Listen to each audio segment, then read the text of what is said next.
All right, it is 10 o'clock. I'm calling the meeting to order. Uklasistan law is takshikla natchaks iat Tla-o-qui-aht And just want to remind everybody that the meeting is being video recorded and will be published on the District of Tofino's YouTube channel. Can we have an adoption of the agenda? Adoption.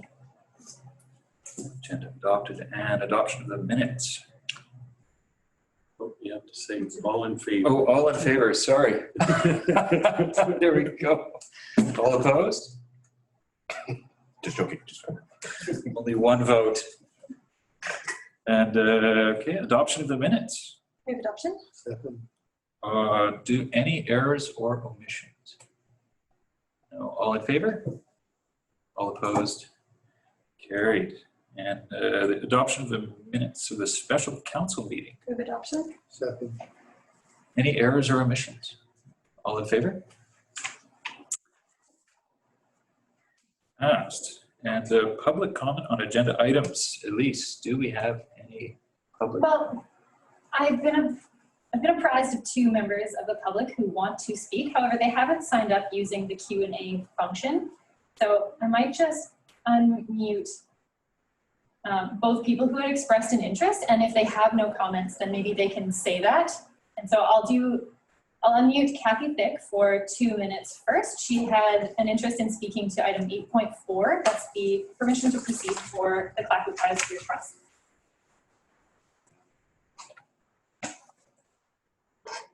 Cathy, if you'd like to speak, you can have 2 minutes starting now.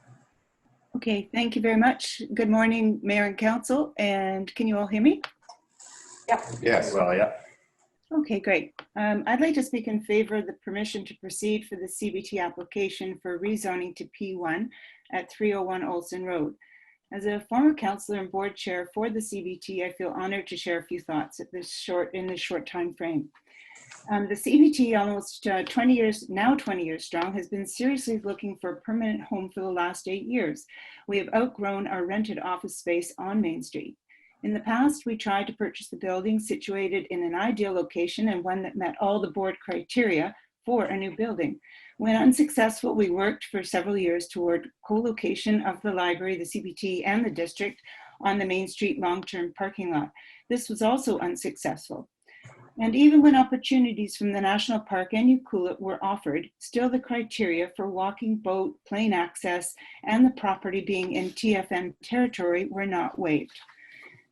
Second point is P1 zoning. Some of you will recall that I was not in favor of rezoning to commercial in previous meetings, and this is true. I consider this to be a substantially different application than this previous one. I think that P1 has very tight restrictions on the function of the building and the space that's allocated. I agree with the board on our resolution, that is the CBT board, to go forward with this particular rezoning application. And lastly, this momentous board decision has been endorsed by the representatives of Heshwood, Ahousaht, TFN, UFN, and Toquat, as well as Ucluelet and Tofino. So in essence, the CBT office building will be, or could be, a place of welcome for people of all of these communities and a very tangible space of reconciliation. So I hope that you will consider my comments as you go forward in your decision today. So thank you for your time. Thank you. We have one other person who'd like to speak, and that was Christine Lowther to item 8.1, and I believe that is... She was up higher. You scrolled past her. Thank you. Yeah. 8.1 is the invited presentation from Nancy Cameron regarding tourism to Tofino.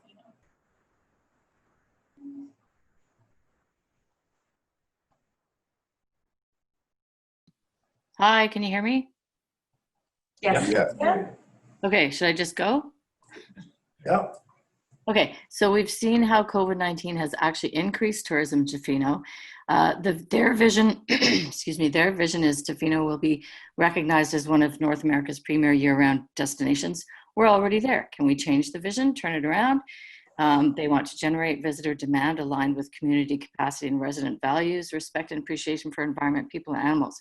Can we take that last phrase out of parentheses and maybe put it first and then ease up on the generating of demand? They want to increase overnight visitation during the shoulder seasons. Locals are white knuckling until the needed relief of shoulder seasons. So can we change that and intensify focus on increasing non-peak and midweek business October to May? Locals need our quiet time, and the town, the environs needs a breather. They want to work with industry partners to expand and reach and increase exposure in long-haul domestic US and international markets. That's not appropriate in pandemic times anymore, and we need to actually slow down. So can we maybe change the language completely? They've done their job. It's been a really good job. We need to slow down. I went up Lemons Inlet yesterday to check on my favorite spawning creek. There was one salmon there. It was dead. It had not had a chance to spawn. We bumped into Doug and Carolyn from the Salmon Enhancement Society. They were looking very depressed. We talked to them for half an hour. Yeah, we need to slow down. We need to chill. We've got huge resorts are opening up, no water catchment systems. Yeah, increase the shuttle. That's a really good, awesome thing. I think I've reached my 2 minutes. I'm gonna start bursting into poetry, so I'm gonna stop now. Thank you. Thank you. That's the end of the public comment period. No one else has signed up. Super. Move on to the mayor's report. I guess this is a deputy mayor's report. The only thing I have to say is October 19th, I will be attending a BC ambulance ceremony where they're going to be installing a, actually I don't know what it is, a plaque or a monument? It's an interim monument that it hopefully will be relocated to the site. Right now, that site is in active construction zones. Super, and that's in memory and recognition of Joanne Fuller and Ivan, and I have a hard time with his last name, but ambulance attendants, who many of us knew and loved. Delegations. I believe we have delegation from Rebecca Hurwitz.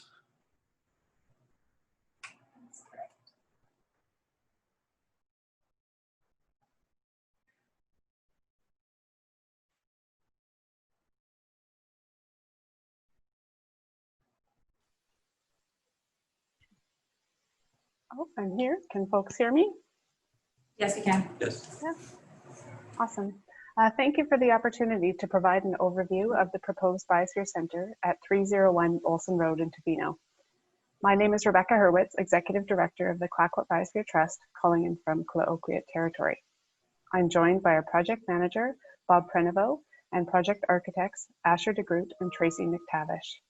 I'd also like to acknowledge Mike Davis, Director, and Nora Morrison, Alternate Director, appointed by the District of Tofino, as well as a number of other CBT directors, staff, and partners here with us today.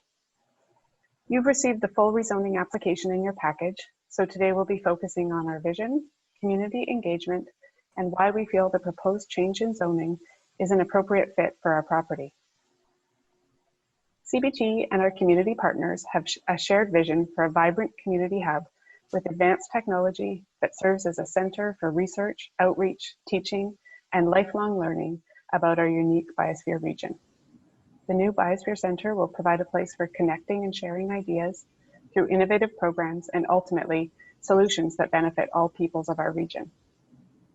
The CBT is committed to this vision as a part of the evolution of the region as an international leader in environment, culture, science, and sustainability. The CBT has been leasing our current space at 316 Main Street for over 10 years. During this time, our scope and programs have evolved and the space no longer meets our needs or the needs of our community partners. We're also uncertain how long we'll be able to continue to lease this site. We are seeking a permanent, sustainable home from which we can continue to develop more programs, stimulate innovation, and welcome the community long into the future. The development of the Biosphere Center has been a core priority of the CBT since 2008.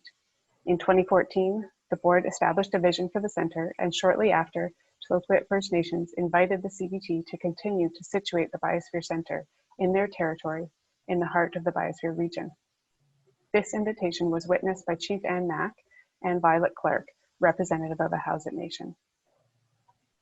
The board then developed 5 criteria, which you can see here, to evaluate the potential locations. Since 2014, we've considered a number of properties in Tofino. This includes making multiple offers to purchase our current office, as well as working with the District and Vancouver Island Regional Library to co-develop a new community hub. We also discussed opportunities with Tla-o-qui-aht First Nations regarding their lands, as well as Parks Canada and a number of other private property owners. It's been a real struggle. None of these projects were moving forward, and the board determined that it wouldn't be possible to achieve our vision in a timely way unless the CBT was the sole purchaser of a property. As we all know, property in Tofino is very limited. Last spring, we began considering the site on Olsen Road with our criteria. We also reviewed the OCP and the Vision to Action Plan and felt that the Biosphere Center would be a good fit with the mixed-use area and Campbell Street. We spoke with the Community Sustainability Department to discuss the site, including the drainage issues, archaeological requirements, and parking. You can see a timeline of our community engagement here.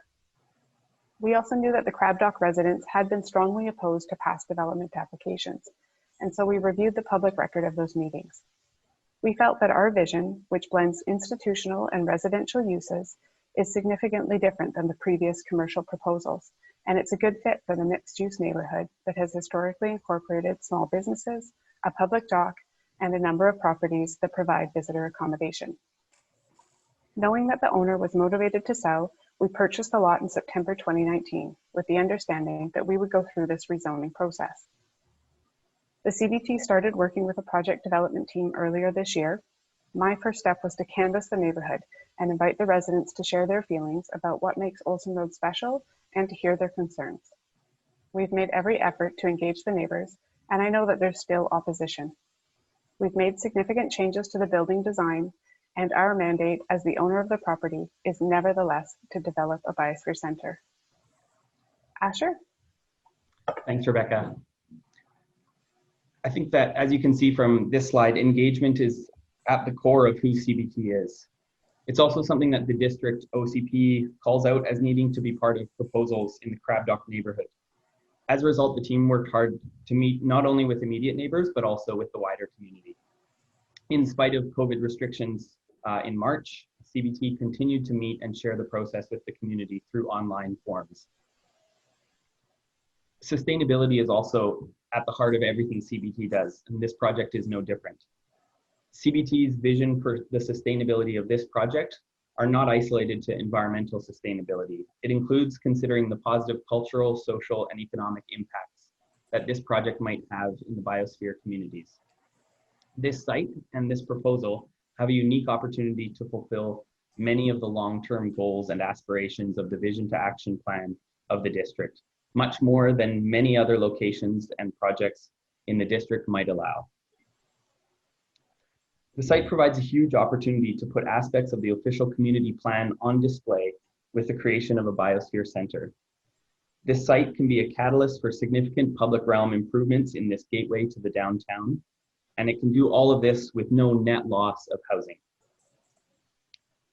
We can share more detail with you if requested from the in-person, online, and survey results that were part of the project's community engagement. Members who participated got the opportunity to respond to an earlier version of the design. And while there was certainly concern about the scale of the building towards the northern neighbor and along Olsen Road, there was a generally good reception to how the building addressed Campbell Street and what it would add to the public realm along the highway. CBT and the team recognize and acknowledge that there's also been opposition from some of the neighbors along Olsen Road. We do not want to minimize this. The team has in fact tried to address very directly the concerns that have been raised by these immediate neighbors.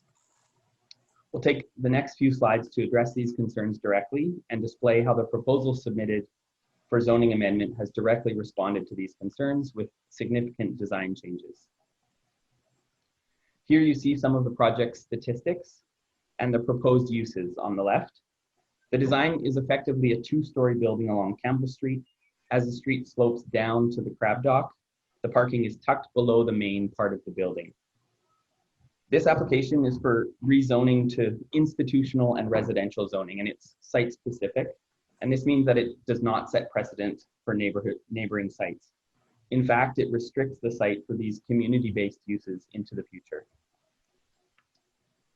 Concerns about the setback at the north of the property and the overlook into the neighboring yard. This top slide shows what is possible in the existing R2 zoning. And note that within this current zoning, one could build a duplex to within 1.5 meters of the north property line. Instead, this proposal, the building is oriented towards Campbell Street with an increased setback to the north as shown on the bottom. To address concerns about the large scale and massing, the building has been tucked into the slope of the hill to reduce its mass by a full story. In order to decrease the mass of the building on the north side, CBT had to make significant sacrifices to its program to reduce the area as noted here. To address concerns about height and overlook into the neighbor's yard, the design was not only pushed south, but also gathering spaces were reoriented to the south and east. In the proposed design, no spaces on the upper floor look down at the neighbors, and only 4 individual offices on the main floor have limited views to the north. As you can see here, the proposal also provides trees to the north for added privacy. Finally, to address concerns about parking and vehicle safety along Olsen Road, the design provides 2 spaces more than what the district requires for this building. And these parking spaces are tucked below the building with access as far from the intersection with Campbell Street as possible. In addition, CBT has outlined how it already manages parking for larger events that might max out parking on the site. This includes encouraging carpooling, cycling, and transit when it arrives close to the site, hopefully, in the near future, and chartering shuttles and buses as needed for events. Unlike the current condition, new landscaping on this site would provide a safer pedestrian experience at the top of Olsen Road and hopefully be a catalyst for additional improvements along Campbell Street. Back to you, Rebecca. Thank you, Asher. Many of these spaces are in direct response to community need, and you can see those in blue right here on the slide.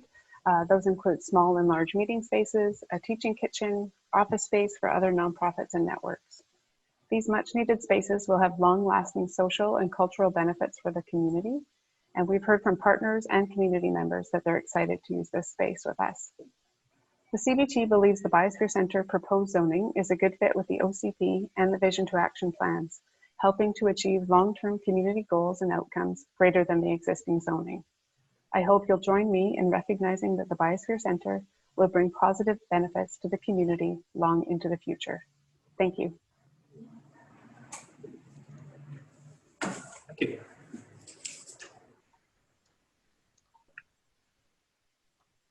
Council have any questions for clarity?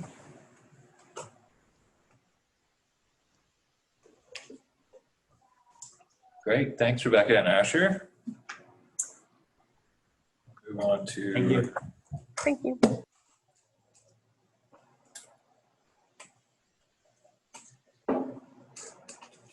We'll of course deal with this more at length later.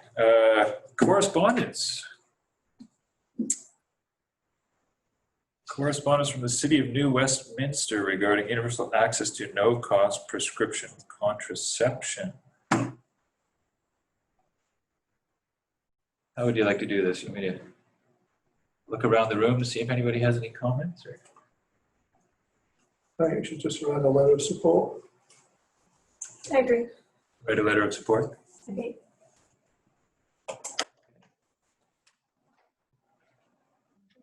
Help me out with that, Elise. If someone would like to make a motion to write a letter of support for the New Westminster.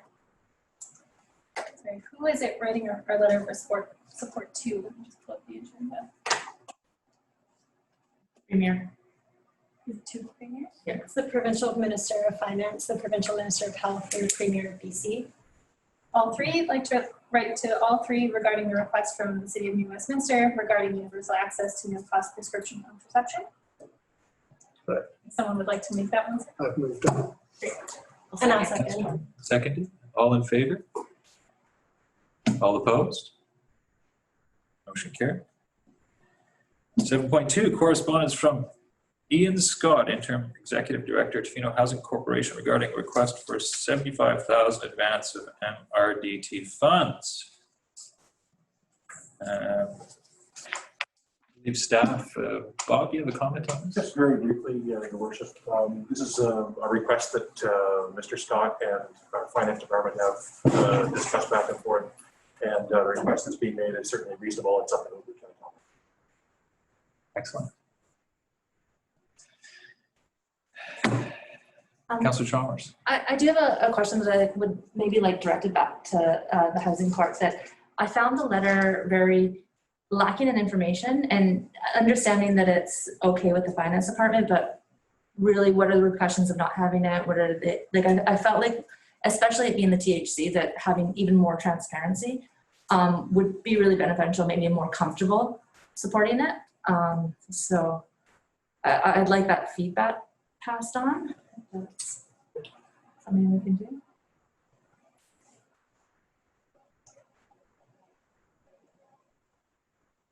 Move a motion that the Tofino Housing Corporation request from the District of Tofino Council an advance of 2020 Q1 to Q3 MRDT Airbnb revenue in the amount of $75,000. Second. Any further comments before we vote? No, I think you clarified that, but our Councillor Chalmers said sufficient. I would like to make one point that I know that Airbnb's data is probably erroneous, and that was commented on in the letter itself. However, I do feel that there will be sufficient funds, and I agree with staff, so that's my only comment. All in favor? Any opposed? Motion carried. Correspondence from Mayor M. Noel, District of Tofino to Fisheries and Oceans Canada regarding at-sea observer program. Any comments from council?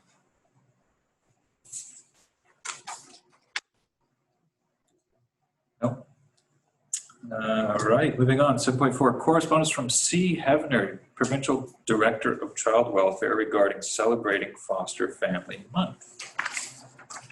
I did talk to staff about this, Elise, and we do have a policy in Tofino of not endorsing or declaring days or months. Is that all right?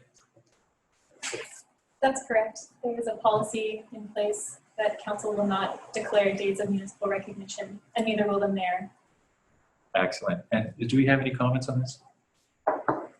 No, I do have a comment, but it's a personal comment. I'm going to take this time to thank Danny Clark and Donna Marie Red Lacey for being my family for many years. And it's being a foster family is difficult emotionally, physically, and economically, and often a thankless job. And I just like to say to everybody who looks after children for in their time of need, make the world a better place. Moving on, 7.5, correspondence from residents regarding road safety concerns on Lynn Road and Chesterman Beach Road. Yes, Councillor McMaster. Just a question for staff. I know Fraser's been in touch with at least one of the people that's written the letter. When do we expect to have a report from staff about? So yes, it's correct. Director of Infrastructure and Public Works has written back to the letter writers and indicated that when council will see this is in the budget process, so starting next month, we will be recommending that there be budget allocated to begin the design process in 2021 with improvements to happen in years after that. So council will see this during the budget process. Okay, thank you. I believe Fraser did respond to these letter writers, which I appreciate. Any further comments, council? Yes. Yeah, I live on Lynn Road, and it is quite an issue, and I see it on a daily basis. Road conditions are getting worse and worse in several places. The road's falling apart, so we really need to get on this. I think the other comment I would have that we're seeing a year where there are more vehicles in Tofino than ever. The reports of tourism anecdotally is that there's more tourists here, but that isn't showing up in other numbers. That Tofino Tourism is reporting through the occupancy that they track. So I think that a lot of the sort of the feeling of greater tourism is brought on by the fact that more tourists are arriving by car than ever. So I think we're seeing pressure on parking and road infrastructure in a bigger way this year. So those are my thoughts on the problem identified here. Thanks. Thank you. Anybody else? Look forward to the report. Yeah, I think everybody in Tofino I've talked to looks forward to dealing with this. So 7.6 correspondence regarding the Clayoquot Biosphere Trust development proposal at 301 Olsen Road. Let's see, now we're going to deal with this later on. So how would council like to deal with these letters? Well, just an acknowledgement that we will be discussing this in detail, and that those letters have been, that will be certainly part of that discussion for sure. Absolutely. Okay. Council comfortable with that? 7.7, correspondence petition and survey submissions regarding proposed beach fire prohibition. Yes, Councillor. I do understand that we'll be dealing with this later in the agenda, but I did want to speak to the correspondence just for a quick second. And as always, I'm glad to see the response to the survey that was given. And while I agree with the community that we didn't exactly nail the initial survey questions in the first 3 days, I think that with the amount of written responses and the additional question that we got really excellent feedback. I'm also really happy to see the number of people that chose to write into council as a whole, and to the people who took the time to write a letter to councillors in particular. And I'd like to recognize the time that takes. We're all really busy, and I'm always impressed when our community takes the time either here or with the CBT or any of the other items to have public commentary. I also wanted to make note that I do see the petition and the accompanying letter represented here on the agenda. And I wanted to make sure that it's given acknowledgement, but with a little bit of a comment. The 1,800 plus people that signed the petition are from a range of places, which we all welcome to Tofino. And as the organizer wrote, approximately 400 of them are from Tofino. I'd like us as a council to be cautious and mindful of the fact that it's those 400 plus people that are going to bear the impact of the community and subsequent council decisions. And that impact isn't going to be measured solely on social media by those living outside the community. I want to stress that when council solicits public opinion, we do so in a manner that attempts to hear the voice of the community the loudest. Residents, homeowners, second homeowners. While it is without a doubt to me that the voice of guests and visitors and potential visitors is extremely important, this discussion, it really centered itself around the value of beach fires to our community, our residents, and that's who we are beholden to as a council. There are a lot of voices represented here who wanted to ban beach fires, those who wanted to see regulation, and those who didn't really want to see anything to change. And I just want to stress that none of those discussions have come out of the blue. Many of us watched online this summer as a local kind of anti-tourism account consistently pushed the idea of a fire ban. And for my years on council, there have been repeated and consistent contact to staff and council for many years about these concerns. I've had many personal discussions prior to this motion coming up, and I will undoubtedly have many more after today. I just want to say that it is extremely difficult to parse the intent of our community when the same people actively commenting on anti-beach fire posts are the same ones signing a petition not to ban them. Having designated feedback mechanisms to council is an important way to receive meaningful and clear input, and I ask that our community take advantage of the readiness of everyone at this table to have those discussions. I would also ask that when our community members write emails, have these discussions, and sign these petitions, that they remember that there are friends and neighbors that have opposing opinions, and that you write those letters with the understanding that these conversations are not designed by council to frustrate or stymie or upset our incredible community at large. These conversations are designed to aim at solutions for our community that reinforce our social fabric and knit us closer together, not pull us apart. I believe that to have bigger conversations at this table and many other tables in our community about growth, tourism, and our economy, that we need to do so kindly, clearly, and with the knowledge that intention and outcome can be best aligned and still cause friction. I am a strong believer that in that friction is where we make our best decisions.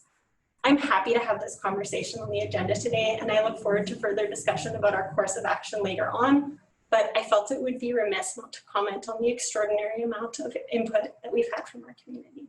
So thanks for the opportunity. Any other comments on these letters and this web survey petition? Yes, Councilor. Yeah, I'd like to thank everyone that participated by sending a comment to council. I think it's been really helpful, and it's a great way that we went about gathering that input, despite the fact that we didn't nail the questions right away. So yeah, just thanks to all those who participated, and look forward to the conversation as well.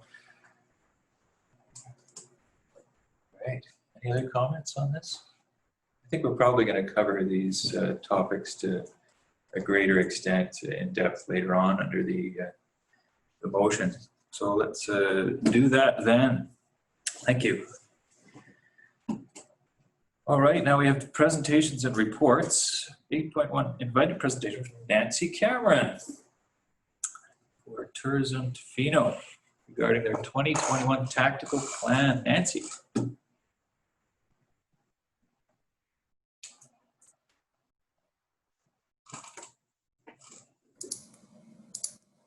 Hello there. I'm just trying to share my screen. There we are. Hello. Hi, Nancy. Hi. Well, hang on here. My screen is not being shared.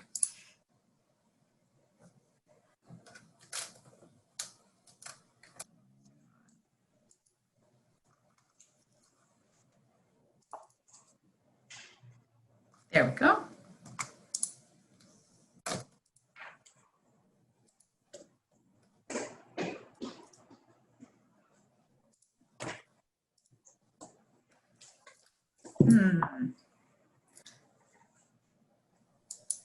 You can't see my screen, can you? We can now, yeah. Can you? Well, Yeah. okay. I can't. Yeah, All right. That is a problem. All right. That's all right. I can. Let's see how it works. All right. All right. So thank you, Your Worship and Council. Really thank you for the opportunity to present our one-year tactical plan for 2021. This plan, as you know, is required by the Ministry of Tourism, Arts and Culture, Destination British Columbia, and you, the District of Tofino. It's been reviewed and approved by the Tourism Tofino Board of Directors, a volunteer board that oversees Tourism Tofino and is elected by our tourism business members. Now, I am so sorry, but I'm just trying to figure out why I can't see my screen.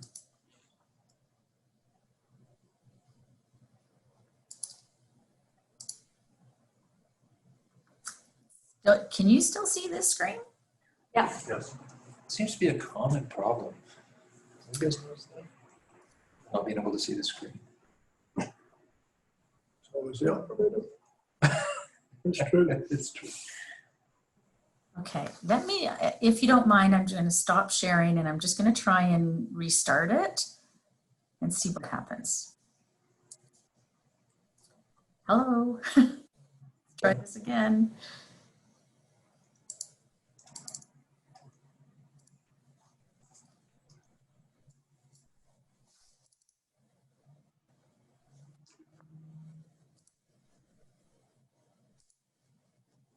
We can see your screen now, Nancy. Okay. All right, so I may get out of order a little bit. You'll have to excuse me, I'll give it a go. All right. So the 2021 is the year 4 of our 5-year strategic direction plan. And despite the fact that 2020 was far from a normal year, and we had to shift directions many times, our overarching goals have not really changed. We're thinking a little bit longer term. What has happened though is that we've been set back a bit, very informed by COVID-19. You have seen these annual presentations before, and although I try to change them up a little bit, I'm afraid that they're pretty standard year to year, but we do have a few new things this year. The tactical plan consists of 3 sections. The first one is the 5-year strategic overview with 2021 strategies. The second is the 2021 project plan that includes more detailed information on our tactics, objectives, and timelines. And then the third is the 2021 budget. So for the purposes of this presentation, I'll speak to sections 1 and 3. But before we jump into the plan, I'd just like to quickly review the value of tourism to Tofino. Now, did that change a slide for you? Oh. Do you see the economic impact slide? No. We're on 1-year tactical plan 20. Still on the home page. That's what I'm afraid of. I don't know. For your worship, Yes, if I may speak to the presenter. absolutely. Nancy, I have a copy of your presentation on my computer, and I could share the screen with you and sort of navigate if you just let me know when you'd like to switch slides. Does that work for you? Yeah, that would be very helpful, Elise. I'm not quite sure why this isn't working on my end.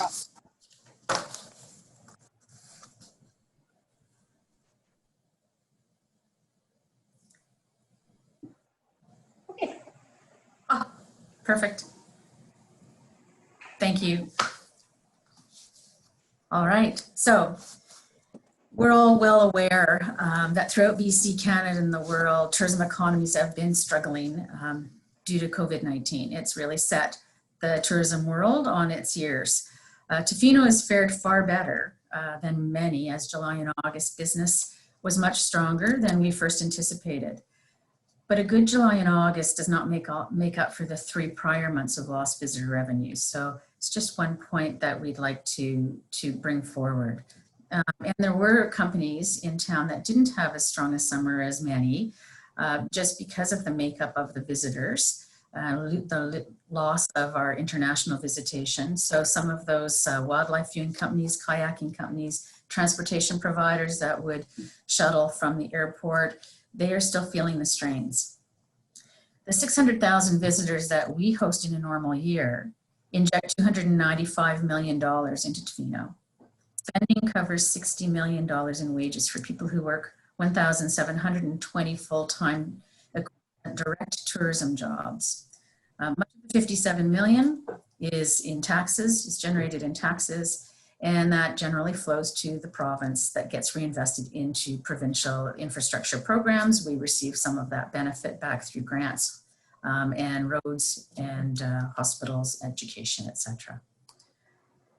Tourism allows our community to prosper.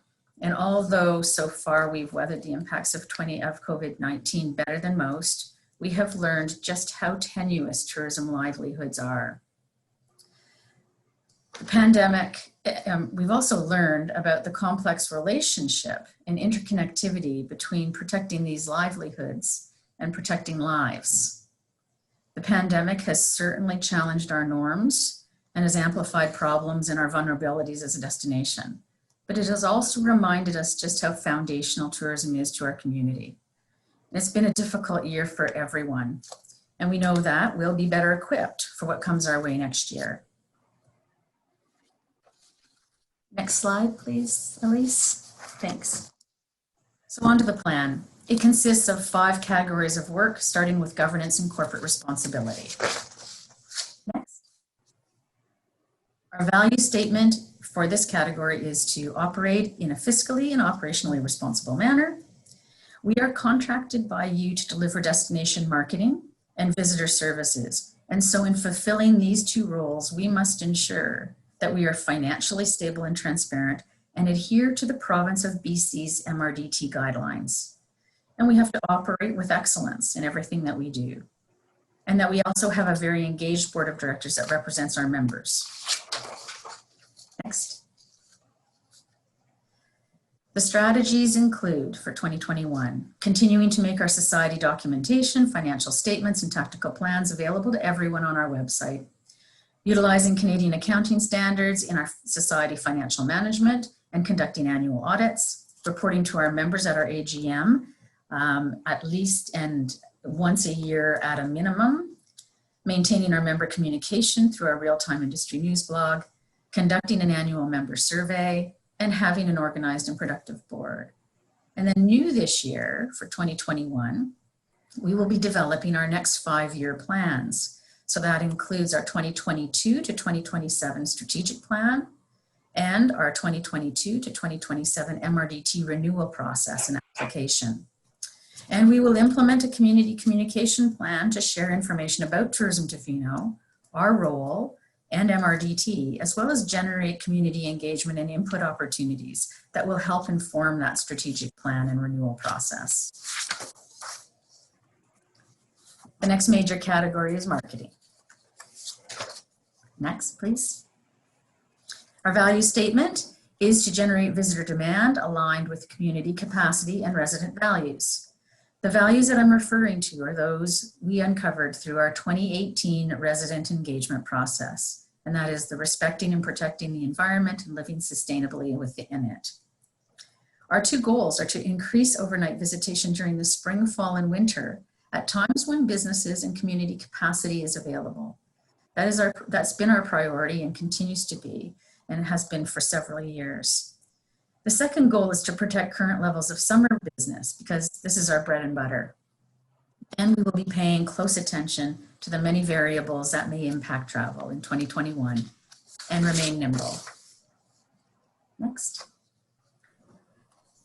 Driving non-peak growth through consistent messaging that resonates with people who have values and interests aligned with those of Tofetians continues to be our focus. These are the people that travel more responsibly.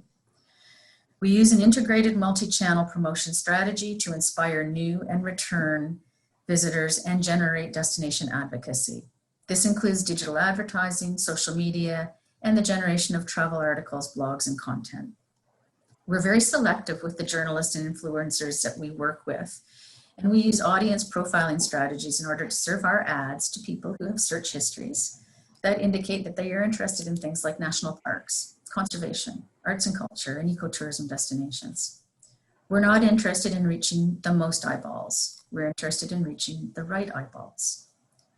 This is not a perfect science, though. Travel marketing is a crowded and highly competitive environment. We cannot control every ad or every message about Tofino. However, we can assure you that our funds are used carefully and strategically to attract a very defined type of visitor. In 2021, we will be intensifying our focus on increasing non-peak and midweek travel and place more resources behind the meetings and retreat sector, which is an excellent driver of this midweek business. And we will continue to work with industry partners such as Tourism Vancouver Island, Destination BC, Destination Canada, and others to expand our reach and increase our exposure to long-haul and international markets as this travel returns.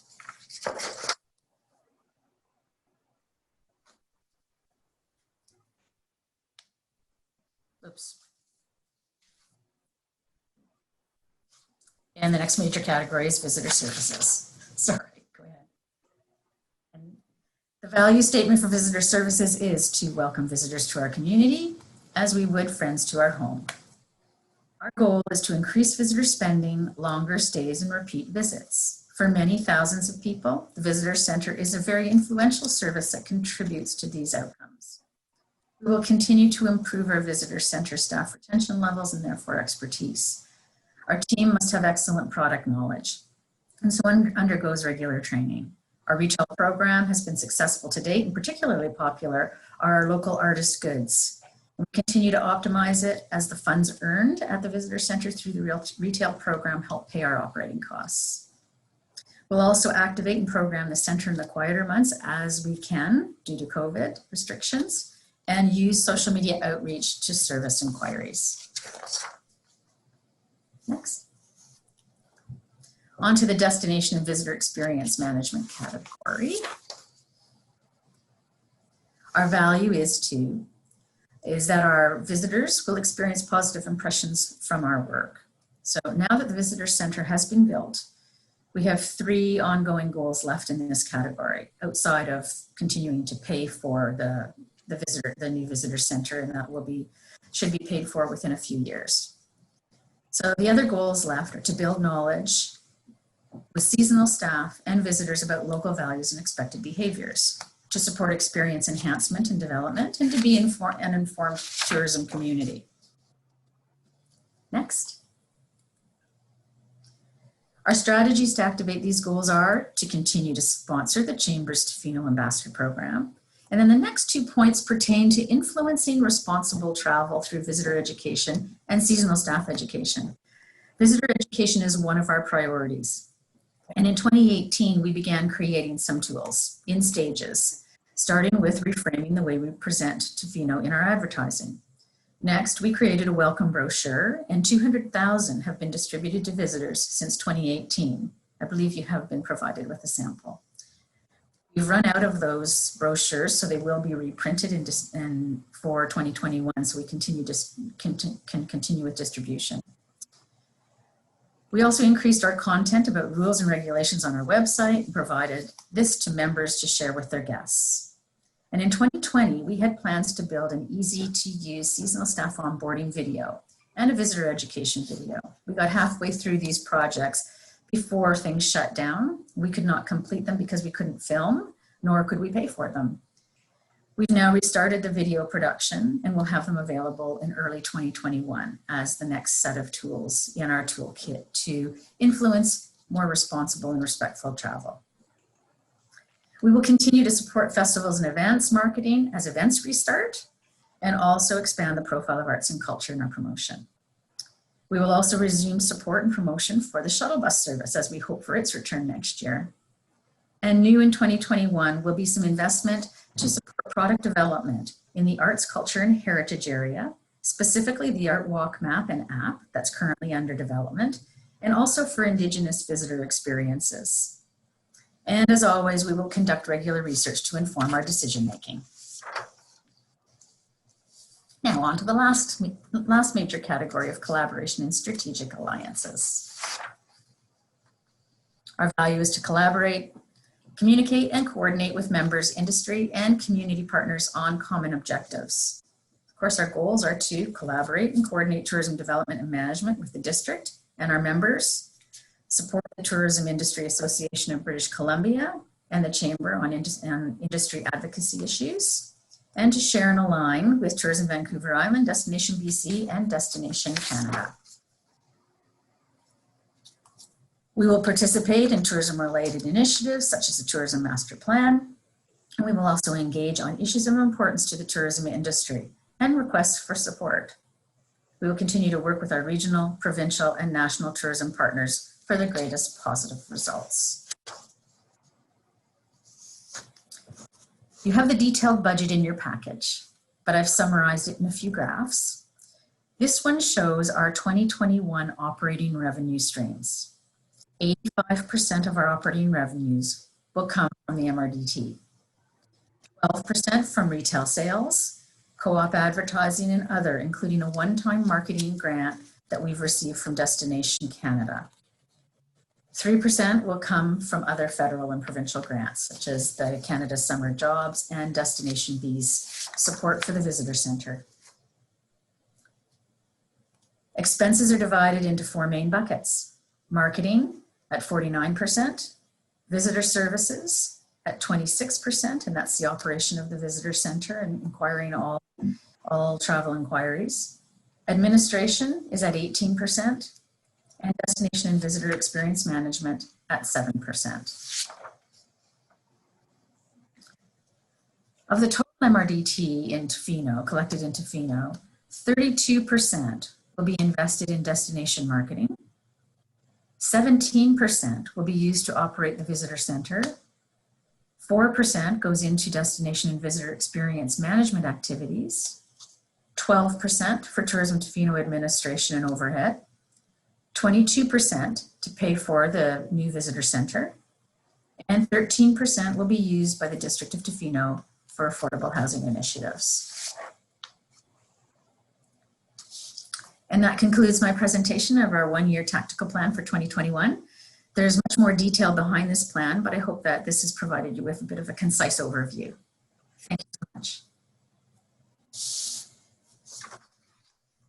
Nancy? Yes. Small question for you, Nancy. Do you have any numbers, I feel like you might have from previous studies, on how much of our visitors tend to be new visitors and how much are repeat?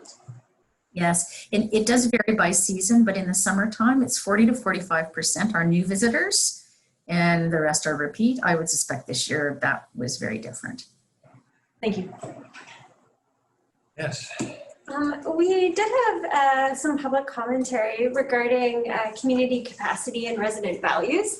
And I think that I love having you here and I love getting the overview of what's happening at Tourism Tofino, but I'm wondering about where there is the possibility for community input. If we're looking at resident values that were originated in 2018, I have kind of a sentiment that they may have shifted after an event like COVID, and how to allow our residents, where can they have input? Whereabouts is community input gathered, and how can they feel like they have a way to have a say in that community capacity and value? Well, I think that there are many areas, but capacity is an interesting concept, because capacity from a tourism perspective are the number of units available for accommodation. And so that comes down to the regulatory body, which is the District of Tofino, in terms of development permits and zoning and business permits and building permits, and the tools that you have at your disposal to manage capacity levels in terms of the numbers of accommodation units. So I think that there's a joint conversation to take place about what that means, because for instance, once a property is approved to be built or constructed, then you can't kind of go back and say, but you can only operate to 50%, or you can only operate to 70%. So it is if they're putting the money into creating an accommodation experience, then they're expecting to do the best they can to be as profitable as they can. So that whole discussion about capacity needs to take place. Certainly our role as we see it is that we are trying to make sure that those businesses that exist are successful, and that means making sure that they have customers at the times of the year when they want customers. So again, on that note, I think there's a much bigger discussion to happen about capacity, what it is, how it's regulated and approved, and then how does Tourism Tofino link into that, and the various, and the greater community actually. Thanks for that, Nancy. I really do appreciate the redirect towards the actual intent of capacity and bodies and peoples in rooms, and the tension that exists between what something can appear like on paper and what it can feel like in the community, and the gesture towards that being a bigger conversation, because I think that's quite often on our agenda, and figuring out how we're going to have that and where those resident values can be expressed both to you and council is really important. So I really appreciate that answer. Thank you. Thank you. Councillor Steer. Thank you, Nancy. Appreciate once again you're coming in and explaining the roles of Tourism Tofino and the missions and everything. And often you're criticized for doing your job very, very well. So I will give you the kudos for doing an excellent work that you do there. Councillor McQuaid alluded to some of the things that I was going to bring forward. So what I would like to maybe ask about in that context, in our missions, in your mission statement, you talk about the recognizing our responsibilities to residents, the environment, and our guests. And maybe if, for me at this stage, and maybe the community, to understand what Tourism Tofino sees as that responsibility towards residents and the environment. And I will have a follow-up, but maybe we'll start there. Sure. What we mean is that the actions that we take are to ensure that the type of marketing that we do and the types of people we're trying to market to are those types of people that will have less of a footprint on this destination, that they come in with the sincerity of interest in conservation. They tread lightly.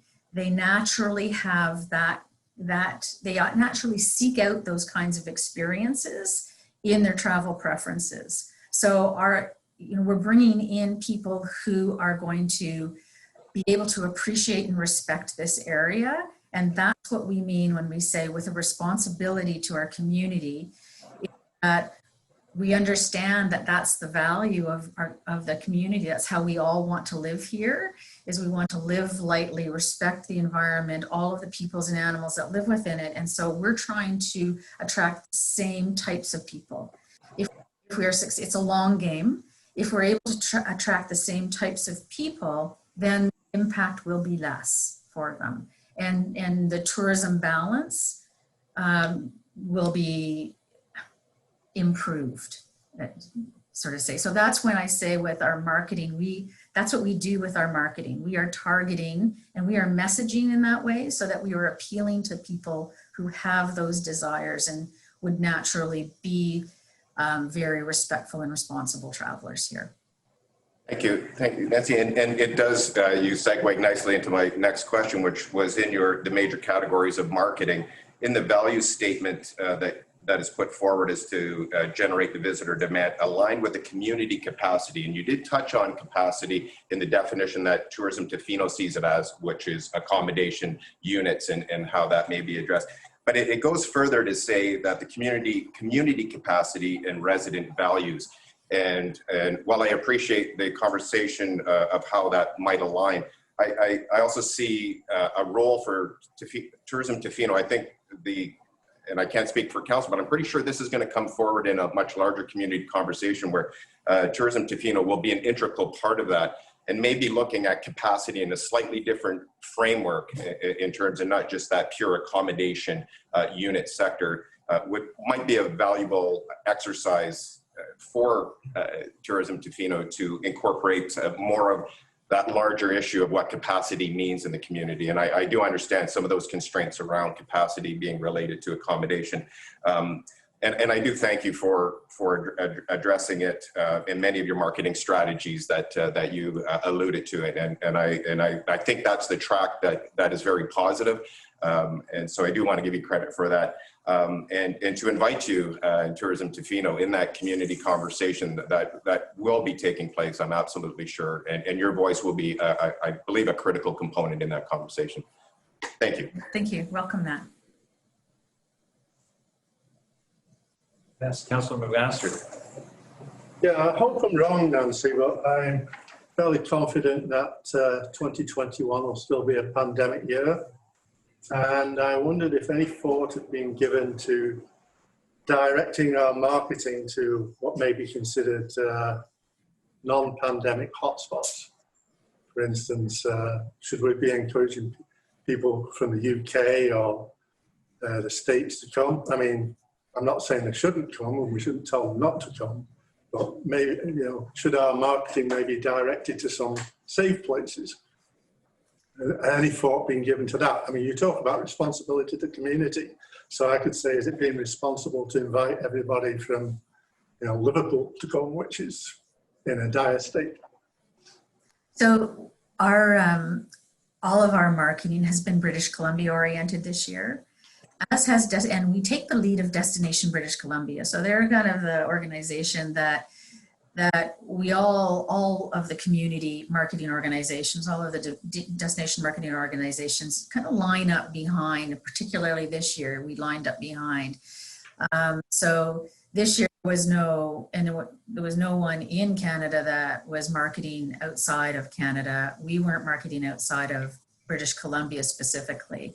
And we would only take the guidance and normally, so to be clear, normally our dollars only go into Alberta, British Columbia, and maybe a little bit into Seattle area if we have some money there. That would be in a normal year. So Tourism Tofino just doesn't have the resources required to market beyond very close in domestic travel for the most part.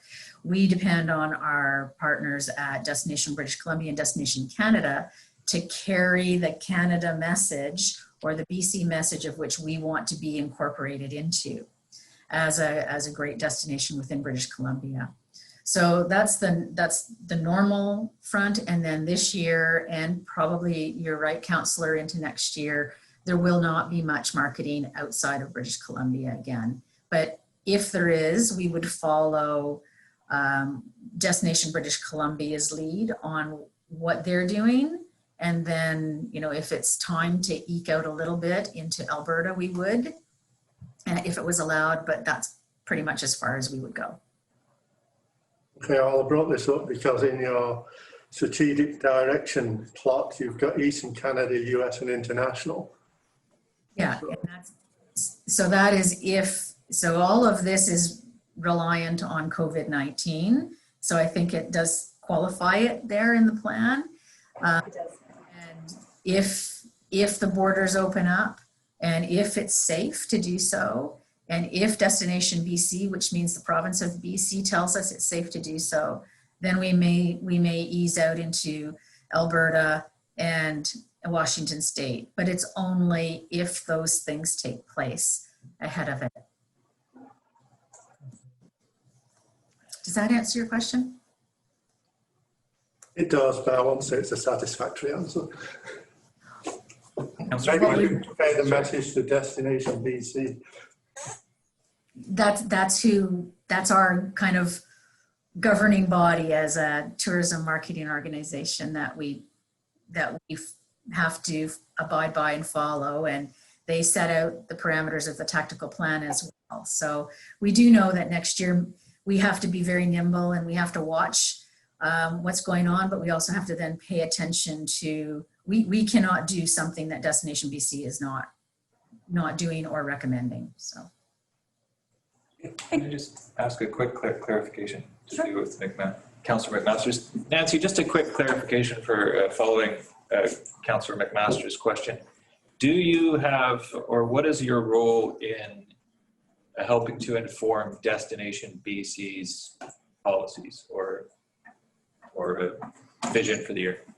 Yeah, we certainly the DMOs are part of the big family of tourism marketing in the province and in the country. The DMOs have a group themselves, so we're able to discuss issues that are taking place across the province or things that we would like to see addressed with Destination BC, and we have very open lines of communication with them where we can provide that feedback. That happens on a regular basis. And individual DMOs also can feed back information to them, but we try to find out how common a situation is and who in the province is experiencing it, and then collapse that into some kind of well thought out statement before we provide that to Destination BC. Thanks, Nancy, for the clarification. Go ahead. Yeah, and thank you. I just wanted to also clarify, this is an advertising budget for Tourism Tofino. This does not include advertising that any specific business could undertake of their own accord, correct? Correct. Our what we actually spend in a media buy would be about $200,000 a year. So there are many, many other businesses in Tofino and others that promote Tofino, that run tours to Tofino, that are advertising vigorously in addition to us. So it does bear, I think, to keep in mind for the community that as an individual business owner, you may be free to go out and advertise wherever and however you may wish to. Okay, I just wanted to make that clear. Yes. Yes, Councillor Anderson.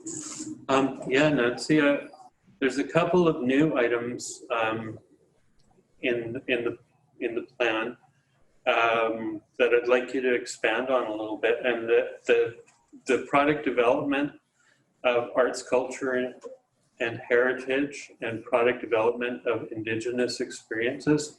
I'm just wondering if you could tell us a little more about what those are. Thank you, Councillor. Happy to.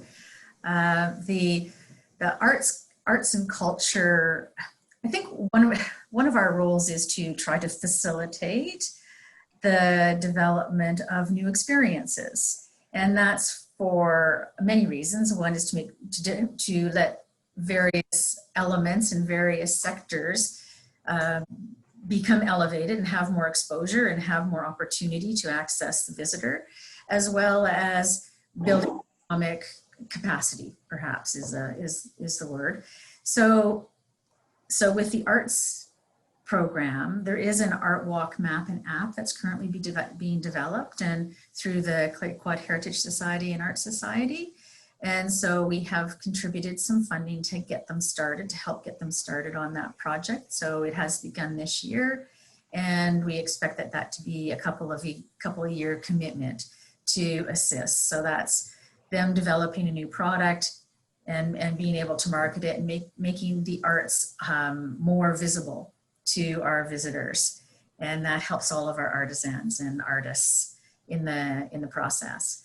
And also then in terms of Indigenous tourism, we've had discussions and are having ongoing discussions with TFN about what we can do to, again, help them create businesses and help them provide opportunities for their members. So we're working with them. We don't have one specific item that we're thinking of for next year yet, but there's lots of ideas being bounced around. So if we can help that and even remove barriers, so some of our funding could be used to, hire a grant writer or something like that to get bigger amounts of money.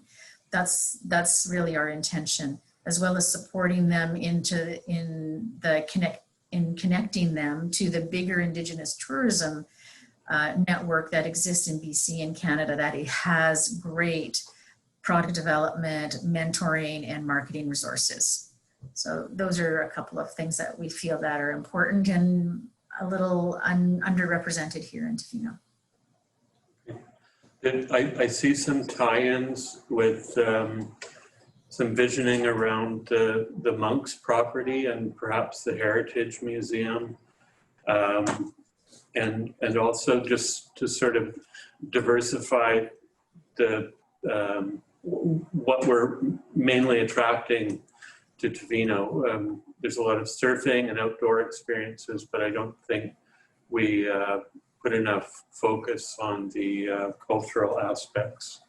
And I think that would also attract a more responsible tourism population arriving here. So thank you. I would agree. Yes. Councillor Wade. Thank you. I promise this is my last one. There's a line item in here that's a little bit, I kind of flew under the radar and I didn't catch it till the second run through, but it does say that there is under collaborative and strategic alliances that there's tourism advocacy issues that you're looking to support. And I was wondering if you could speak a little bit more to that and what that looks like for tourism. So Tourism Tofino doesn't take a significantly active role in advocacy, but the chamber here tends to take on that role, but we would provide our support through, writing a letter of support to their actions. We also have a provincial organization and a national organization. So there's the Tourism Industry Association of British Columbia and the Tourism Industry Association of Canada. They've been very active in lobbying for certainly recovery support for COVID for tourism businesses. And so there are times when, and there are usually other issues that are on their radar. So we can provide letters of support to their initiatives. So that's when we don't actively get engaged ourselves, but we will support others. Amazing. Thank you so much for that.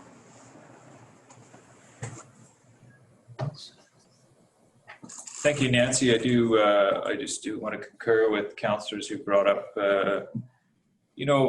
concerns and comments on the difference between community capacity in tourism Tofino and the carrying capacity of our community. I think that's a conversation that's going to be increasingly brought forward.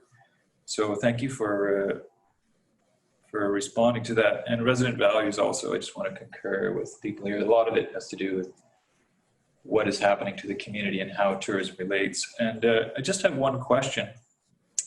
How could tourism Tofino, in your mind, work to help mitigate some of the issues that we've been seeing, especially this year that we're dealing with?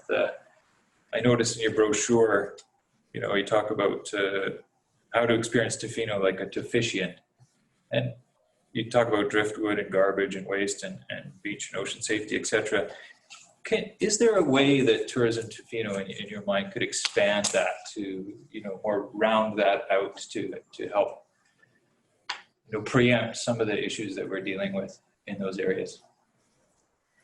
I think that, certainly, if we take this year as an example, our visitor services team is a key tool for the community. Now, again, not every visitor is looking for Tourism Tofino online or stopping into a visitor center, so we're trying to expand our reach as best we can. But our visitor center, for instance, this year dealt with thousands and thousands of calls as we were opening up about answering the questions. Can we come? Do you want us to come? Will it be disrespectful if we come? What are the borders like? So thousands and thousands of calls like that, where we were able to impart the information. So the factual information is led by Dr. Bonnie Henry about what is and isn't available. We always have the what's open information up to date, as well as then specific community information like our First Nations territory closures. One thing that I think a lot of people don't realize is just how much the visitor services team does. So as an example, we know that this year we had a very significant component of people traveling across the country or coming here from various provinces to kind of escape COVID and do the van life and perhaps be a little more off-grid camping. And that's a really difficult group for us to reach. However, we also had many people that decided that they were going to start camping. RV sales, I understand, were pretty robust this year, and camping equipment sales. And so they started camping, but they didn't actually really know how to camp. So they were showing up here, assuming that people weren't traveling very much. So assuming that there would be campsites for them, and they'd get here and it was full. So our staff on any given day placed dozens of camping families or camping parties in campsites. And so instead of them getting here after a 3+ hour drive, not having a place to stay, our girls would place them, and they'd place them wherever they could. And there was, sometimes there was overflow, other times there wasn't, but there wasn't one incident where our staff could not place them. So they're on the phones with all of the campgrounds. What do you have? Do you have space here? What can we do? We don't want to see them having to park on the streets, which is illegal, but also a really bad visitor experience for their first opportunity. So the visitor center and the resources in those centers are critical to helping mitigate some of the problems. And we were a quiet mitigator this year of a lot of those issues, working with our other visitor centers across the island to make sure that when they got inquiries from people who just got off the ferries and were headed over to Tofino, that those people actually knew that they had to have reservations. So a lot of, it was a lot of moving and changing this year, but those are some examples of what we currently do. There's always more we can do in trying to make sure our messaging is aligned in all of our social media posts, anybody trying to expand those audiences so we can speak to more people, and also then trying to get others who have different audiences through the social media to say similar things. So there's always more we can do. We can always do better, but I do want to say that we are a fairly significant source to helping mitigate some of those challenges that occurred this year. And there's going to be lots of conversation over the course of the winter about how we can do that better. Thanks, Nancy. Yes. I think it's important to acknowledge, actually, as you've said, Nancy, how much you have done to mitigate it. And the fact that I think that you've borne the brunt of a lot of negativity, Tourism Tofino particularly, where all of these things are addressed on the brochure are not just tourists, it is locals as well. And I think there is this tendency to blame everything on the visitors. And as a result, Tourism Tofino gets a lot of that. And I think it's something that's going to be addressed down the agenda when we talk about the fire ban, but the garbage and the waste, the driftwood burning, the celebrations, we're just as guilty within this town of doing that. And we need to look at ourselves and how we can help balance that and not just continue laying the blame on tourism. And so I just think you've handled it very well. And I wanted to extend my thank you for that. Thanks, Nancy. Thank you.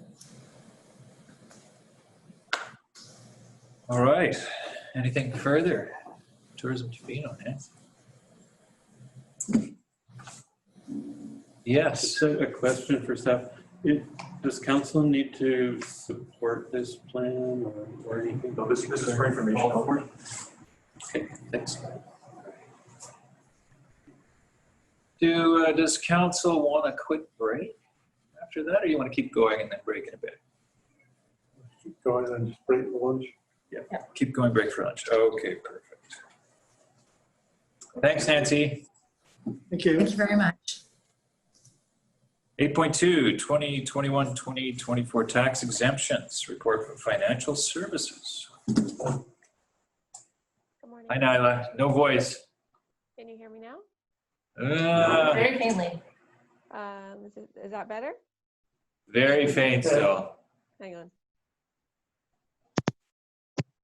Okay, I'll try it without my headphones. Is that better? Perfect. Okay. I apologize for any background noise. I do have a brief presentation, so I'll just take a moment to share my screen.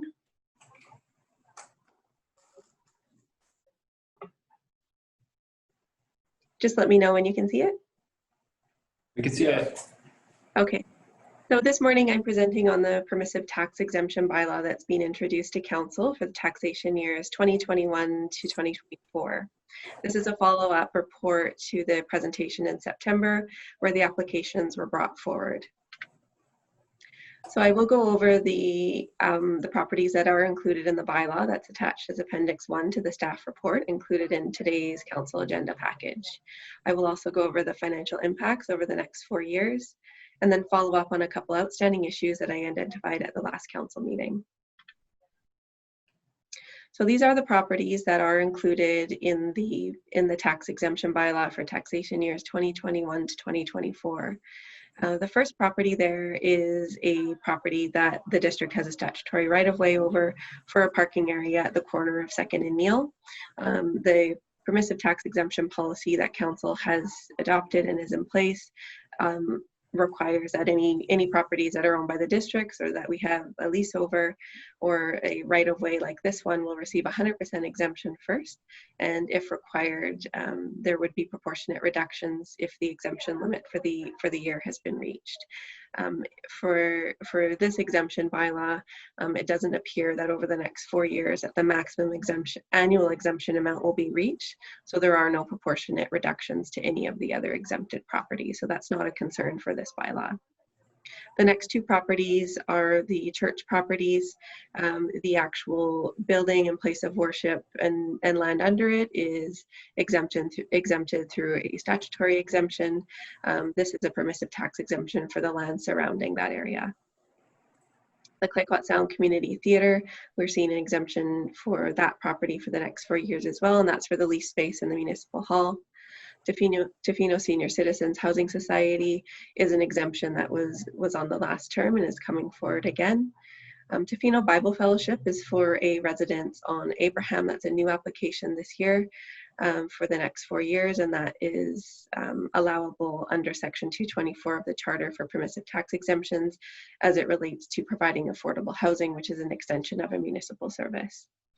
The Tofino Salmon Enhancement Society, which is located at the end of Sharp Road by the water treatment plant, is also included in the bylaw, which is one we see every term. And then the Visitor Center for Tofino Destination Management Association. So the financial impacts related to these exemptions are starting at $46,285 in taxation year 2021, and it goes up to approximately $53,580 in 2024. So these estimates assume no changes in the number of exempted properties.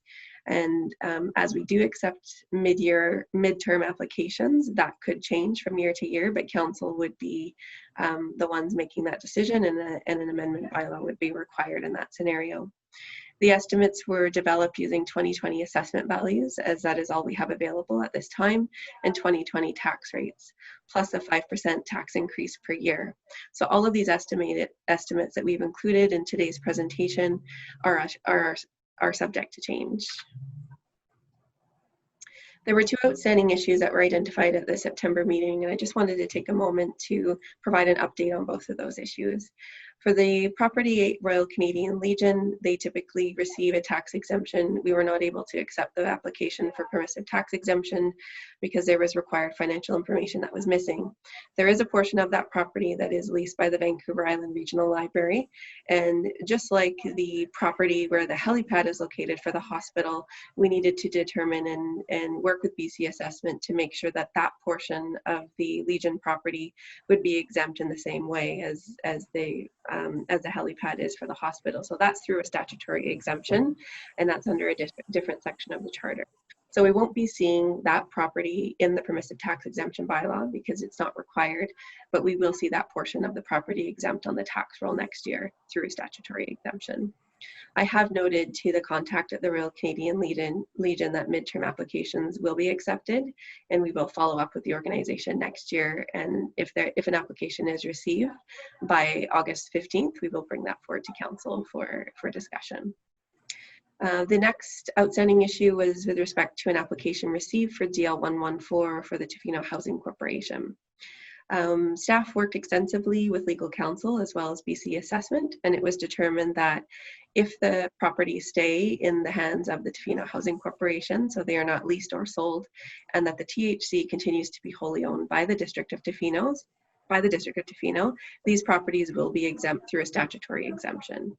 So this would be similar to any other properties that the district owns, and BC Assessment would see that as long as they're owned by the THC and we control the operations of the THC as a sole shareholder, that these would be exempted in the same manner as a municipal hall or the public works building or fire hall, just to name a few as an example. So the next steps will be to issue the public notice for the tax exemptions as required under the community charter. So there is a public notice that will be included in this week's edition of the Westerly as well as next week. If council does give 3 readings to the bylaw today, adoption would occur at the October 27th meeting, which will allow us to meet the October 31st deadline as per BC Assessment. We will, after that time, send out notifications to the applicants to indicate whether the application was approved or denied. And then we will wait to see if midterm applications are received, and those will be brought forward to council each year after August 15th for council consideration. Thank you, Nyla. Yeah, you're welcome. Questions? Yes. I have a question for you, Nyla. With affordable housing exemptions, how do we measure the parameters for that? Do we go into a housing agreement like we would do with a zoning request or something like that, or do we just, how do we measure when it's affordable, I guess is what I'm trying to ask. So the tax exemption policy that council developed included a category for affordable housing, and it was defined in that policy. And I don't have it's policy. That's fine. That's the question. Yeah. Yeah, it is defined by policy. So yeah, as long as the property meets the definition and it also meets the parameters set out in 224 of the community charter, then the policy would be eligible for exemption, but it doesn't mean that council would have to include that. And what we will be doing over the next 4 years is monitoring the use of the property.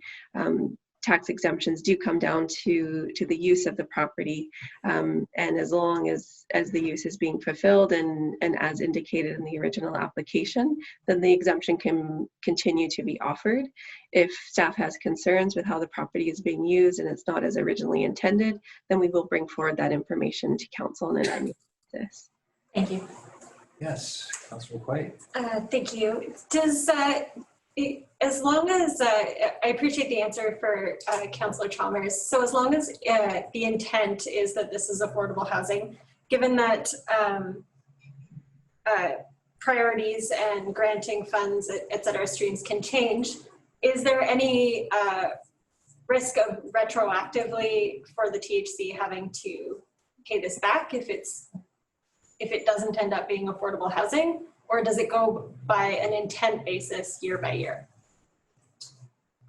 So the Tofino Housing Corporation properties are not included in this tax exemption bylaw. I think that's likely a separate discussion. Okay. Because it's exempted in a different way. Okay, thank you for that.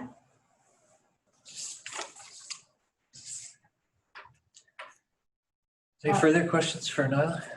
I'll move that the District of Tofino 2021-2024 tax exemption bylaw number 1297/2020 be introduced and read a first, second, and third time. Second. All in favor? All opposed? Any opposed? Passed.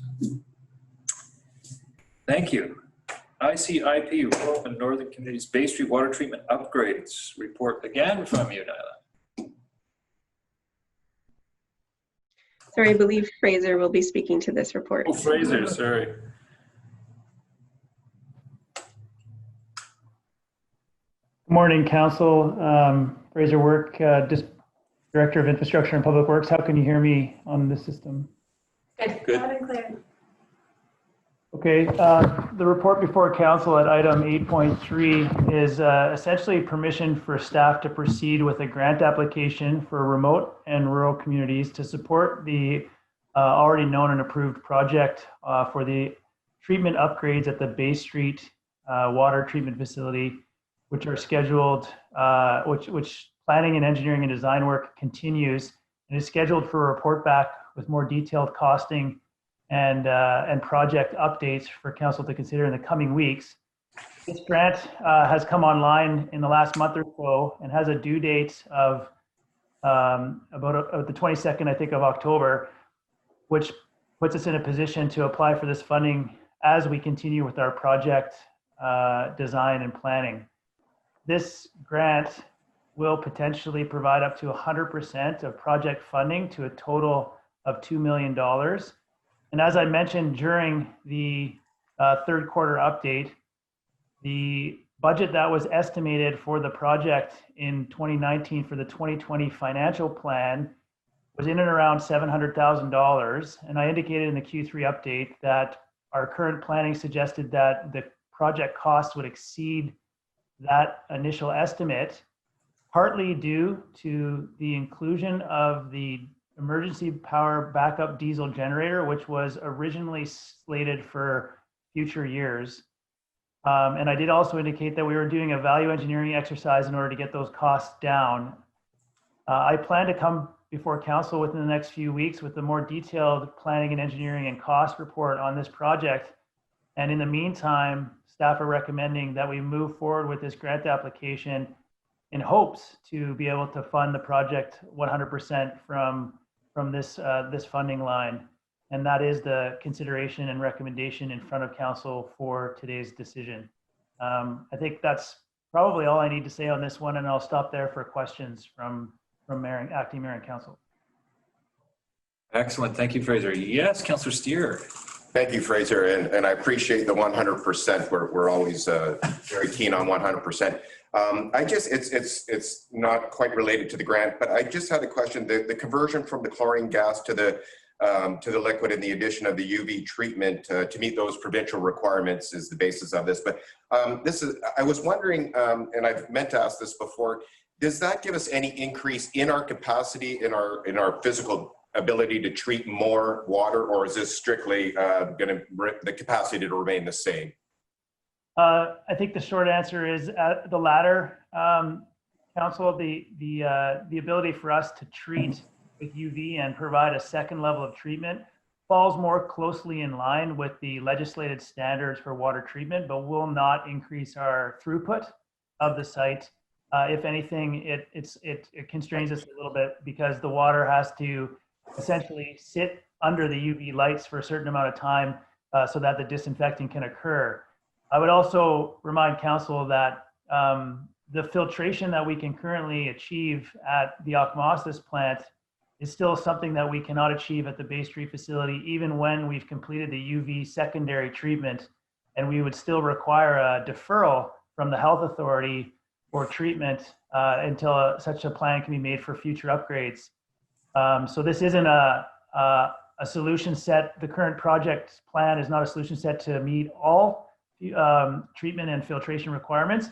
And although we are in conversations with Island Health and feel somewhat confident that we will still be able to proceed several years with those types of planning in our crosshairs for future upgrades, we will still fall short of the letter of the law, which is, again, not to be alarmed because we could seek deferrals. And of course, we've been operating safely as a single filtration system at the Bay Street location for some time. So I would just suggest that it's important to mention, based on the question, I think that this still puts us in a position to plan for future upgrades in the coming generation of the Bay Street facility itself. Right, thank you.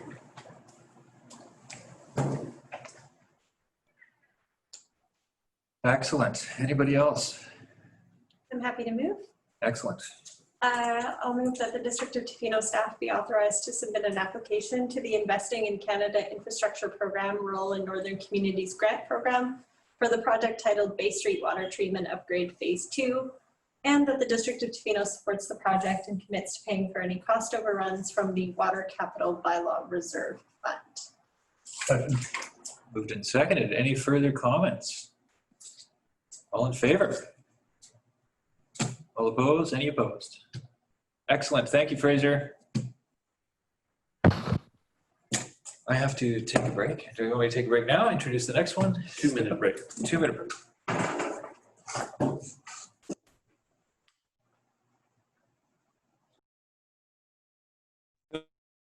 Permission to proceed, Clayoquot Biosphere Trust, 301 Olsen Road. We have a report from Community Sustainability. Hi, Peter. Good morning, Mayor and Council. I'm just going to be sharing my screen to walk through the presentation. All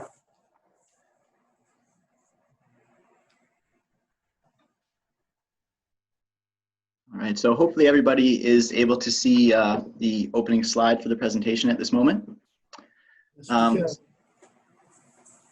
So this presentation is related to the report to Council for the Clayoquot Biosphere Trust zoning amendment, considering the property at 301 Olsen Road. So the application was received July 14th of 2020. There is a residential component to this application, so it has been considered fairly quickly within our pile of zoning applications that we are currently working through. So the location of the property is 301 Olsen Road, right at the corner of Campbell Street and Olsen Road, sort of at the top of the Olsen Hill. This image shows that it's forested. This is an older image from, I believe, 2015. It has since been cleared. So this zoning amendment would facilitate the development of a kind of a new institutional office space for the Clayoquot Biosphere Trust. There are also some accessory housing units associated with it. So it would be a little bit of a change in use for the property, as well as a slight kind of change in density, depending on how you would define density, I suppose. So the proposal, this is has been provided by the applicants. This is the current kind of design proposal for the space. So it would actually kind of interact quite closely with both Campbell Street and Olsen Road. We'd be looking at changing the setbacks, as well as it's a little bit taller than what is currently permitted under the zoning. So we'll get into the zoning specifics a little bit later, but first we'll start with some of the more high-level policy that we use to examine these kinds of applications. So the vision to action has a few kind of general statements pertaining to this development. Really within Tofino, we're looking kind of at compact and distinct neighborhoods. This is kind of part of the Crab Dock neighborhood, so that has been recognized as a distinct neighborhood here in the District of Tofino. Buildings are combining Tofino's eclectic character, West Coast design elements, but also have to be at a particular scale and feel appropriate to the both specific location and larger location of Tofino itself. A diversity of housing forms is also available through the community. We're also really trying to support arts, culture, heritage, natural features, First Nations heritage. And that's one of the things that this particular application has the potential to bring into the community. So within the Vision to Action, there's some broad support for this kind of development. The official community plan designates the general area around the property and the property itself as part of the village designation. So this is kind of a designation that is intended to house most of the institutional, recreational, commercial, as well as more high density housing within the District of Tofino. There are no density regulations associated with this particular designation. Also, it's part of the Crab Dock neighborhood and the waterfront area Working Harbor. The Crab Dock neighborhood is kind of an important neighborhood within the OCP. It's mentioned quite specifically to be planned and designed using neighborhood involvement as a special neighborhood area, recognizing its unique mix of uses and heritage character. So historically, this has been an area of both residential and commercial enterprises. Again, the OCP really recognizes that taking into account that heritage, as well as taking into account the current residents, is very important with regards to any development application in this area. In general, the OCP is actually quite supportive of the application, though as mentioned, any input from the Crab Dock neighborhood, consideration of the surrounding area will be quite an important aspect of this particular application. So taking a quick look at the affordable housing needs assessment, this isn't exactly a residential application. However, there are going to be a couple of residential units associated with it. Within the affordable housing needs assessment, lower to moderate price permanent year-round rental accommodation and affordable rental accommodation for seasonal employees is noted as categories of need. Housing agreement may be discussed in association with this application. This isn't something that's been discussed with the applicants at this point, but it could be could form an element moving forward should the application move forward. Currently the zoning is for two-family residential districts, so that essentially allows single-family homes with suites or duplex homes. Short-term rentals are permitted uses on the lot, as well as other home occupations. The new zone would likely take the form of a new comprehensive development zone. The particular mix of uses and size and setbacks, etc., being requested by the applicant dictate that a site-specific comprehensive development zone be developed should this application.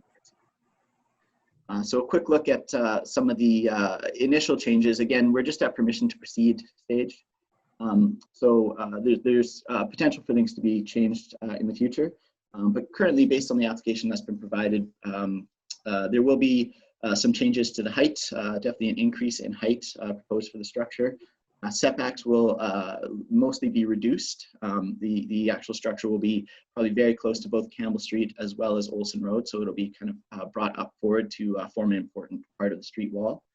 And the lot coverage will also be significantly increased. It's worth noting that we don't actually have floor area ratio considerations in the zoning currently, but that may be something that happens as we move forward with this particular application. Some of the initial land use considerations that staff have flagged in the reports, mostly, form and character is an important aspect of this. It's a very prominent site coming into the District of Tofino.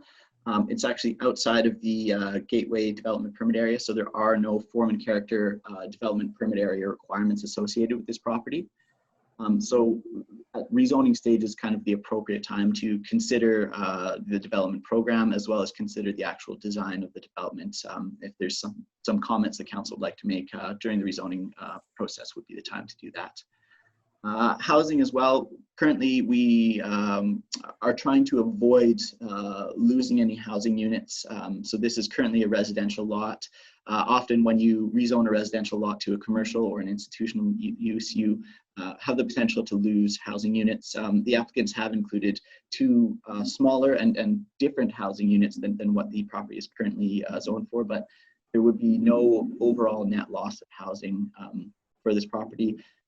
Again, housing opens up the opportunity for us to look at housing agreements, as well as removing the permissions for short-term rentals. So there's a good chance that the 2 units associated with this development would go to house residents here in Tofino or other people of need.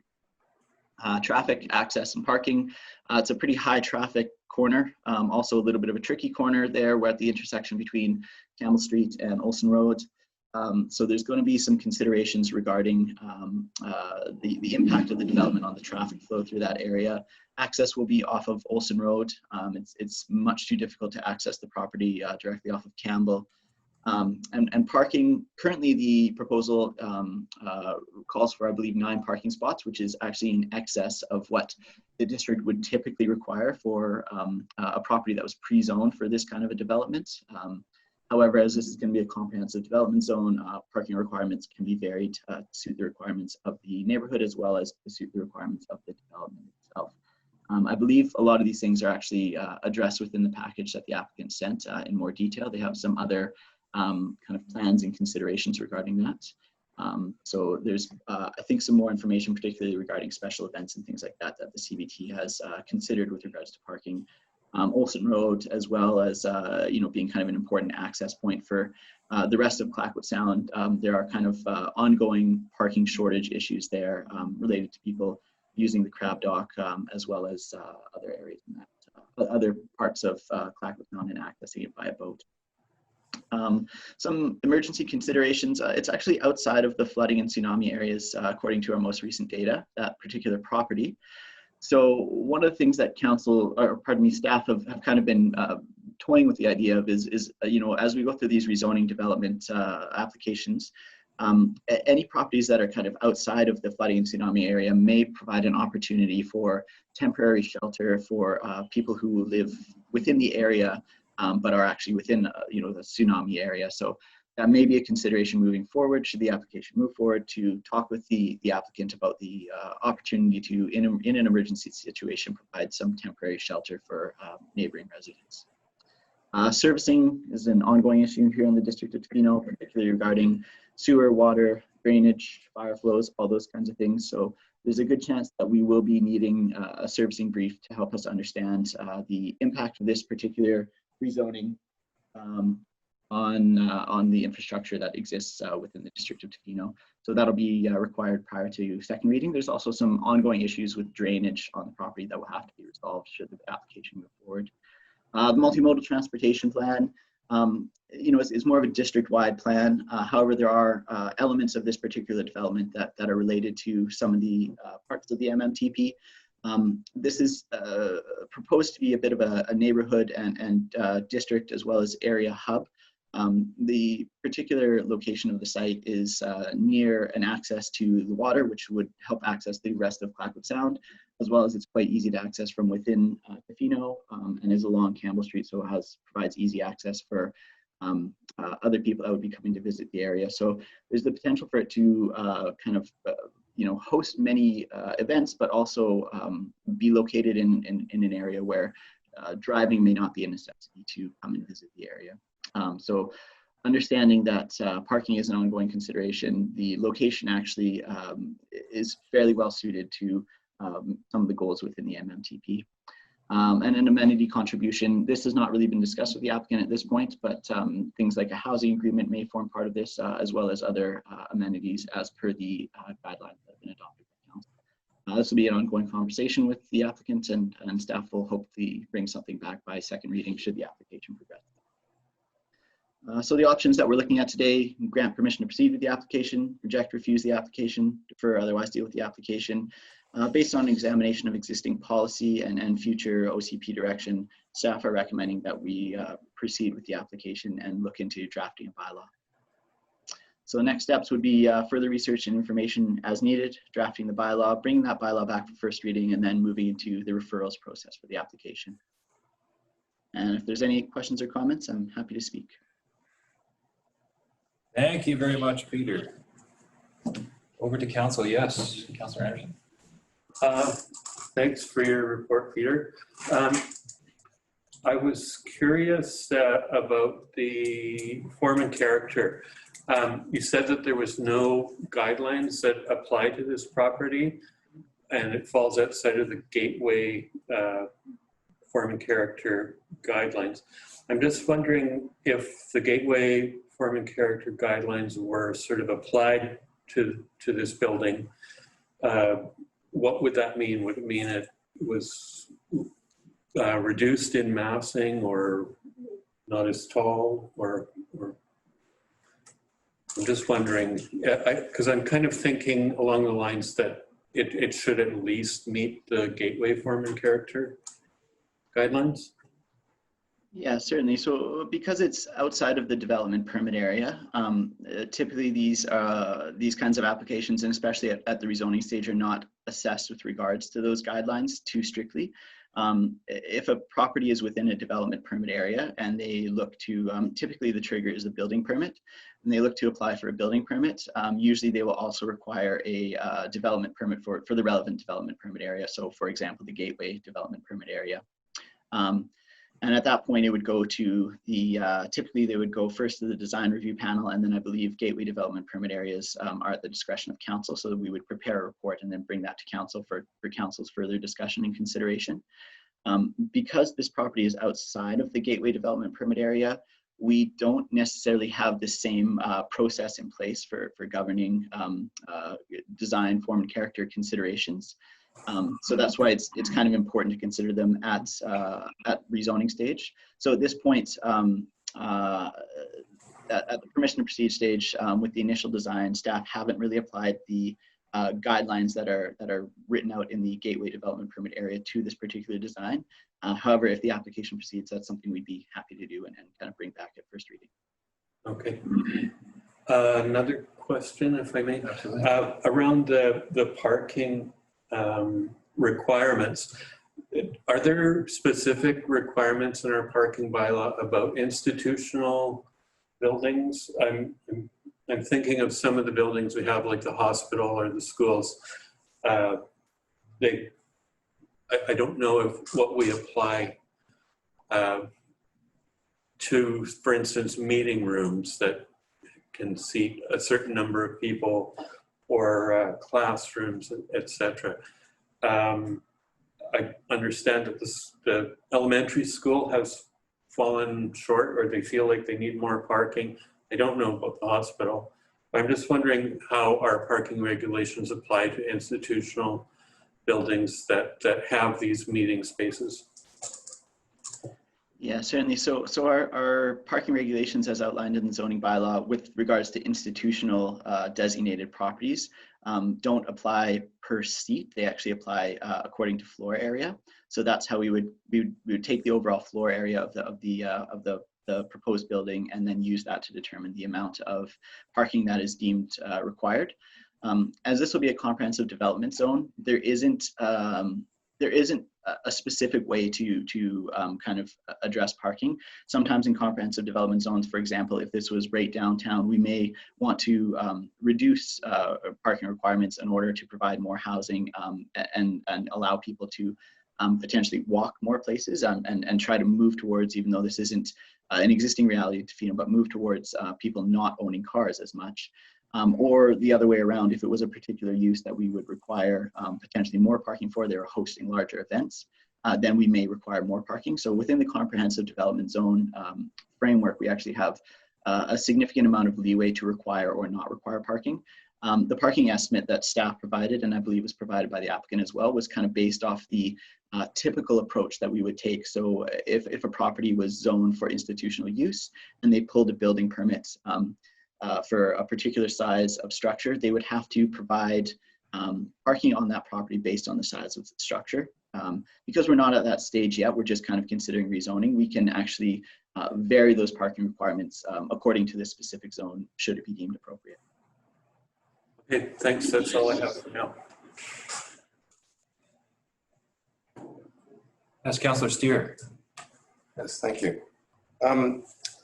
Peter, maybe just a quick comments and then maybe specific questions. I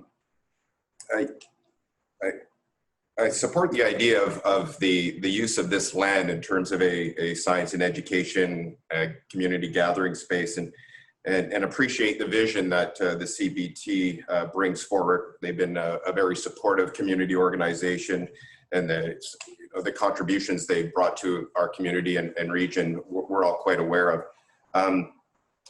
And I do see how that space could be an asset to that neighborhood based on the change of the zoning that's being requested.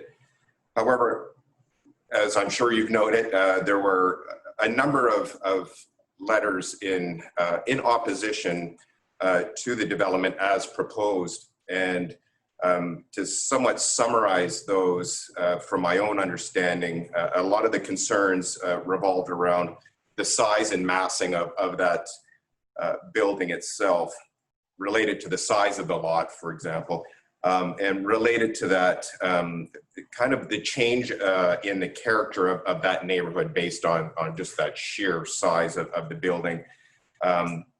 You brought up, and as we're aware of the parking and road safety, especially at that intersection of Campbell and Olsen, and some of the concerns around the consultation process. And as you brought up that within our OCP, that Crab Dock neighborhood does specifically talk about the consultation with that neighborhood in terms of the developments that would proceed there. And we do know that historically there have been rezoning applications that have been turned down with the input of that neighborhood. And so there are quite a few concerns stemming from that neighborhood that, and you've talked about some of those in the report. And so I don't have a specific question other than when we're looking at moving forward with this, and I'm inclined to support this beginning of the permission to proceed, but I will have to say that if the applicant is not seriously going to address some of those concerns, and many of them I do feel are legitimate, that I would be very reluctant to move forward with this. And so part of it is my understanding of the permission to proceed phase, and we'll move to that first reading. And within that, is this an opportunity at that point for the applicant to address some of the concerns from the neighborhood and some of the concerns that have been brought forward by staff and some council members at this point? Yeah, certainly. The purpose of the permission to proceed is really it's kind of just kind of dipping your toes in the water. Do we like the idea of potentially having an institutional center on that property? Do we like the idea of having a couple accessory residential dwelling units with there? However, typically the permission to proceed provides a good opportunity for the applicant to kind of understand where council might be supportive and where council may not be so supportive, and staff as well. And that they can then refine their proposal before it comes back to the bylaw stage, which is where we get a little bit more serious, I suppose, in terms of moving the process along. So this is a useful kind of forum to make any comments that you have that I can pass on to the applicants. I believe they might still be listening into this meeting as well. And they can then do their best to address those comments in a way that they see fit before we prepare the bylaw and bring it back, and hopefully that will address some of council's concerns, and they'll be able to be supported moving forward. So that's at this stage, that's kind of why we do the permission to proceed. In large part is just to really kind of gauge what council's thinking, and then hopefully have a bit of a better application moving forward when we come to the bylaw stage. Thank you, Fiona. And just a quick follow-up there's some of the concerns that were stated in those letters did revolve around the consultation process itself. And I think some of the direct quotes were not feeling heard. And maybe, I don't know, in your response back to the applicant that I'm sure they've read those comments, and that will be another consideration for myself, is that consultation process be further and maybe refined to maybe answer some of those issues that the neighborhood in large part has brought forward. So thank you, Peter, for that explanation. Yeah, certainly. Councilor Master, then.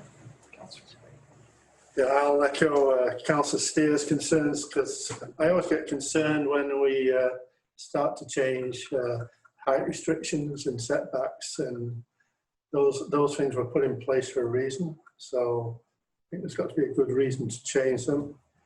I'm really concerned about traffic, and I would really like, and I know you don't have a lot of influence on this, I would really like the traffic study to be done during the summer rather than in the middle of winter. like when the traffic is backed up past the shelter restaurant and things like that. So if you have any influence on that, that's it. And I agree that having talked to a number of people on Olsen Road, I feel they have not been included in the consultation adequately. So, but I will not oppose it at this stage. Thank you. Yeah, I think that my my vote to move forward with the permission to proceed hinges mostly on the same things that both Councillor McMaster and Councillor Steer have gestured to. You know, I think this is not the first time that we've had tension between what a community has evolved to be and the zoning or the desired zoning that other parts of our community have been looking for. And I think it's important here for me to remember that any discussions about community or neighborhoods or gathering places are also posited on the fact that we are in traditional Tla-o-qui-aht territory. And this is a building that is looking to provide a meeting space and a sense of community and a sense of neighborhood on top of another neighborhood. So I think that this is particularly tricky in a number of ways because we do have within our vision to action things that do support a place for protecting and supporting First Nations heritage and gathering spaces, and it reflects our integration and interdependence in our biosphere. So I think that when we layer all of those things on top of zoning, we get a particularly, what can appear to be a fraught problem. And I don't think any of that kind of nuanced 65,000 foot view negates the fact that there are really important concerns here, traffic being one of them. This has been an issue for this area for, you know, since I've been on council, and I assume since others have been on council, this has been up for, you know, a large number of times. And whether this is eventually zoned as a residential home or a duplex, or however it goes forward, that traffic problem is going to remain. So I would really encourage the CBT, the district, and any parties engaged in this to advocate mightily for some changes on that corner. And I think that that would probably, from what I've read from resident letters that do not support the project, that's kind of first and foremost on all of them. I would also like any amenities discussions to include what you gestured to in the first place, kind of emergency shelter and in the event of any type of natural disaster. I would also like to note that because this is located here as part of the CBT's directive to find a place with deep water access, road access, that we look carefully at having some sort of shelter around the dock as part of an amenity. I think that that's been a missed opportunity before, and I think that if we're going to use that, if they're looking to use the dock for deep water access, that we look critically at how that's going to be used and how people using it are going to be protected. And I would also like to look at housing agreements for housing in perpetuity, if that is the way that this application progresses. One more thing, I did have a question, and I'm not sure if this has come up, Peter.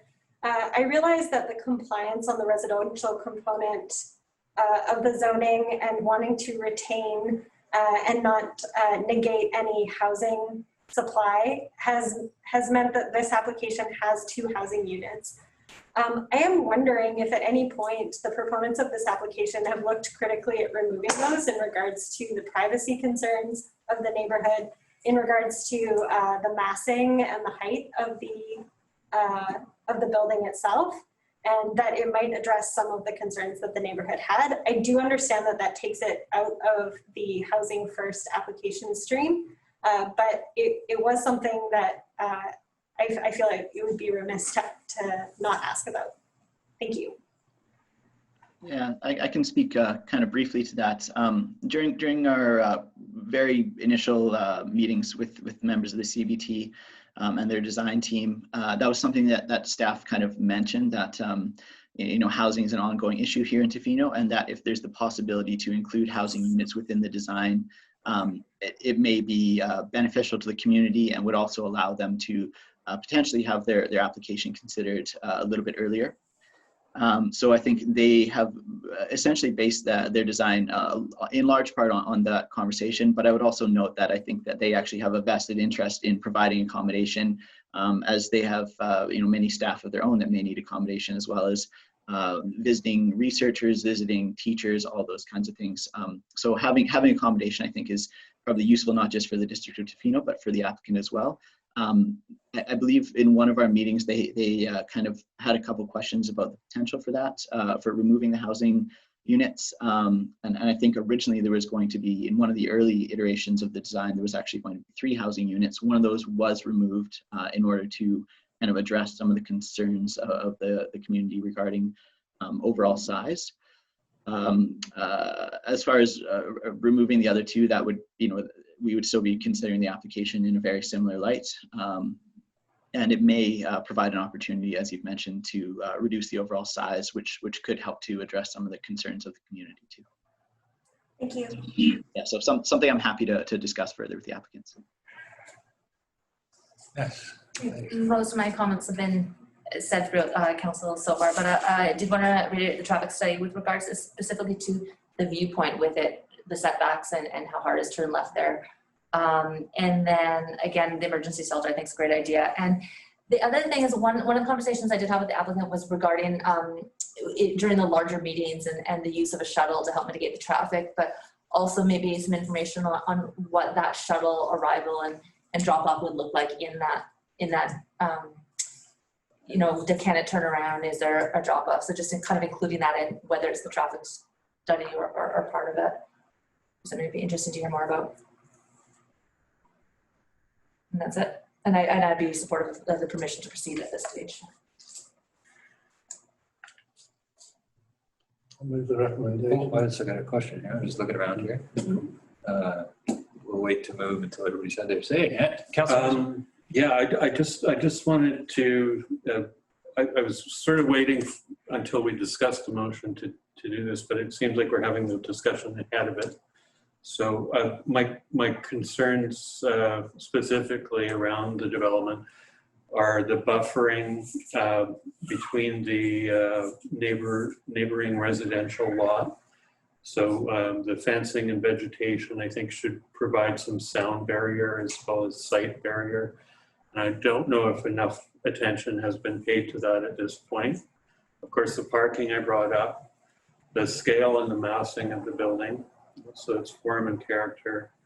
I think the housing component is important to the development because it helps integrate it into the Olsen Road neighborhood. And then I also had paid attention to one concern that was brought forward about the use of the outdoor deck and how it might create a noise problem reaching into the neighborhood as well. So those are my specific concerns, and I think if it's to proceed, I would support the permission to proceed, but to go to first reading, I really think it's up to the developer to address those concerns to the neighborhood. Thanks. Thank you. I do have Peter, thank you so much for this. I just had a couple quick questions. You notice that it's currently zoned for duplex units. We saw the mock-up of what's potentially, now each of those duplex units can now have a secondary unit as well, is that right? Currently, we're working on that. So within the BC Building Code, there has been a recent change at the provincial level to allow secondary suites within duplex units. Our zoning bylaw currently does not reflect that, but it's something that we'll be bringing before council quite soon. So I think the general direction that we would be headed is to allow secondary suites within duplex units within the next year. Super. And following that would those, I understand that is coming. I expect that to happen. And those duplex units, would they be, would vacation rentals, short-term rentals be allowed on that property if they're secondary suites? So that's one of the things that staff are kind of wrestling with right now to try and understand the various implications of allowing these secondary suites. Typically in a duplex, vacation rentals are not permitted because usually you would have to have essentially 2 dwelling units within one parcel whereas one is used for the short-term rental and the other is used for the long-term resident. With the duplex, as we don't allow secondary suites in them currently, they can't be used as vacation rentals. However, allowing secondary suites may permit that. Staff are maybe not supportive of that, and it'll be something that we are considering as we bring that forward. So I think at this point, the direction staff are moving is to try and avoid allowing duplex units to be all of a sudden opened up for vacation rental use. However, that'd be something for council to discuss as we continue to move those things along. Sure, thank you. And I have one more question to do with traffic. Should this proceed and traffic increase to a point where something must be done with the road to improve visibility, to reduce them? Who's on the hook for that road if this is that the town? Yeah. Once the zoning has been granted, that grants development rights to the property, and that grants the ability for the developer or for the applicant to essentially build what they've been permitted to build. Say in 5 years' time, if things move forward and the building's built, in 5 years' time, traffic becomes a major issue at that particular intersection. At that point, it would be the district. It would be a capitally funded project likely to need for any road improvements. So at this point, a traffic impact assessment, as has been noted by council, should be an important consideration in order to move forward with this application, so we avoid that situation as much as possible. Great.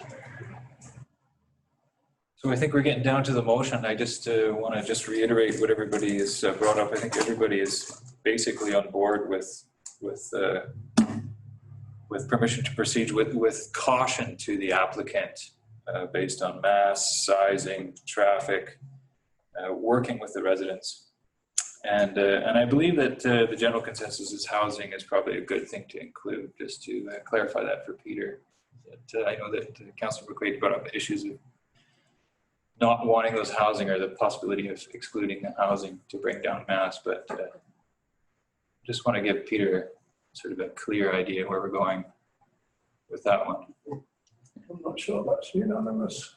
Is that not unanimous? Well, I don't know about that. I just want to. No, my question to Peter was just that had it been considered in regards and in communication, and I'm not looking to change that. Okay. Yeah, it was merely just an inquiry if that had been any part of the community consultation, and Peter gave me a more than adequate Okay, so super. I just wanted. Perfect. Thank you. Happy to clarify. Go forward with that. Okay, great. Is that clear? Okay, I'll move the recommendation. Before I do this, I think if the concerns get satisfied, then CBT will be a pretty good neighbour for anybody. So I'll move that staff proceed with further review of the zoning amendment application for 301 Olsen Road. Seconded. Any last comments? All in favor? Any opposed? Motion carried. All right. 8.5, permission to proceed Woodsmere Holdings Corp. 825 Campbell Street, report from Community Sustainability. Peter. I'll be sharing my screen again for this one.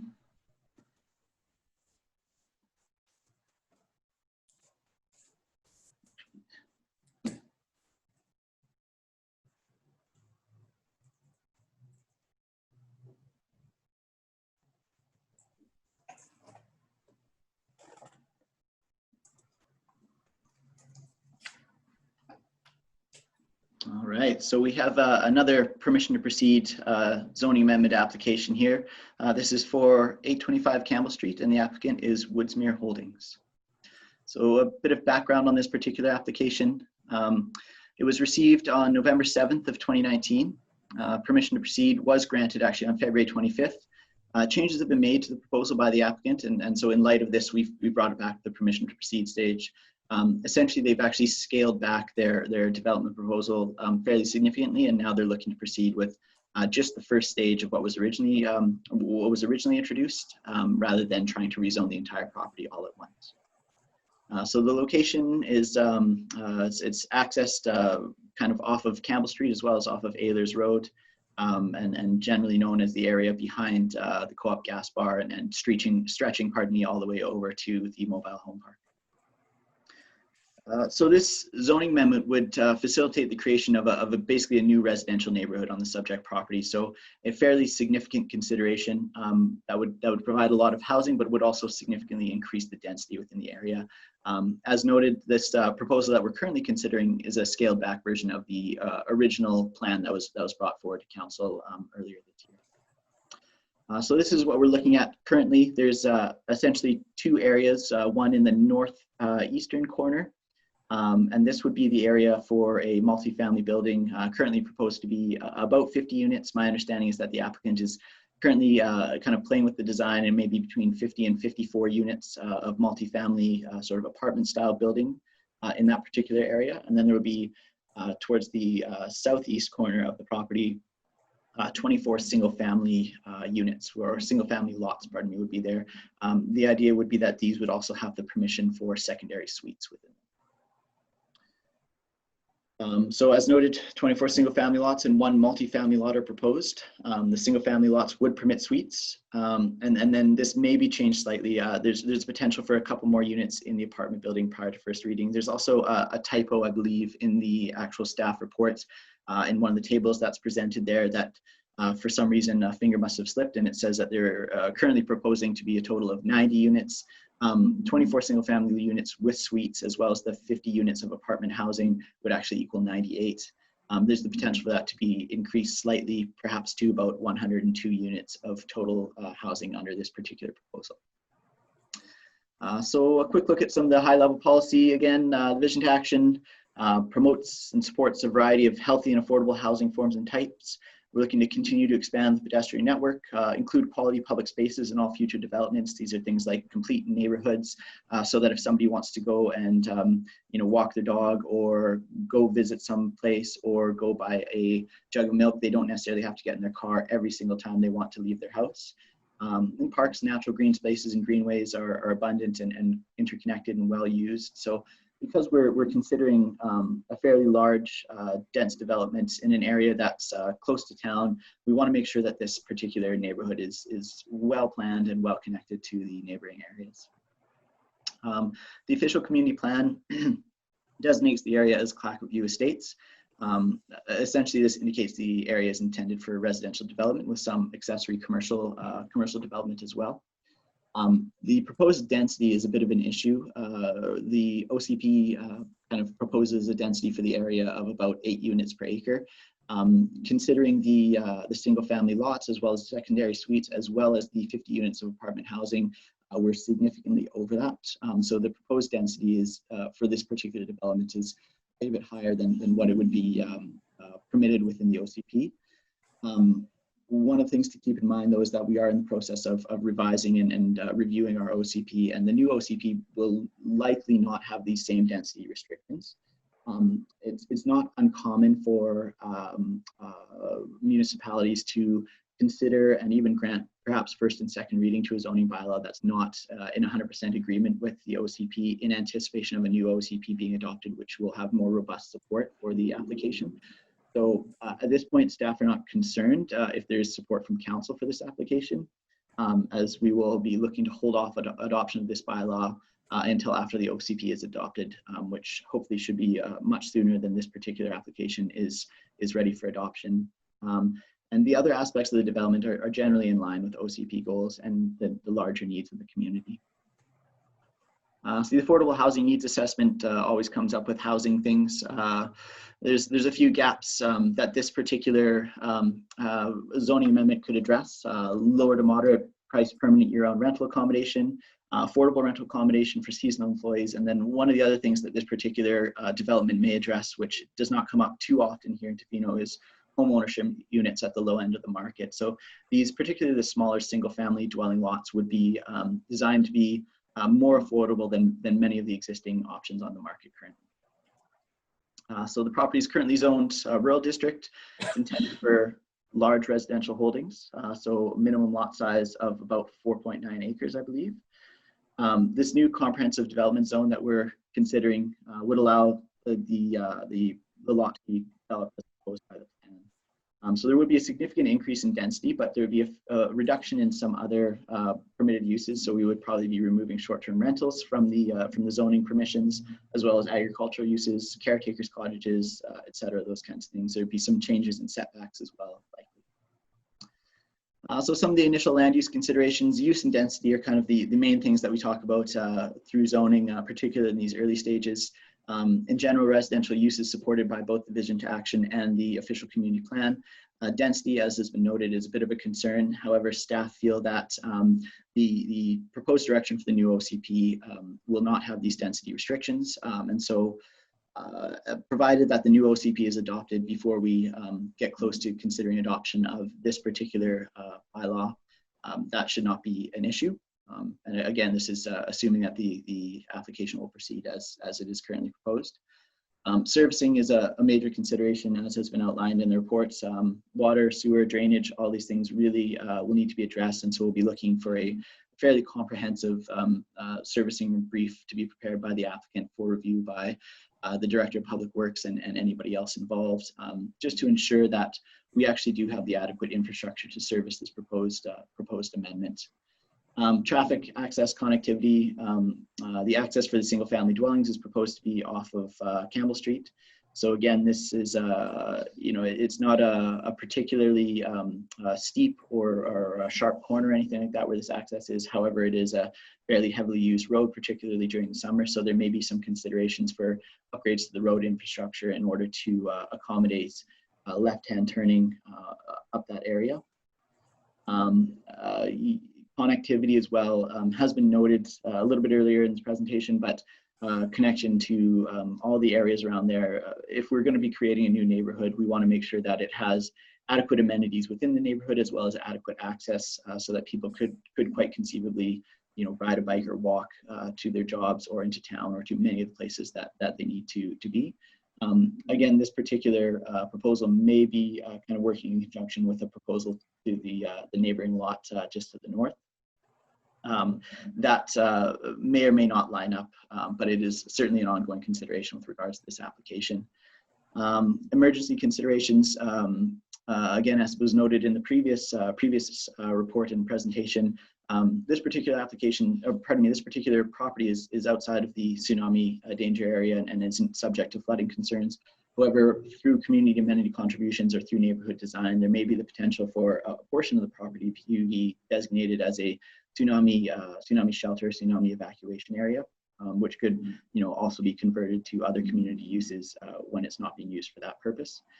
So that is kind of a consideration, particularly for the residents of that area that are within tsunami inundation zones. It may provide a very useful escape route and in addition to the district's emergency preparedness infrastructure. Form and character, again, this particular property is not within a form and character development permit area. So considerations for, the design of the actual apartment building, as well as considerations for, height restrictions and setback restrictions for the actual lots, FAR considerations, if that's something that needs to be involved, will dictate how the actual neighborhood develops and looks, and may be of concern to council and should be considered during this rezoning stage if the application continues to move forward. Community amenity contribution is also an important consideration with these larger developments. I believe it's outlined in the report, but there are some considerations for cash contributions as well as price restricted units to add to the district's affordable housing roster. So all these things will continue to be discussed with the applicant. We're hoping to get some more studies and information moving forward into first reading and especially before second reading, should the application proceed, to kind of have a lot of these sorts of issues essentially resolved or have a very good understanding of where we're headed with them. So options today would be to grant permission to proceed with the application, reject, refuse the application, defer, otherwise deal with the application. Staff are recommending the first option. Again, this is sort of a much smaller version of what was already granted permission to proceed by council earlier this year. So the next steps, you're looking to do, gather any additional information, draft a bylaw, and then bring it back for first reading. And then we would go out for referrals for the bylaw, which will form an important part of this process. That's how we'll get to understand a little bit more about the concerns of other agencies, as well as the concerns of internal departments here at the district. So if there's any questions or comments, I'm happy to answer or try to answer. Thank you, Peter. Up to councillors. Councillor Steer. Great, thank you, Peter. Appreciate the report once again. Start off, I will definitely be supporting the permission to proceed. But you brought up a really, right at the beginning, that we are essentially creating a brand new significant neighborhood, and that careful planning will be important for this. So with that in mind, some of the potential concerns stem around the density, only in the sense that in your report and in the 2017 when Woodsmere in the initial 398, water was definitely something that was a concern, and I suspect will continue to be. In that report, it had talked about in 2017 that there was an anticipated accommodation of approximately 165 units over a 5-year period, and that we would be able to service that in an appropriate way. And so this is the first thing that would come to mind to me, that if we are going to be moving ahead with a lot of these new subdivisions, that consideration over the long term has to be front and center. And second to that is that the property, the rezoning that he's asking for, and I suspect, and this is speculation, that they'll want to develop more of that property at a later time as well. So once again, a consideration of looking at that property as a whole in that long-term vision is something that is front in mind for myself. Also, just and more of those subtle issues of the, I know it's not subject to that forming character, but it will, when we're creating that new neighborhood, there definitely will be some aesthetics that I think will be important, considering the location and considering the viability of that neighborhood. And so at whatever point that comes up, that we will have that discussion, that will be something that I will certainly be interested to see. There hasn't been any visuals yet of what is being proposed for the apartment complex itself. So that's definitely top of mind for myself. And interestingly enough, in the multimodal transportation plan, there were some interesting strategies or possibilities in terms of connectedness. And then something that I hadn't even thought of, but the opportunity for that, which has been talked about quite a bit, is the opportunities for the RV parking outside of the village core with the connected transit options to limit those. I know it seems small, but it is something that I thought was intriguing, and that should definitely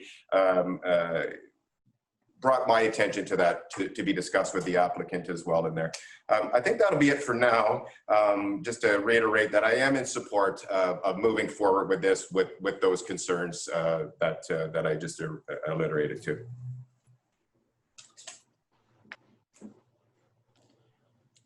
Yes, please.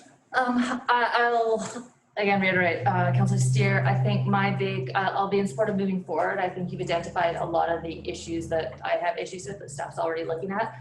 I'm very concerned about the water, and not just the water for this project, but really the water in general, about how much development is already out there, what granting this application and that access to the water could detract from something else that maybe even be affordable housing, and really an understanding of where we all are overall with the water issue. As well, in looking in the presentation, there really wasn't much that said anything about green space. It does say park, but there isn't, that part is kind of missing a size. So in the conversations, sort of identifying the importance of green space within that community, because it does become a community, and having a park and not just like a token little parcel. So those being part of the conversations, and then everything else that I have concerns about have been sort of addressed in what you're looking at. Yeah, certainly. I would just mention one thing, which is that we do anticipate the rest of the parcel to be eventually developed further. And so at this stage, even though it's kind of outside of the rezoning area that we're considering. We will be working with the applicant to kind of get a good understanding of where future roads may go, where green space and parks may go, in anticipation of the eventual development of the entire property. And the one other thing that I would note is that I believe the current direction in the OCP for the next 5 years is that we're kind of anticipating needing to provide or an absorption rate of around 30 units of housing per year. So again, we have been dealing with some fairly significant development proposals over the last year or two, and these will be interacting with each other as per the outline in our OCP, as well as very much to be dictated by the capacity of our infrastructure. Yes. Just to follow up on your comment there, that I appreciate the sort of the future in the long term, and I saw that they were talking about developing the rest, but I think the green space and park conversations as well within this development, because I wouldn't want to have to wait for those to be identified in future. We don't know what that zoning would even look like, what the councils would approve, and so having something that would also be tied to this one specific as we deal with it would be important to me. Yeah, certainly that'll be something I'd bring up with the applicants. Thanks for the comment. I believe the Director of Infrastructure might also have a comment at this moment.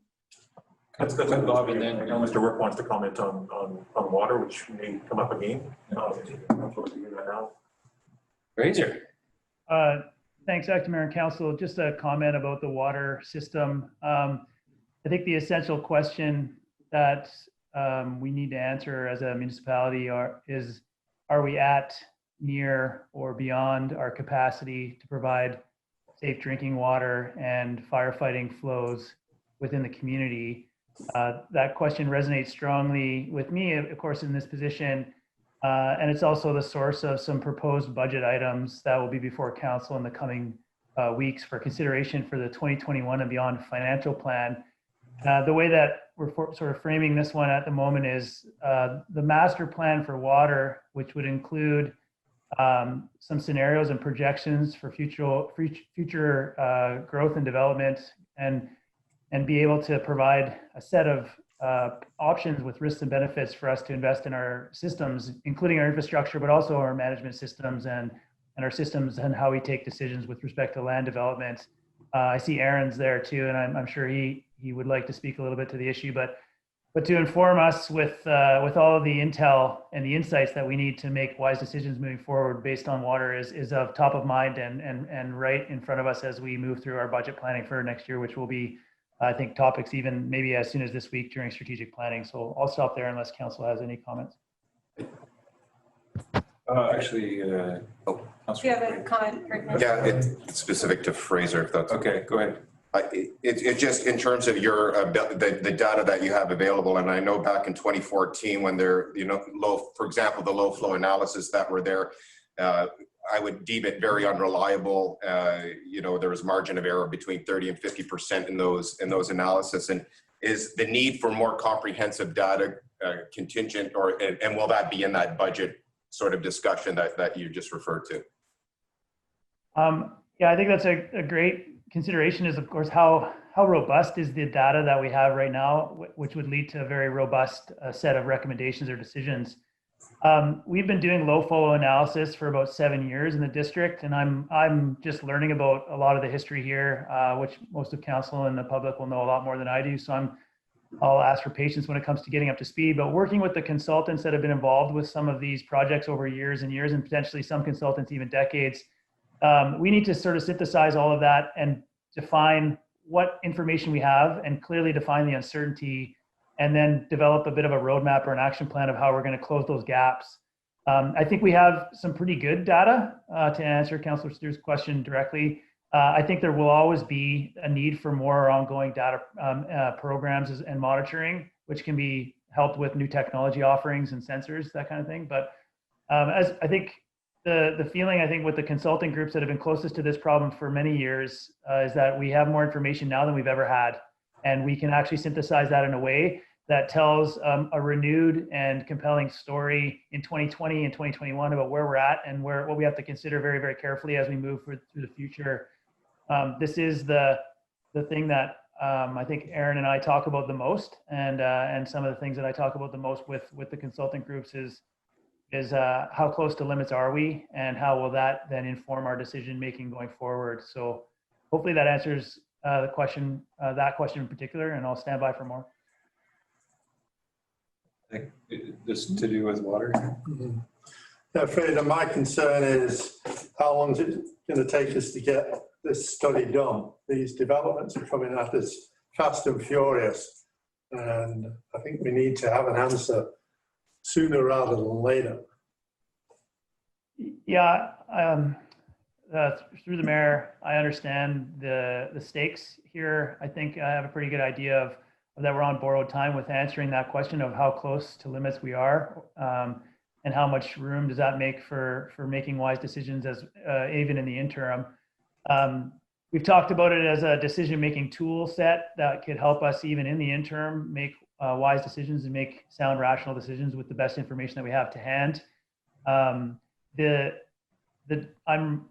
drafted a statement of work for the study to even commence that work in 2020 if we can get access to some contingency or other funding sources in order to actually accelerate this project, which is something that the CAO has supported philosophically, and we're looking at potentially how we can do that and get on the step with this particular body of work before even the financial plan is approved for next year. So I hear that, and I think through our discussions I understand that any moments we lose on our pace here can have big impacts on different projects, both privately and publicly. Yeah, thanks for that. Yes. Thank you. So Fraser, I don't specifically have a question for you, but more of a comment. I am tentatively in favor of moving forward with a permission to proceed with the understanding that, as council has said many times in this discussion, we're creating a new neighborhood. And I think there's another metric here that does appear later on our agenda that we're not examining to its fullest capacity, and that's a housing needs assessment about what is truly required for our community. We have a little bit better idea, I believe, of what we need for affordable rental properties, but when it comes to affordable land for purchase, I think we don't actually know what this community needs or is looking for. And creating a new neighborhood in Tofino without that information, while I'm the last person to put out a drawbridge or deny anyone access to the beautiful place that we live, I think we need to resource our community properly if this is the direction we're going, not just in water, but looking critically at our hospital, childcare, school, and what we can accommodate. I think that we are focusing on development and water, which I'm grateful for, because I think water provides a very natural boundary to what our development possibilities can be. But we have had a discussion today about what the capacity of the community can bear. And before we start talking about introducing new neighborhoods into that community, I think that having a better grasp of what that capacity is via measurables like a housing needs assessment, like our water, is really important. I think we need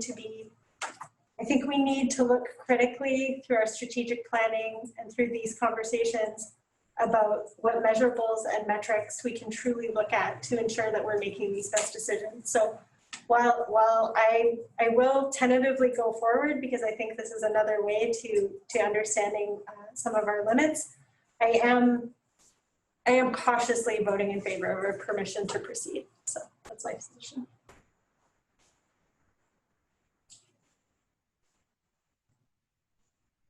I echo some concerns. I do right off the bat to concur with water. I think we could be in trouble one dry year, and we may find out that we are past our carrying capacity, especially with all the high density developments that are going in.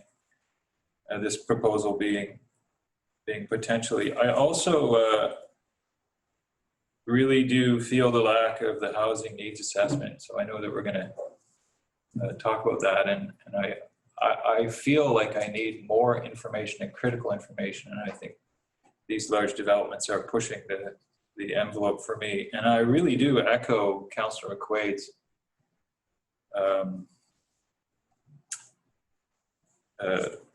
observations on school, childcare, and the overall carrying capacity of our town.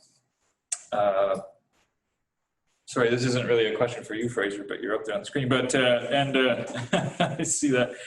And also, I noticed when we did the initial permission to proceed, I believe we did talk about green space and parks, and I note there is a complete lack of that here for this one, and I do find that troubling for me personally. I think anybody that proposes high density, especially the density that this is proposing, me personally, that should be offset with green space and park, and I just don't see it here.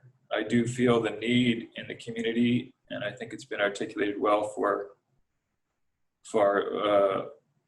lower cost property ownership, which I think this does address. So I do really appreciate that. So I will be tentatively giving us to voting in favor of permission to proceed, but I do really stress all those things are very, very acute for me personally. Aaron, you got your hand up, please, go ahead. Hi, good afternoon, everyone. I'd just like to make just 2 points just to clarify some information. The OCP, which I expect to be in front of council in November, speaks specifically to water limits and the type of uses that we're permitted to use water in the upcoming years. And as Peter alluded to, you're looking around 30 units per year residential roughly. And again, the idea that residential, that number is going to tip us over, it is something to be discussed. We should be more concerned about commercial accommodation development, and that's not to say that this application should go forward on that basis. It's just that at permission to proceed stage, and as Peter earlier indicated, this will be underneath the new OCP, which will speak directly to limits to growth based on water. The OCP will also identify projects that Fraser discussed as well. So there'll be a clear line between development, residential development, and future water infrastructure, just to alleviate any concerns at this point. But that as we get to first and second reading, we'll have there'll be hopefully a new OCP in place that allows us to have a more fruitful discussion. And the second point would be that we do have a housing needs assessment that is actually contains a significant amount of data. It was actually used as a model for the province. And so while it is 5 years old, it does identify 5 years ago a significant housing gap across the breadth of housing in Tofino. So from social housing all the way through to single family, large lots. There's just a lack of housing, and that hasn't changed in the past 5 years. We've added a number of new units, such as the housing at Uwood, a number of secondary suites and cabins that may be rented out. But looking at the numbers from 2015 compared to what we built and what the gap was there, if anything, that gap's gotten larger, not shorter. So I'll speak further to the housing needs assessment. I guess in the meeting, I just wanted to clarify that we do have data from a housing needs assessment, and that's what we use to review these types of applications. Can I just continue talking, then I'll go to you, Aaron, just to talk about mine and Councillor McQuaid's comments on the school, childcare, like the larger carrying capacity of our community. Does the OCP have anything to say about that in reference to something like this? Like, is there some way that we can address through the OCP or through rezoning those issues as well when it comes to some large residential development like this? Yes, the OCP does provide us that opportunity, and through the OCP process and what will happen in a number of months from now, we'll be referring the 2020 OCP to a number of different agencies, including SD70, Island Health, the hospital, for their comments. They have been to date. We have referred this information to those organizations. We haven't received a lot of feedback about that, but it is legislatively required, especially with SD70 and school. So that's one way to do it. There will also be policies within the OCP supporting certain things we want as a community. From my understanding, it may not be the residential units that are taking over. It's the influx of visitors in the summertime that are causing us our acute needs anyways. Councillor Steer. Yeah, I think your question alluded to what I was going to comment on, and we may be digressing from it a bit, but I think what was being said, and I reiterate as well, we don't want to look at these developments outside of the water is just one parameter. There's also, when we add density in terms of residents, we put the services such as our hospitals, such as our schools, the capacity for all of those. And if we don't include that kind of thinking, we, as you know, our school is already, our elementary school has already reached its capacity. We're building portables. We've heard clearly from our hospital director about the increase in the uses related to tourism, but also the services provided to residents. So if we don't concurrently think of having those services brought together in terms of development, I think that would be very short-sighted, understanding that water is just one component, but all the other services that create a community and neighborhood have to be looked at in conjunction with. And we were looking and talking about certain issues specific to this one, but in general, when I'm thinking about those densities and increasing numbers of people to our community, I think of them in that broader context of all of the services that are provided in. So I don't want you to think that I was just concerned about water, but we were talking specifically about this. So I do understand where the questioning was going and the understanding. So thank you. Councillor McQuaid. I do realize that the snowball that I pushed down the hill here. And I think perhaps if I redirect towards just having meaningful metrics of assessment and, having a completed new housing assessment, affordable housing assessment, which I do recognize, Aaron, that we do have and does contain quite a bit of information, but I also believe there's a reason that we're supposed to do it in a timely fashion. And I believe this council really wants to be confident in all the decision that it makes in regards to housing and the appropriate levels of each type. But I do want to make sure that my comment was expressly towards having measurables for our community, and that we don't go along with what feelings are about overcapacity or that we are under-resourced, but that we are looking to get the input that Aaron is seeking out, that we are reaching out to various agencies, and that we are looking for that direct measurable information about what our community can bear on various resource fronts. So thank you. Thank you for that. Yes, Councillor Anderson. Yeah, I'm looking at the map, the plan for it, and I have a couple of concerns with it. It's sort of the most basic kind of subdividing and planning, and I imagine this will change as we go through the rezoning. I'm not sure if this is sort of the final proposal for lots and location of them, and they don't really respond to the topography of the land very well. I don't see much in the way of parkland defined or pathways that might meet some of our multimodal transportation plan vision. Buffering from the highway seems to be there, but it's not really identified very well.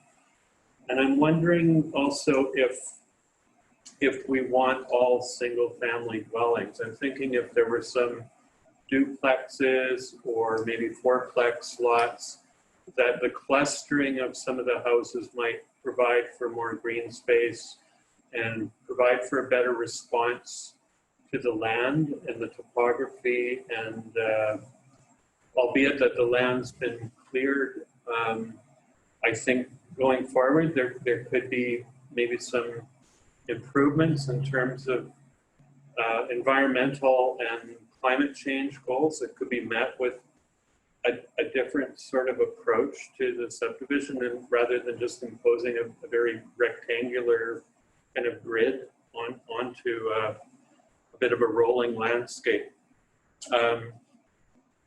Having said that, there's some things that I do support. The removal of short-term rentals, I think, is a good thing, and I think we should be on any new residential land. We should be looking at that in any new rezonings. The kinds of things that I'll be looking at to have some response from the developer is the parkland, defining that a little bit better in the proposal, transportation, multimodal particularly. With this kind of density, I think it's important to look at what will happen with street parking. We're having some areas of Tofino, I think, are seeing a lot of street parking in residential areas because of the numbers of people that are living in houses. I think we have enough information in our current housing needs assessment. I think it needs, I don't feel like we need to have a new one done, although it would be great if we could before going forward. So I thought Councillor Steer's comment about potential for maybe an amenity around having outside of town parking, whether it's for RVs or just for more parking in general, spillover parking. So I will be supporting permission to proceed, but I think that the subdivision, just as the map defines it, it doesn't respond very well to the environment, and there might be some improvements to be made there. That's all I have for now. All right, and we worked through this one. Anybody like to make a motion? I'll move that staff proceed with further review of the zoning amendment application for 825 Campbell Street. Second. Further comments? All the cautions were made. All in favor? Any opposed? Motion carried. Break for lunch. Second. All in favor? Reconvene at 1:30. Would you less? Yeah. 20 after 1? 20 after 1. We do a quick, you guys. All right, 3:20. We're calling the meeting back to order. 8.6, jumping right in. THC 700 Sharp Road Development Variance Permit Report from Community Sustainability. All right, Peter. Hello again, Mayor and Council. So I'll be sharing my screen for this as well.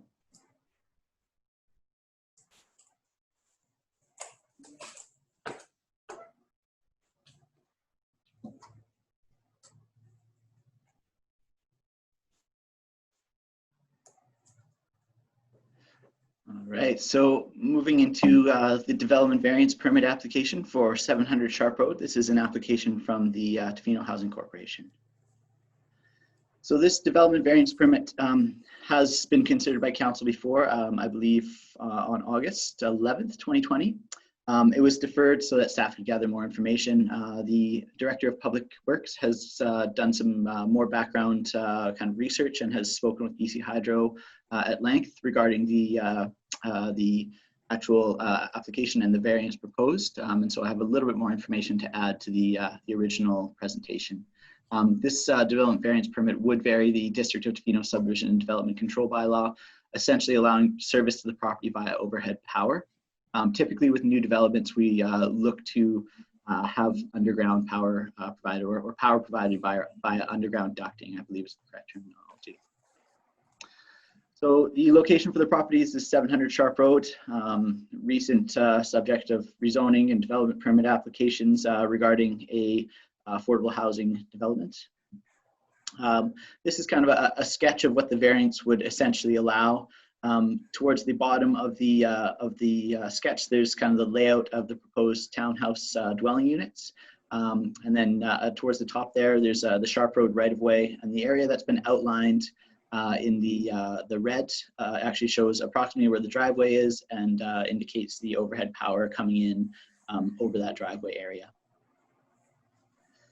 So the two kind of approaches to providing hydropower to new construction typically take the form of pole-mounted transformers versus pad-mounted transformers. So pole-mounted, that's the overhead power that we see quite frequently here in Tofino, and we're in the process that the subdivision development control bylaw dictates that all new subdivisions must provide power to individual properties via underground ducting.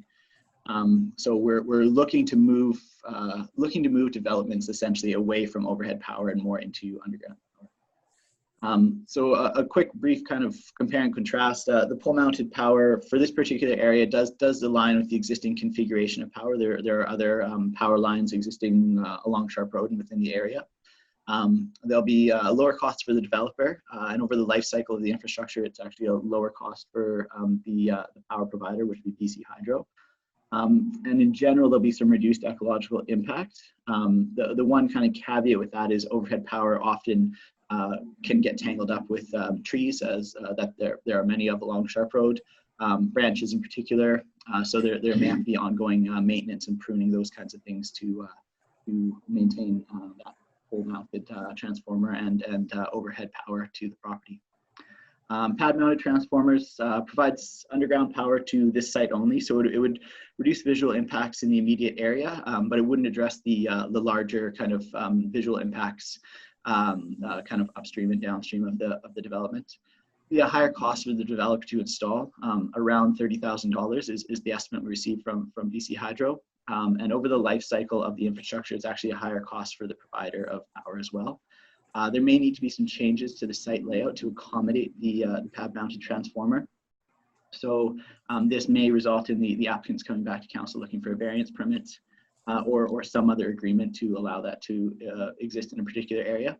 And it will likely result in more disturbance along the driveway access area, more engineering along Mackenzie Creek. So this was one of the things that was discussed in our original consideration of this application. Currently, there has been some disruption to that area as a result of putting in the driveway access as well as sewer and water servicing. This would just require a little bit more and may further disrupt the riparian area.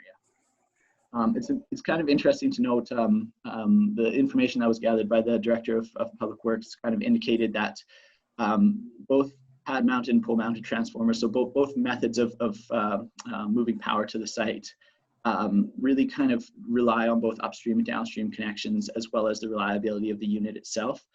So one of the reasons why we're looking to move away from a lot of overhead power is that historically there's been a lot of power outages in Tofino associated with power lines going down.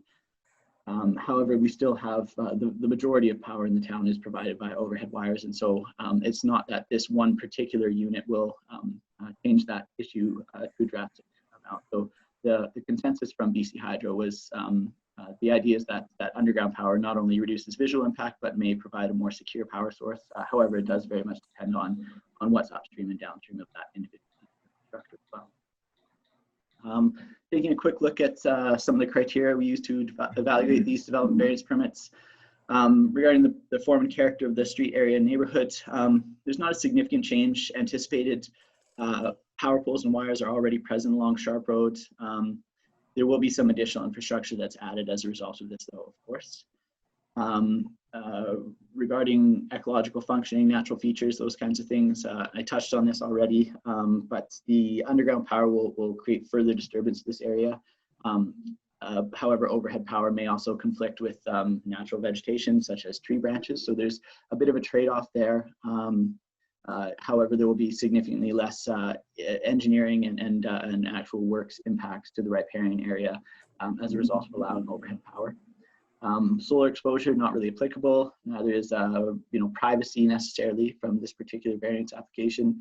Regarding views from neighboring properties, certain portions of the neighboring property will have these new poles and power lines visible. There are already some power lines visible, I would assume, from those properties too. So this will be changing things up, but it's not anticipated to be a significant effect of the variance. And then with regard to flexibility in building design, requiring a pad-mounted transformer may compromise the proposed site design, as has been noted. But this could be something that would be worked out through a development variance permit or some other application or some other kind of work through with the applicant.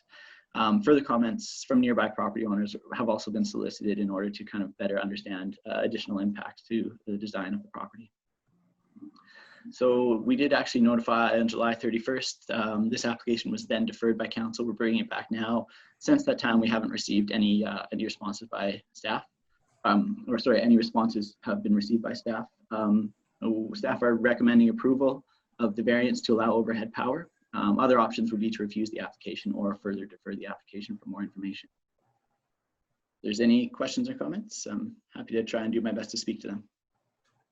Thank you, Peter. I'm sure there's a couple. Councillor Steer. Well, thank you, Peter, and I appreciate the report, and I'm going to pick my battles, and this isn't one I'm going to die on. I do appreciate the concern for the riparian area. Maybe the one question I do have that might help to answer, when we created that bylaw back in 2014, to that new developments be supplied via underground duct system, do you know or have knowledge of why we as a community decided that was the right way to go? I'm not certain off the top of my head. My understanding is for two kind of primary reasons that come to mind immediately. One would be the visual impact of the wires and poles and the kind of impact of them in the existing right-of-way and how that maybe interacts with future upgrades for pedestrian cycling infrastructure, those kinds of things. The other would be to, over time, increase the reliability of the system. So even though we still have a lot of overhead power that is affected by trees going down in big storms or other kind of similar incidents, the more power that we put underground, the greater our resilience to those kinds of power outage events will be over time. I believe it's also kind of a more effective way for larger subdivisions as well when considering larger kind of landscaping and street design proposals to have power provided underground.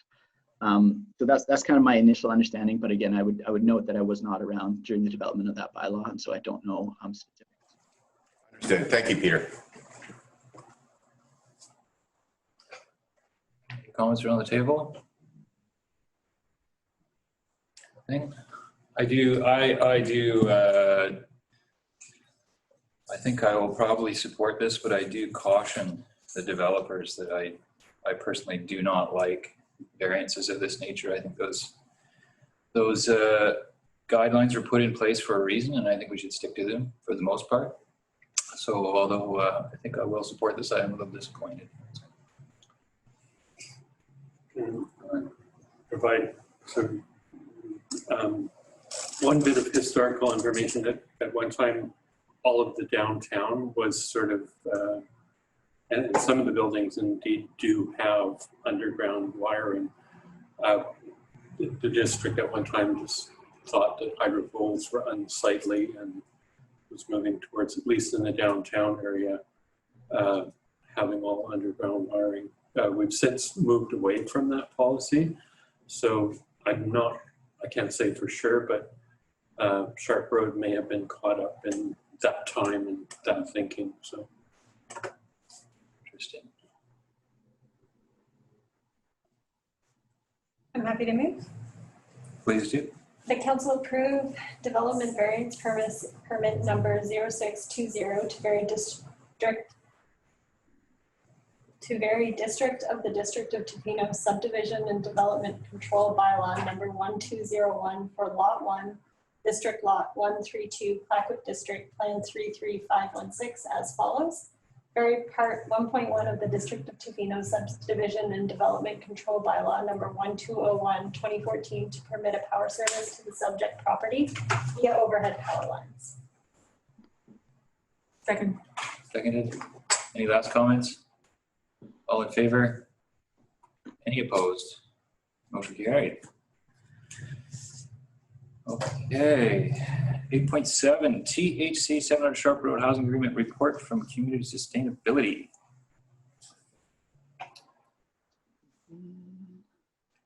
Peter, you're on a roll. Yeah, I'll get this one going here too. All right, so this presentation pertains to a housing agreement bylaw amendment for the Tofino Housing Corporation. This is the same property that we just discussed at 700 Sharp Road. So a little bit of background on this particular application. Bylaw 1270 from 2019 was the bylaw that rezoned the property to permit the affordable housing development that we've discussed.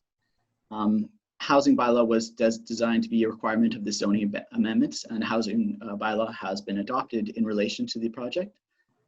However, when the applicant went out to work with the Canada Mortgage and Housing Corporation to secure some funding to actually construct the units, an amendment was noted to be needed because the CMHC has some particular requirements for funding. And that there had to be an adjustment essentially to the lease, and that adjustment affects the housing agreement as well. And so we're amending the housing agreement to reflect the needs of the CMHC. So the amendment actually just references a schedule that's inserted into the agreement, and this schedule may become active in the event of a foreclosure for the property for the project. So just a quick brief reminder, the agreement essentially defines a qualified tenant, with each rental unit required to have at least one qualified tenant within the unit.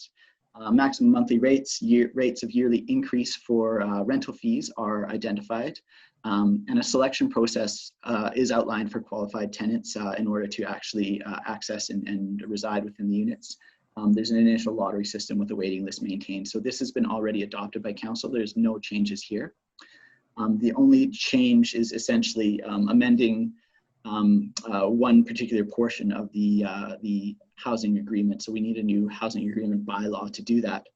The purpose of this amendment, as I've noted, is essentially just to satisfy a funding requirement of the CMHC. So the actual amendment of the housing agreement will reference a schedule in the lease agreement that will allow, through a process, the CMHC to sell the development to an owner for rent at market rates in the event of a foreclosure. So there's a couple different agreements that we need to consider here. There's the housing agreement, which encumbers the property in a way to only permits certain use of the property and certain rental fees, et cetera, that we've kind of talked about. And then there's a lease agreement that the THC has entered into with Catalyst, who's the developer of the project, and that essentially allows Catalyst to operate the units in reference to the housing agreement. However, then they need to get some funding, and basically as a security for the CMHC, they've asked that this additional schedule be added to the lease that allows them, in the event of a foreclosure, to sell the development as still a rental property, but it will be rented at market rates, and it will not be encumbered by the housing agreement. As the housing agreement is a legal instrument, we need to make sure that the housing agreement acknowledges this and understands essentially, and that district and council understand that the housing agreement will be nullified in the event of this foreclosure, and in the event that the CMHC has to sell the property to an outside developer, and that property can then be rented at market rate. So the THC has kind of indicated that a foreclosure scenario is quite unlikely. One of the main reasons is that the CMHC, I'm getting all my acronyms mixed up, pardon me, but the CMHC has particular sort of rates that they like to keep their projects at in order to access funding. Those rates are actually much more lenient than what the housing agreement currently permits. So there could be a significant increase in rental rates in the event of kind of some financial issues associated with the development that could still allow the property to still access that CMHC support, but still be under the control of the THC and ultimately the district, and be retained as affordable housing. The other kind of thing that the THC has noted is that there's a significant demand for housing here in the District of Tofino, and one of the things that could eventually force a foreclosure is the many of the units remaining empty for extended periods of time. that's quite unlikely to happen because there is a significant demand for housing here in Tofino. So that's not anticipated to kind of contribute to the potential of a foreclosure for that property. And finally, it's worth noting that the CMHC, is funding this as an affordable development. So they have a very vested interest in maintaining the affordable nature of the development. And so they would be very willing, it's anticipated that they'd be very willing to work with THC and the district to do whatever's possible to maintain it as kind of affordable housing under the terms of the housing agreement before going to that kind of last option of having to sell the development to an outside developer. So staff are kind of in agreement with the THC and are supportive of this proposed change. So the options that we're looking at to grant first and second, third readings to this proposed bylaw, grant first and second, third readings as amended if amendments are necessary, reject or refuse the application or otherwise deal with the application. As noted, staff are recommending the first option. So if there's any questions or comments, this is a bit of a somewhat slightly technical, so if there's any questions or comments, I'll do my best to answer. Any questions or comments? Just one for you, Peter. I understand from the reading that in the case of foreclosure or the threat of foreclosure, that the District of Tofino has first dibs on taking the property back. Is that right? Before CMHC sells it? Yeah, that's correct. So what would happen would be the project would no longer be financially viable for Catalyst to support, and Catalyst would be needing to walk away from the situation. And so the THC or the district, whatever is most, kind of feasible at that point, could then, we have the option before it goes out to open market to step in and actually purchase it or negotiate some sort of a purchase from the CMHC prior to them just kind of selling it to an outside developer, outside owner. Any further questions, comments for Peter? The District of Tofino Housing Agreement Amendment Bylaw number 1275.01 2020 be introduced and read a first, second, and third time. Second. Any other further comments? All in favor? Any opposed? Motion carried. THC Gateway Unit Housing Agreement, report from Community Sustainability. Yeah, so I have one more here. I'll just be sharing my screen. I'll try and, there we go. So hopefully we're all looking, the housing agreement related policies for the sale of the district-owned unit at 101-605 Gibson Street. So this was introduced at Committee of the Whole, the last Committee of the Whole. There have been no changes to either the policies or the housing agreement since then, but we'll move through the presentation just to give Mayor and Council a brief reminder of what it is we're talking about, and if there's any questions.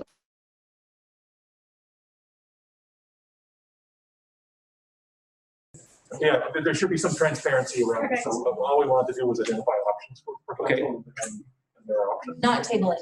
Let's carry it to, let's keep going until we get to the point, and then we'll discuss it and we'll decide.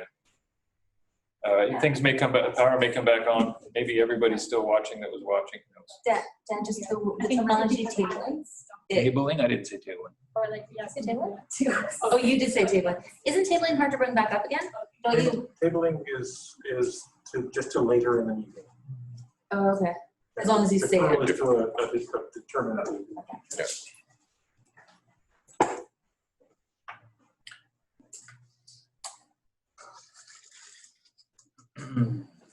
Should we reconvene? Yes. I'll make a motion to reconvene the. Yes. Okay, everybody's copacetic. I make a motion to reconvene. Second. All in favor? Passed. Where were we? We're on 8.8. Peter kept talking and it was brilliant too. I like how he says one more, but maybe two.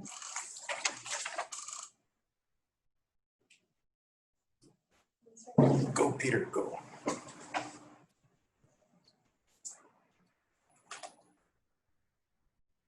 mean, we could, if we wanted to go feed it up.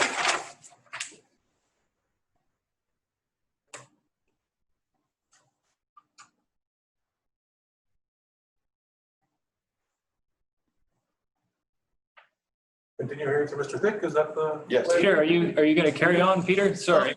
Yeah, sorry, no, I wasn't sure exactly what's happening there. Apologies, Council. I will share my screen again here and carry on with our presentation.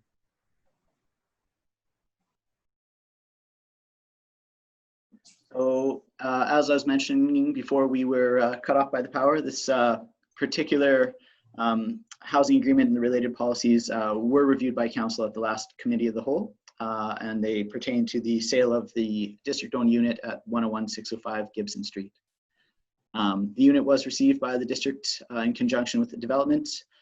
Council has recently passed a resolution supporting the sale of the unit with proceeds to the 351 Arnett development, that's the L114 development. This housing agreement bylaw is intended to restrict ownership and the sale resale price in a similar manner to the Sea Otter unit that was sold by the district in 2018. So this bylaw 1298 is essentially designed to restrict ownership and pricing related to this particular unit. Both the initial sale and any subsequent resales of the unit will be also price restricted in a similar manner.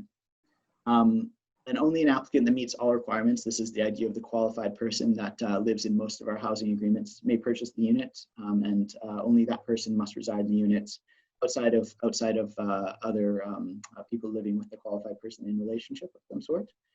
Rentals are permitted, but they must only be rented to qualified people as well, and it can only occur for a maximum of 12 months in any 5-year period. Maximum rental fees are also specified within the agreement. So a qualified person is somebody who has a maximum gross household income of $83,862. They've been employed in the region for at least 1 year. They've lived in the general ACRD region for 24, of the last 36 months, so 2 of the last 3 years.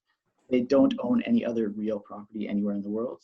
And other people may live in the unit provided they're in some sort of a relationship. So either that's marriage, cohabitating, related by blood or adoption, any of those kinds of relationships.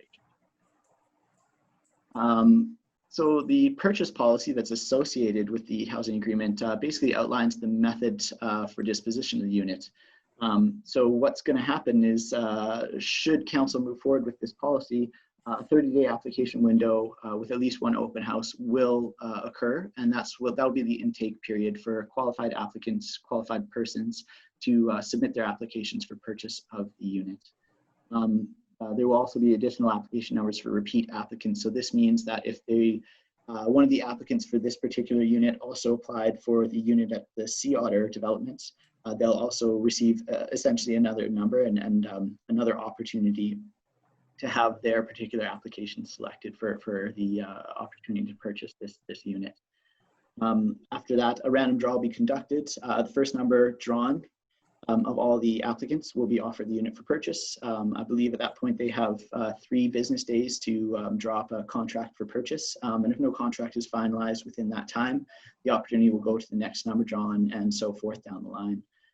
So in future, a wait list may be established to move away from this lottery approach, but that'll only probably happen once we have a significantly higher number of units within our affordable rental pool. That could make this viable. So the resale policy is very closely related to the original purchase policy. It outlines the method for future sales of the unit. So the purchase policy is repeated more or less once the owner decides that they would like to sell. The maximum sale price is determined as per the change in the core consumer price index from the year purchased to the year sold. So there's a limit on the amount that the subsequent sale of the property can be charged. And 2% of the sale price will be payable to the THC to cover the costs of administration. So the THC will be moving through both the original purchase and any subsequent resale of the unit on behalf of the user. And so they'll be taking a 2% sale price for future sales to cover their administrative costs. So there's a few changes that are worth noting from the original Sea-Otter agreement that some members of council may be familiar with. The housing agreement essentially has a greater maximum household income, so that's $83,862. The Sea-Otter agreement specified the maximum household income at $80,000. This is essentially that same value, but adjusting for inflation over the last couple of years. And there'll be a lower rental price. So should the owner decide that they would like to rent the unit in accordance with the housing agreement, a lower rental price will be permitted to be acquired for each month that unit's rented. This is based on the fact that the unit's a little bit smaller than the Sea-Otter unit. However, it is 2 years later in time. So that price has been set at $925 per month. So the purchase policy also has a bit of a change in that the applicants are informed in advance of their application number for greater transparency. So that will essentially allow the applicants to know where they stand in the rankings list, if they're first or second or third or fourth, and they know at that point how many people are ahead of them, and can understand if you know, maybe somebody decides, whose number is drawn, decides not to enter into a contract to purchase the unit. They'll know where they stand in that list and the potential for them to get that same opportunity. And there's a slight kind of change in the language related to the resale policy. In the Sea-Otter agreement, purchase fee of up to 2% was to be paid to the THC. This particular policy just states a flat fee of 2%. So the purchase and subsequent resales of the unit will be administered by the THC on behalf of the district, as has been noted. As they'll be part of this process, they also need to be signatories on the housing agreement that controls the sale and resale of this unit. So the policies that are related, pardon me, to the purchase and resale are currently approved by the District of Tofino. That's what we're doing today, or part of what we will be doing today. But these could be delegated to the THC in the future if that is deemed appropriate. So at this point, options would be to grant first, second, and third readings to the proposed bylaw and approve the policies, make any amendments and grant readings as appropriate, reject or refuse the application, or otherwise deal with the application. Staff recommend the first option. Once again, there have been no changes to either the policies or the housing agreement from what was presented at Committee of the Whole. So if there's any questions or comments, I'm happy to do my best to answer. I think, would somebody like to make the motion? Sure. I'll move that the District of Tofino Housing Agreement Bylaw number 1298/2020, attached as Appendix 1 to the report dated October 13th, 2020, be introduced and read a first, second, and third time. Second. Further comments? All in favor? Any opposed? Motion carried. Yeah, I'll move that the Tofino Housing Corporation Price Restricted Resident Restricted Purchase Lottery Policy attached as Appendix 2 to the report dated October 13th, 2020 be approved. Second. All in favor? Any opposed? Motion carried. And I'll move that the Tofino Housing Corporation Price Restricted Resident Restricted Release Resale Policy attached as Appendix 3 to the report dated October 13th, 2020 be approved. Second. All in favor? Motion carried. 8.9, Peter, are you still up?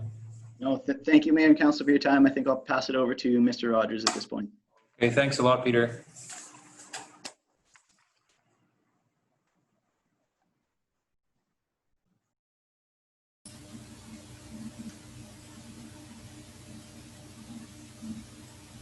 Good afternoon, Council.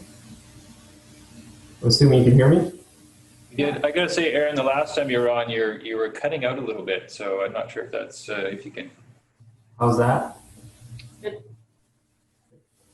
I don't have a presentation for the housing needs assessment.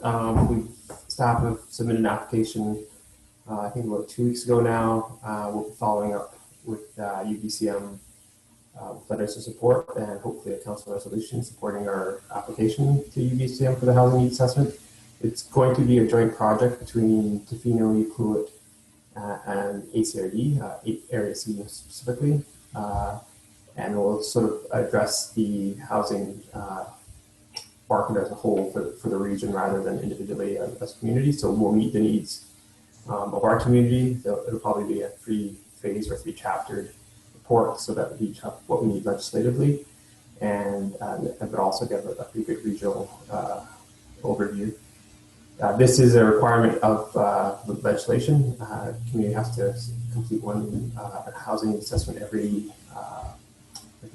5 years, I believe, and use it for developing their official community plans. And so the housing assessment would be undertaken early in 2021 and inform future amendments or a new OCP in a number of years. I think that's about it. The project itself is about $80,000, and the funding the district will receive will be $15,000, and our portion of the overall grant is $35,000. So we hope to receive $15,000 towards $35,000 that would come from District of Tofino. Excellent. Thank you, Aaron. Do we have any questions, comments for Aaron? I'm happy to move. Excellent. That the District of Tofino supports the West Coast Housing Needs Assessment Project, and that the District of Tofino staff be directed to provide overall management of the UBCM Housing Needs Report Program grant. Second. Seconded. Councillor Chalmers. All in favor? Any opposed? Motion carried. Excellent. Now we have a section 57 notice on title, and this is 8.10, and I'm just going to ask for Bob's comments on this because I think this is a bit unusual for Tofino, but not for Bob. I believe that this is a first, it's certainly a first in my time here. And section 57 notices are one of the means that a municipality can deploy when someone has built without a permit or without necessary inspections. And we have a range of options where we can decide not to worry about it at one end of the spectrum. And at the other end of the spectrum, we can order something demolished if we believe if there's a safety issue. The section 57 notices tend to be the most common, in my experience, way of dealing with things. And what they do is they provide anybody who's looking to acquire an interest in a property with a notification that there may be something that has been built without a permit or built without necessary inspections. These, in a lot of municipalities, there are several of these per month that come up. And as we're looking at the way that we do business here, I would expect that we'll see these from time to time moving forward. Excellent. Yes. I just have a question, Bob, in terms of the structure of, and I don't know if that is to be answered to maybe Nick, but when we register to those titles, will it affect any subsequent building permit application for that property? It doesn't necessarily, no. It's meant to again, put others on notice, like a select class of people on notice that there's something that has occurred that's of concern. Yes. Another question around this: does this affect the insurability of the buildings? I don't know the answer to that.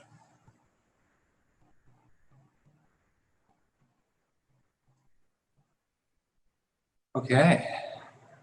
So do we have a report from? Your Worship, if I may. The report before you comes from Corporate Services, but we do have the building inspector here to speak to council about his report that was submitted to me as the Deputy Corporate Officer. So before I introduce the building inspector, I'll just make a few procedural notes for you that you are sitting in a quasi-judicial role, just like you would be in sort of a business license hearing setting. So your duty today is to hear the evidence presented and then make a decision based on relevant information presented in both the report or by the building inspector. And if the proponent or the property owner were to be here today, you could hear their reasons as well. And at the end of hearing from the building inspector, before considering the recommendation, it would be helpful or advisable to state your reasons for going with the recommendation or voting in opposition to the recommendation. Just a verbal statement as to your consideration would be advisable. So with that, I'll turn it over to Nicholas Henderson, the building inspector, to provide a bit of an overview of his reports. Sorry, I'm Yes. trying to, I'm remiss. I did not pay attention to the name and only was looking at the address here. And I'm going to remove myself for conflict of interest Oh, here for voting on this. This is kind of a once removed family member. Oh, So I did not look at the name. I was only looking at the address. So I'm going to just quickly deck out for this one. Thank you, Thank you. Councillor McQuaid. Excellent. Okay, Nick, I think you're up. Hello, Mayor and Council. So back in August of 2017, we received an anonymous complaint that there was some unpermitted construction on the property at 1432 Pacific Rim Highway. I visited the property along with bylaw officers, and we posted stop work orders on 2 sheds that were kind of at the midpoint in construction. I met with the owner several times over the following months to discuss their options, which were basically to either remove the buildings or to apply for a building permit and bring them into conformance with the BC Building Code. Because of the bearing conditions that couldn't be verified and certain methods that don't conform to Part 9 of the Building Code, I did inform them that a building permit would require the use of registered professional engineers. I also advised them that rebuilding the buildings to conform to Building Code did seem very impractical, and that likely a demolition would be their best option. The owner was very reluctant to demolish the buildings.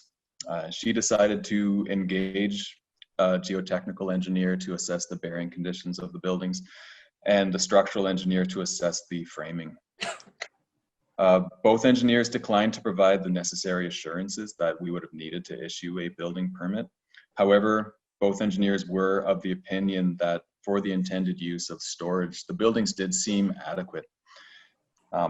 Without a building permit, demolition would be the only other option. Again, something that the owner was still very reluctant to do. So this puts the district in the position of deciding whether or not the perceived hazard and level of risk to the public is high enough to warrant the time and cost of enforcing a demolition. My opinion is that these buildings appear safe for their intended use. The risk to the public is very low, and the cost in time and resources would be too high to warrant any continued enforcement or more time spent on enforcement. So therefore, the recommendation would be to register a notice on the title of this property.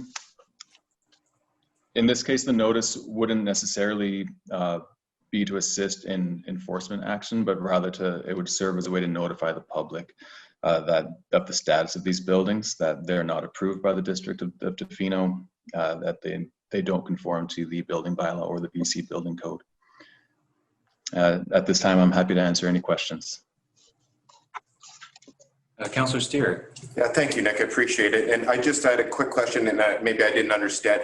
Could you explain what assurances you're needed that the engineers weren't able to provide to issue a building permit? Yeah, so the assurance that I spoke of, and that so when there are features of a building that don't conform to Part 9 in the Building Code, a builder and owner has the option to engage a registered professional to demonstrate that this building still meets the intent of the Building Code. An engineer would use Part 4 to do that. So there's a process of the Building Code that allows an owner to engage registered professional engineers. The way they do that is the engineer would provide what is called a letter of assurance, and it's a letter that the template comes directly out of the Building Code. And what it tells me is that the engineer is signing off on the design and the review of the building or the component of the building. So what the owner received from the engineers in this case were a couple of letters that kind of serve to point out the deficiencies. Those letters also stated that the buildings appeared, generally safe for their intended use of limited use of only storage, but they were short in providing that actual letter of assurance that would allow us to proceed with a building permit in this case. Thank you. Yes, Councillor Chalmers.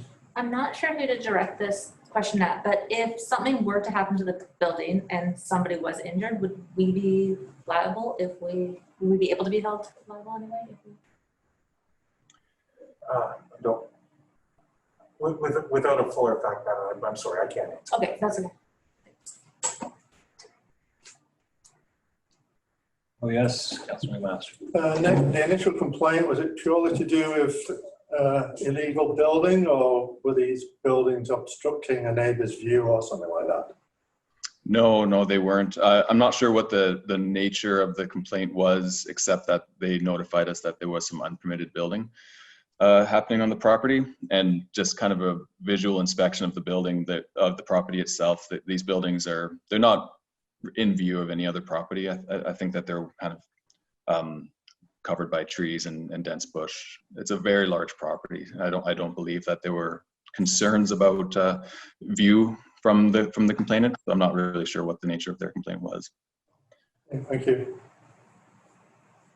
And Bob, just to reiterate, this is a very common. It's quite common. It's common in Whistler. They do it all the time. Yeah. All right. Any other further questions? I know I understand that we have to state what our personal decision is and why. So I agree with the building inspector's recommendation. I think is good enough. So I am going to support this because I agree with our building inspector's recommendation. I would support the 57 notice on title based on the engineer's reports.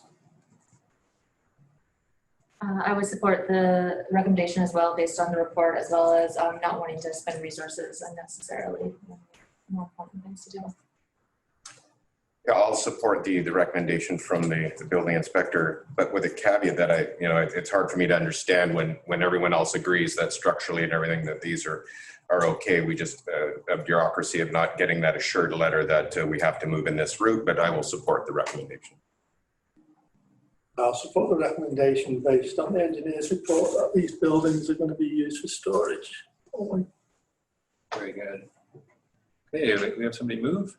Sure. I'll move that the Deputy Corporate Officer be directed to file a notice in the Land Titles Office against the title of Strata Lot 2, District Lot 262, Clayoquot District Strata Plan V1 VIS 5665 PID 026-091-151, stating that a resolution has been made pursuant to the authority of Section 57 of the Community Charter, and that further information that the notice may be inspected at the Municipal Hall, and that the District of Tofino Fees and Charges Amendment Bylaw number 1271.03/2020 attached as Appendix 1 to the report, Section 57, Notice on Title 1432 Pacific Rim Highway, dated October 13th, 2020, be introduced and read a first, second, and third time.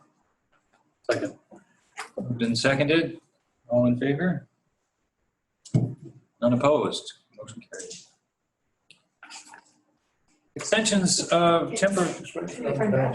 Oh, sorry, of course. Yeah, yes, of course, of course.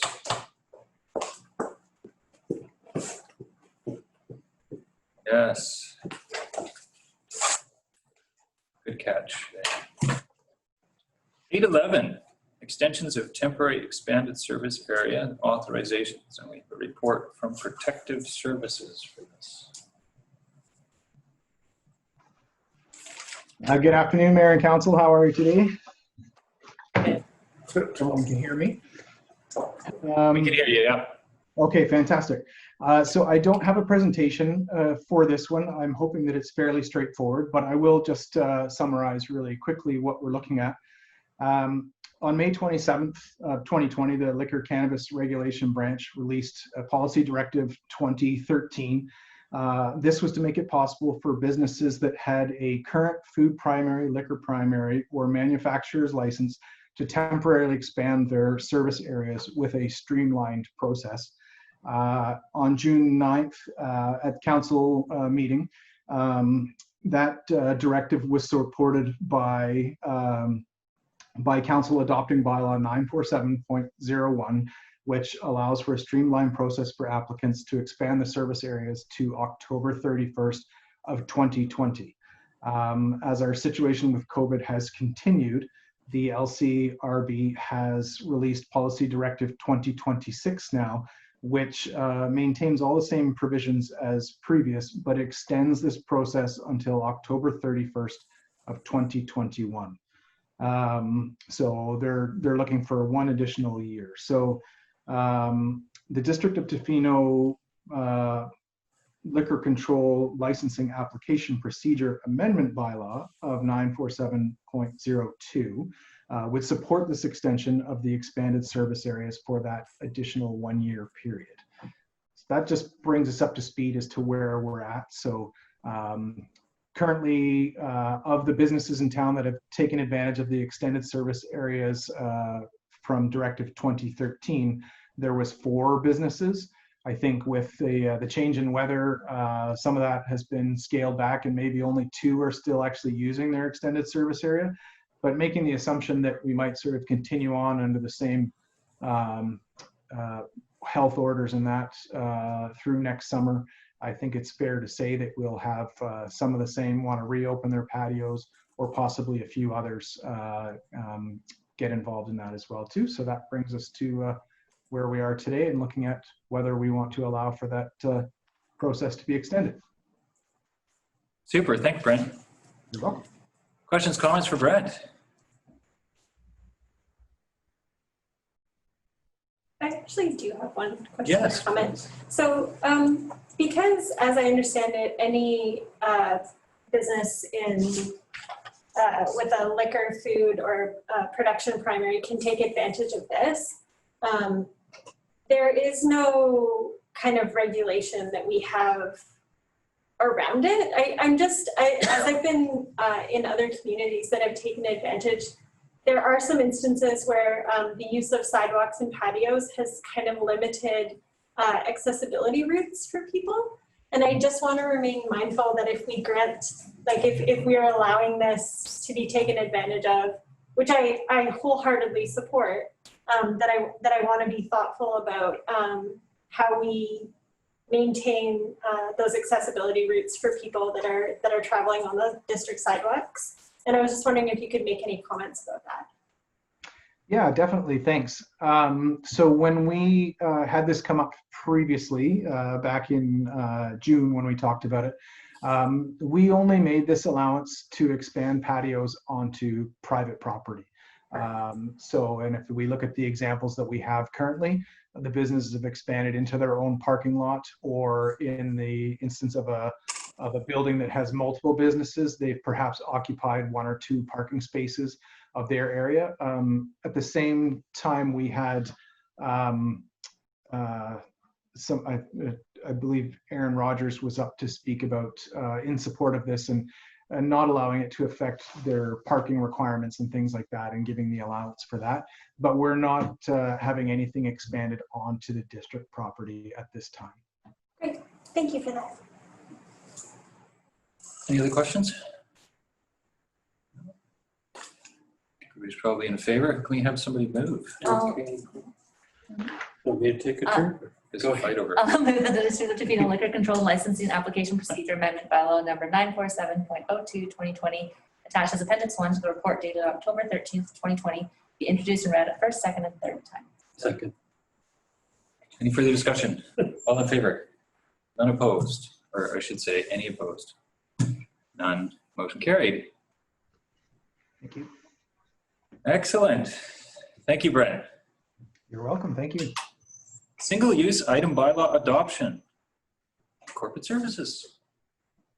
Through your worship, I don't have a presentation, but I will make a few comments before you consider the report, because a few changes have happened nationally on this topic that impact us a little bit, or take precedence really, in the form of legislation coming down the pipe, hopefully by 2021. Many of the items that we have in our bylaw will be regulated by the federal government. So that includes straws, bags, and then there are a number of items that the federal government would like to regulate as well, like 6-pack rings, cutlery being one of them.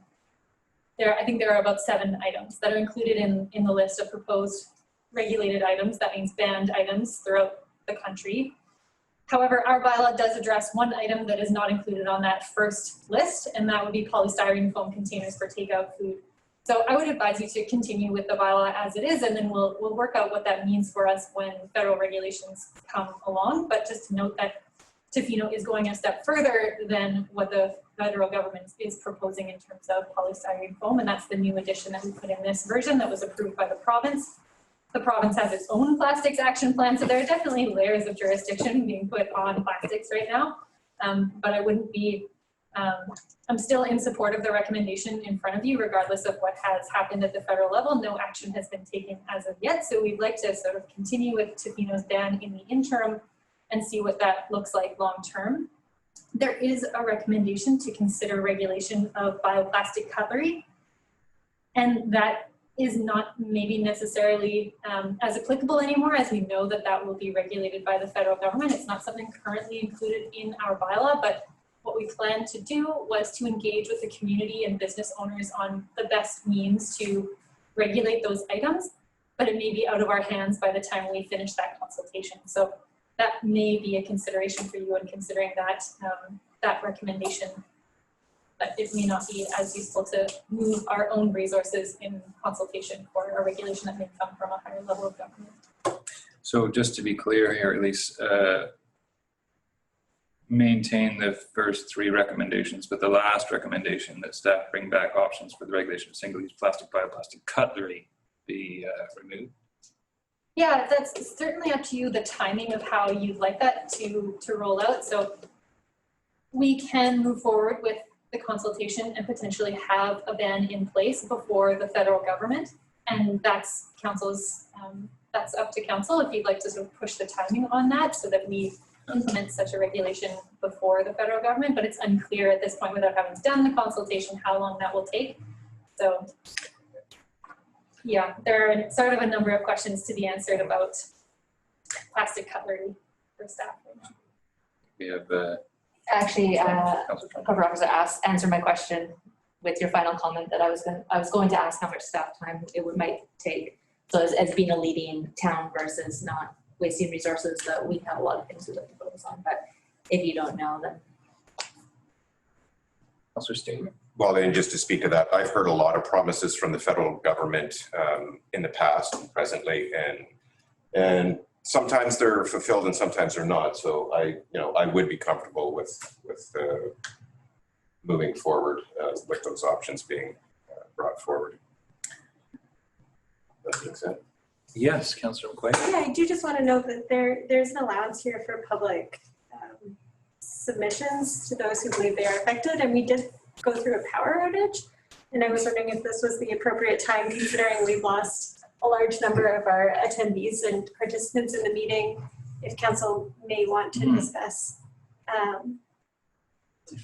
deferring this to perhaps, or maybe I could ask corporate services if there was any immediacy to this particular item, and what the general feeling is around the council table for this one, and perhaps also regarding the outdoor burning bylaw that's on the next item that we may have lost quite a bit of participation here. So just for information, the BC Hydro website is showing that the power outages from where Campbell meets Gibson to the peninsula and then Howsett and so on. So that part of the community is without power unless they have a generator or an ability to watch the council meeting in another way, or lost the ability to watch it live. And there are other outages throughout the province, of course. So Campbell and Gibson into town is out. So basically the downtown. Yes. Floor. Good to know. Yes. Did anybody have to sign up before the meeting to talk now, or could they have spoken at this point in time? They would be allowed to speak at this point once you make that motion that says that they can speak for up to 2 minutes regarding, and the reason that we have this 2 minutes to speak is that we are repealing what was a business license regulation bylaw. Anytime a change is made to a business license regulation bylaw, we must permit the public to make submissions, and no one has written to us, no one has made any submissions otherwise, but we do allow them to make an oral submission if they would like to at this point. And then we move forward with a regulation under our concurrent authority with the province to regulate the environment. For me, because of the disturbance and the lack of urgency, I'd be happy to move it to another meeting so that even if there has been nobody that's really been against it, for full transparency. And again, we're the only consultation is the repeal of a business regulation that's being replaced by another regulation. It's not a business regulation. So council's. The substance of the bylaw has not changed from when it was a business license regulation bylaw to this new authority, but it is a requirement under the legislation to provide that opportunity to make any comments about the business license regulation bylaw. Kind of housekeeping right now? It is definitely what I would describe as housekeeping. Well, oh yes, go ahead. Well, I'd still be happy to defer it. My question to staff. On the third part, with the consultation with local businesses, shareholders, do you have a timeline on that, when you would start it or anything? Yes, so we would be entering into a contract for services with Surfrider to undertake that consultation with us, and as well as with the District of Tofino. So this is a bylaw that we wrote sort of in tandem with the District of Tofino. They're considering it at their meeting today as well for adoption, with the same recommendation to move forward with further consultation on the item of single-use plastic covering. So we would be jointly engaging Surfrider to start that consultation immediately, as well as consultation, or I guess it's really education, because there is a fine associated with a breach of this bylaw, and we have given a 6-month phase-in period to that fine. So we want to use that 6 months to engage Surfrider to both consult on a new item, as well as educate people on the other items that they could potentially be fined for using in 6 months' time. All this consultation would take place before year end, so. It would happen immediately after a decision was made about the bylaw, and then the amount of time that was proposed to us was about 3 months on each initiative, and I think it would continue into the new year. The only reason I'm asking is I wondered, if we ever had managed to get any feedback about when the federal government was going to. They've indicated by the end of 2021 regulations would be submitted, but that does not mean to me that they would be necessarily enforced by the end of 2021. Okay. Okay, I think my feeling is, my thinking is that because time is not of the essence for this, that we can safely defer it, just so that all our T's are crossed and our I's are dotted. Can I'll move that item 8.12 be deferred. Do we have to say till when? Yes, preferably you would let us know a date, which meeting. We have a special meeting, and we also have a regular council meeting coming up this month. Sorry, I didn't catch it. We can put it onto the regular council meeting. Deferred till the next regular council meeting? October 27th. Okay, that's my motion. Do you have something to say? Yeah, I Council was going to retract what I said earlier. Once I understood that it really was just housekeeping, I'm comfortable moving forward today. Are you sure? You guys, Yeah, well, I did want to comment. I didn't get the opportunity until I have a hand up. That I would like to move on this now. I don't see all the reasons that were brought forward. I don't find are compelling enough to defer this to another meeting. I think we've satisfied probably all the conditions that I think were out there, and as was pointed out as a housekeeping issue, that we can get this thing rolling. I think. A motion on the table. We can strike the motion. It was second. It wasn't second. Councillor McFadden can second the motion. Oh, I did. Just have to, whatever you have to do, pull it up. And then we can just. Okay, all in favor of deferring this? All opposed? Or sorry, oh, sorry. Yeah, okay, all opposed. We're opposed to deferring it. And now it's back on the table.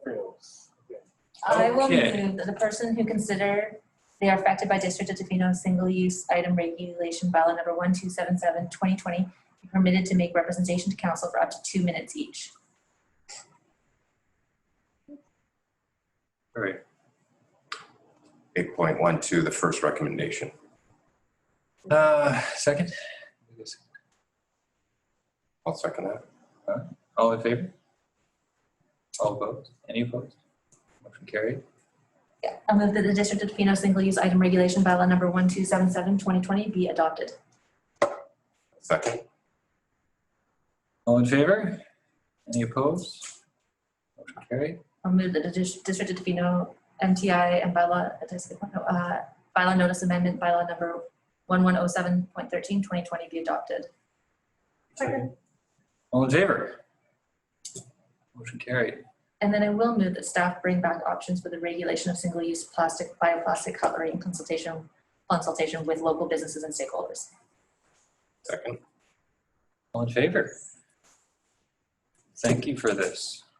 For your worship, I'll just note that no one did sign up for the question period during that Okay. brief moment where there was an option to speak to repeal of the business license. Super. Thanks for helping me out on that one. Got a little messy. Now, we'd also had the 813 committee of the whole. Move that the minutes of the committee of the whole meeting of September 28, 2020 be received. Any errors and omissions? No, none. All in favor? Any opposed? Carried. Minutes received.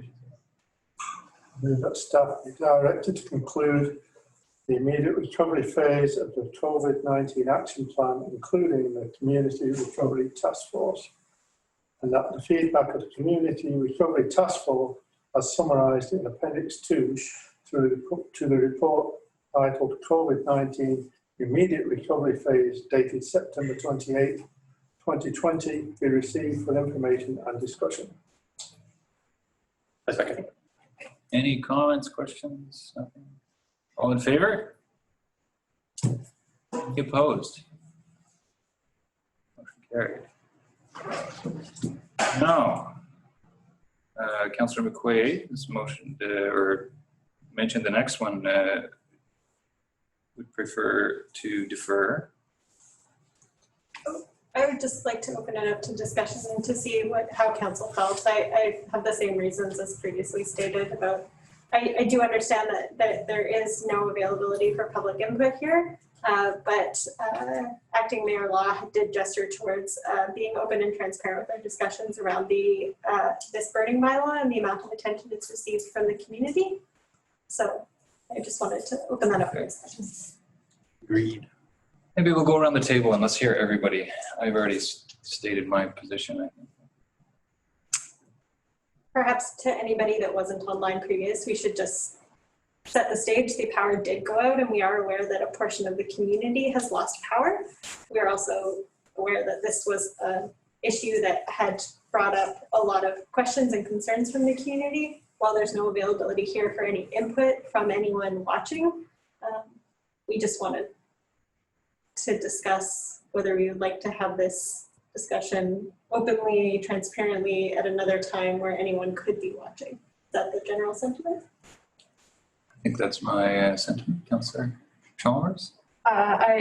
In consideration of this, at first I was keen to defer for the openness, but as it is recorded and there is no room for option, and I do feel that there is a lot of the community that is kind of waiting with bated breath to hear our conversations, where it's going, and I think there are a lot of people that would rather not wait a couple of weeks. I would be comfortable moving forward knowing that everybody would be able to watch the recording.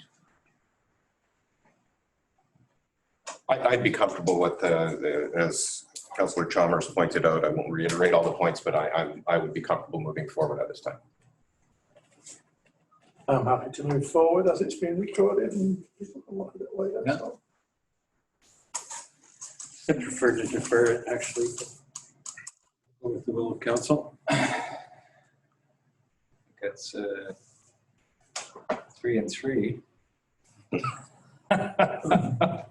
just trying to find out the status of the.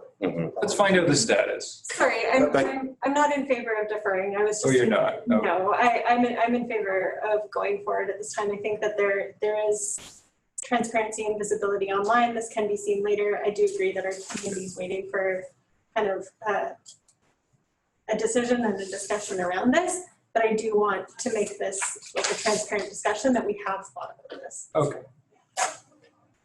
Yes, Councillor Steer. I know our CAO is just checking. Is there a possibility to change the agenda so that this could come at the very end of the agenda, just in the off chance that power would be restored Or do we just want to? I think this is it. This is the end. That's it, man. Okay, what's the, I take that back. I thought I got to speak about that. we do have several people still online listening, I think, and or what, listening, watching. So, okay, I will go with the majority of council. We are going to discuss this. And how long does it take for the video to get uploaded onto YouTube? Our policy says that, sorry, through your worship, our policy says that we must have it online within, I believe it's 6 days of the council meeting. So we endeavor to have it online by the Monday following the meeting. Okay. Sometimes we're able to do it faster, but it really depends on the length of the video or other technical issues. All right. Well, let's get at her then. Let's deal with this. Now, I know this is going to be a, yes. I have a procedural question here. Sure. Do we need to make the motion to be able to discuss it? So even if we're making the motion, doesn't mean we're supporting the motion. That's what we need to do to discuss it, or can we just discuss it and then deal with the motion? I should have asked this beforehand. Sorry. I think it's fine to discuss and then deal with the motion. Thank you. Yeah, because we may, I mean, there's a couple of options, is there not? There's several options with this motion that we can amend it, we can defer it, we can do all sorts of things. So that will bear into what we do with the motion.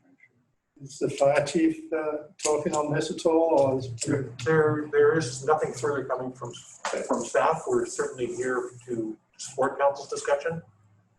As I did say earlier, just the one thing to preface is there's no urgency in providing a final direction today. The period of the year where this challenge is most acute is behind us now. So what I would suggest council consider doing is take some time, discuss this, have debate, and certainly if you would like your staff to do some more research on some aspects of this, we would be more than pleased to do that and report back to council at a future meeting. All right. Thank you, Bob. And we may ask you questions. We may ask Brent questions as well, so I'm glad to see he's up there. I think what we're going to do is we're going to start over there with Tom, and then we're going to go this way, and then we're just going to keep going around the circle. And not to reiterate stuff we've already said, but we'll just give each other time to talk, and we're going to listen. And I do want to just reiterate Bob's comments that we are not in a hurry. We're here to talk about this fully, discuss it, and I look forward to hearing what everybody has to say. Okay, well, I'll just scratch everything because I just wanted to, never mind. Thanks.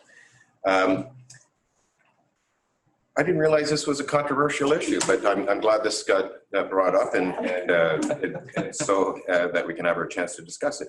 I mean, I will start out by saying I'm opposed to the motion that was presented at the committee of the whole as we voted on.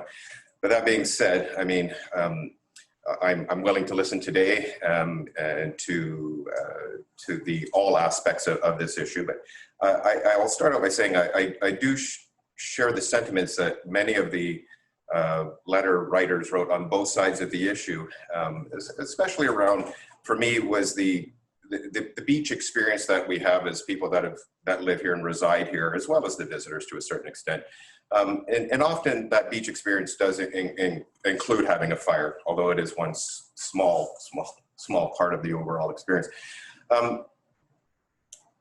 I did want to talk about this in the sense that I see this as a symptom of something it's a much larger issue. And I know that we're here to talk about the issue at hand, specifically about beach fires, but there is a much larger issue here that this brings forward, and there are two parts to it. One is the discussion around, in some ways, the impacts of our dominant industry on the community, and in a sense the resources that are available for that. And so one of the aspects that I wanted to bring forward or to have a discussion related to this is resources, which typically in this case is by law. And bylaw is faced with a variety of aspects of this community. And one of them is the bylaws surrounding beach fire. But it also encompasses many other aspects of our community. It's a busy role. And as we've been informed through this unprecedented year, that there were challenges with bylaw and that enforcement. And so I would like to see this go to the budget process, and in a sense, it will be the Manager of Protective Services coming forward to explain what is necessary to properly staff and resource the department that he's responsible for not just this one aspect, but for the variety of issues that they encompass on a daily basis. So that's one part of this discussion that I wanted to bring forward. And as I was saying, it does touch on those symptoms of that greater issue. This, I know, is not the venue, but hopefully it will be a gateway to have that discussion further on. And as was pointed out by our CIO, we are not in a rush at this point in time to deal with this specific issue. So I'm hoping that some of the options that might come forward in discussions with staff moving forward, that we will have those opportunities to discuss those bigger issues that I think this is symptomatic of. And so I'll stop there and allow other councillors to proceed. And I just did want to throw one thing about, speaking, it seems like I'm speaking I was not in favor of the opposition, but there are some valid points and that I just wanted to bring up. And I do sympathize with some of the aspects that were brought forward, especially around air quality and the impacts on public health that may have. And we do have provincial statutes that control burning in terms of when we have fire bans. And we recognize that there is no longer a fog zone here, and so that the province has that ability and we would have to follow. And so I do want to stress that I would be supportive of some forms of looking, I always hate to use the word prohibition, but related to the community health aspect of what was brought forward. So I'll leave it there, and I'm really looking forward to hearing the rest of council. Thank you. And I think I'll actually expand on a lot of your comments that, and I do really appreciate that. I think this topic, we're all coming at it from different opinions, more so than usual. And I really appreciate that everybody's really willing to come in with an open mind and hear each other and hear the community and the great community engagement that's happened as a result of this. And a few things I hadn't even really thought about before. And I had a really wholesome conversation with Chief Baker. And I have a little bit of a better understanding, as Councillor Steer said, about this being a bigger issue. And it's not just the fires, it is the beach experience, and it's the town's capacity and what we expect from our community and our guests. And so I think this one motion has drawn up a lot more of issues. So I got a little lost there. And in my conversation with Chief Baker, I finished it feeling a lot better about my understanding. And I said, great, are you going to present us to council? And the response was, well, I haven't been directed to come back to council. So what I would like to see come from this conversation is some direction to staff regarding some of the issues that bylaw is facing, not just with fires, but the lack of resources, the need to have an RCMP with them, the budgeting. So not just directing to budgeting process, but us to have the conversation about whether or not we're willing to increase the level of resources, which may come from property taxes, may come from permitting, may come from other options. That if this is a problem that we identify, then we can come up with a solution if we're willing to put the resources towards it. Sorry, I got a little lost in that. But so for me, I don't support the motion as is, but I would like to direct staff to discuss the pros and cons of the ban, the partial ban, permits, or just looking at increasing bylaw and the health aspects, the air quality, and if we can potentially do bans related to air quality. And to acknowledge that with all of the strong feedback from the community, I did speak to people that were in support of the fire ban that didn't feel comfortable saying it out loud. They were worried what their friends would say and their peers would say. So I do think that we need to remember those voices that actually aren't comfortable going against the loud majority. So I just wanted to acknowledge that. But I think it's brought some really big issues that the conversations have been really good to have about. There. Okay, and just tell you what I heard from, I inquired of several people, but it was sort of my topic of conversation when I bumped into people to see what they thought of it.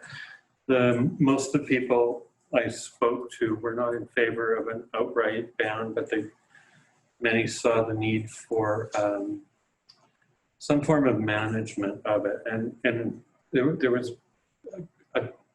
both in the feedback that we got through the petition and the letters and the comments that we received online, the enforcement kept coming up as a theme, that we weren't able to fully enforce what we have in place now, even, and then how are we going to enforce this if whatever we bring in. So, and then I refer to our strategic plan that's currently in place, and I don't see it changing a lot. All the emphasis that Tofino Council and indeed the community of Tofino gives to environmental values, and yet we sort of are somehow okay to sort of let our beaches be degraded by fire debris and by the garbage and the impacts that happen to when there's many fires and gatherings around fires. So I sort of refer back to our sort of the strategic plan is kind of my touchstone when it comes to dealing with more controversial issues and issues that are really hard to make a decision on because the community has a lot of opinion on it. So I was really appreciative of those that were in favor of a ban or some limits to fires and citing all the environmental values, because indeed that's what we keep on saying that we stand for. So going forward, I think that what I'm hearing is that the community wants better enforcement just in general of not just fires, but a lot of things around parking, etc. I think we might have written off the idea of designated fire pits too quickly. And so I'd like to see that maybe thought out a little bit more and explored by staff. I'm not sure how contained burners, such as Councillor Law suggested at our committee of the whole, would work. How do you pack one away when it's still hot if you have to go or something? Would it really solve the problem? I know. I'd like to see somehow maybe if we could work with the resorts or Chamber of Commerce to have those beach resorts that could provide fire pits to maybe have some designated fire pits inside their campgrounds or their yards on the beach. So some of those fires could move off the beach. And then explore what sort of level of bylaw enforcement that we need and which kind of management strategies would mean which kind of force that we need to have in place. I kind of would like to almost see something like, I don't know, a beach patrol or something that was more of I don't know what the word, rather than an enforcement team, more of an ambassador or beach rangers, I don't know what to call it. People that were working with the people on the beach, just around the beach issues and the littering and so on. So a bit like the notion of the guardians that come out of the tribal parks thing or something like that.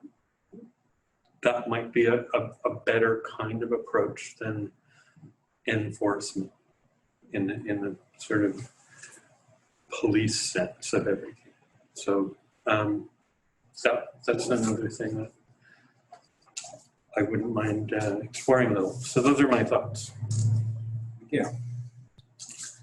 You know, when I first introduced this motion, I remember I said I thought things had come to a head this year. Whether that was due to the pandemic or not, I believe it was heading that way anyway. And I felt that we needed to knock this thing on the head while we came up with a solution. And I tend to think of it like a leaking dam. You've got to stop the flow of the water before you actually fix the dam. Otherwise, the dam will get destroyed. I still think we're at that position. I find it, you know, I don't want to go on about garbage, vandalism, policing. We've talked to that. But, you know, when you see something like the Environmental Protection Agency says that a single beach fire emits as much pollution as a heavy-duty truck driving 564 miles. Yet Tofino, we have a bylaw where you're not allowed to idle your car for longer than 3 minutes. Something's wrong there. We can't idle your car for 3 minutes, but we'll have a beach fire that generates far more pollution. You look around the island, no beach fires allowed in Souk, no beach fires allowed in Victoria. Cowichan, they have a seasonal ban. You can have a fire from March 15th to April 15th and October 15th to November 15th. Nanaimo, no beach fires. Qualicum Beach, Parksville, no beach fires. Courtney Cormac's, we've talked about the fire pits. Guess what? There's a pandemic. They've banned their fire pits this year to maintain social distancing. So we keep on saying, listen to the science, listen to the experts. I'm saying now is a good time to take a pause. Let's get this ban in place for next summer while we're trying to figure out a solution. Otherwise, we'll just go on with another Band-Aid and another Band-Aid. I'm not opposed to coming up with a solution, and I'm glad to hear we're not in a rush to make things, but you know, we can't keep on just dithering like this. It's getting worse and worse. So I could go on, but I will stop there for now. Yeah, I think the beauty of going almost last is that everything that I've been thinking has almost been said. You know, minus Councillor Steer's dad jokes, I'm almost fully in agreement with you. I do think that this is symptomatic of a bigger problem.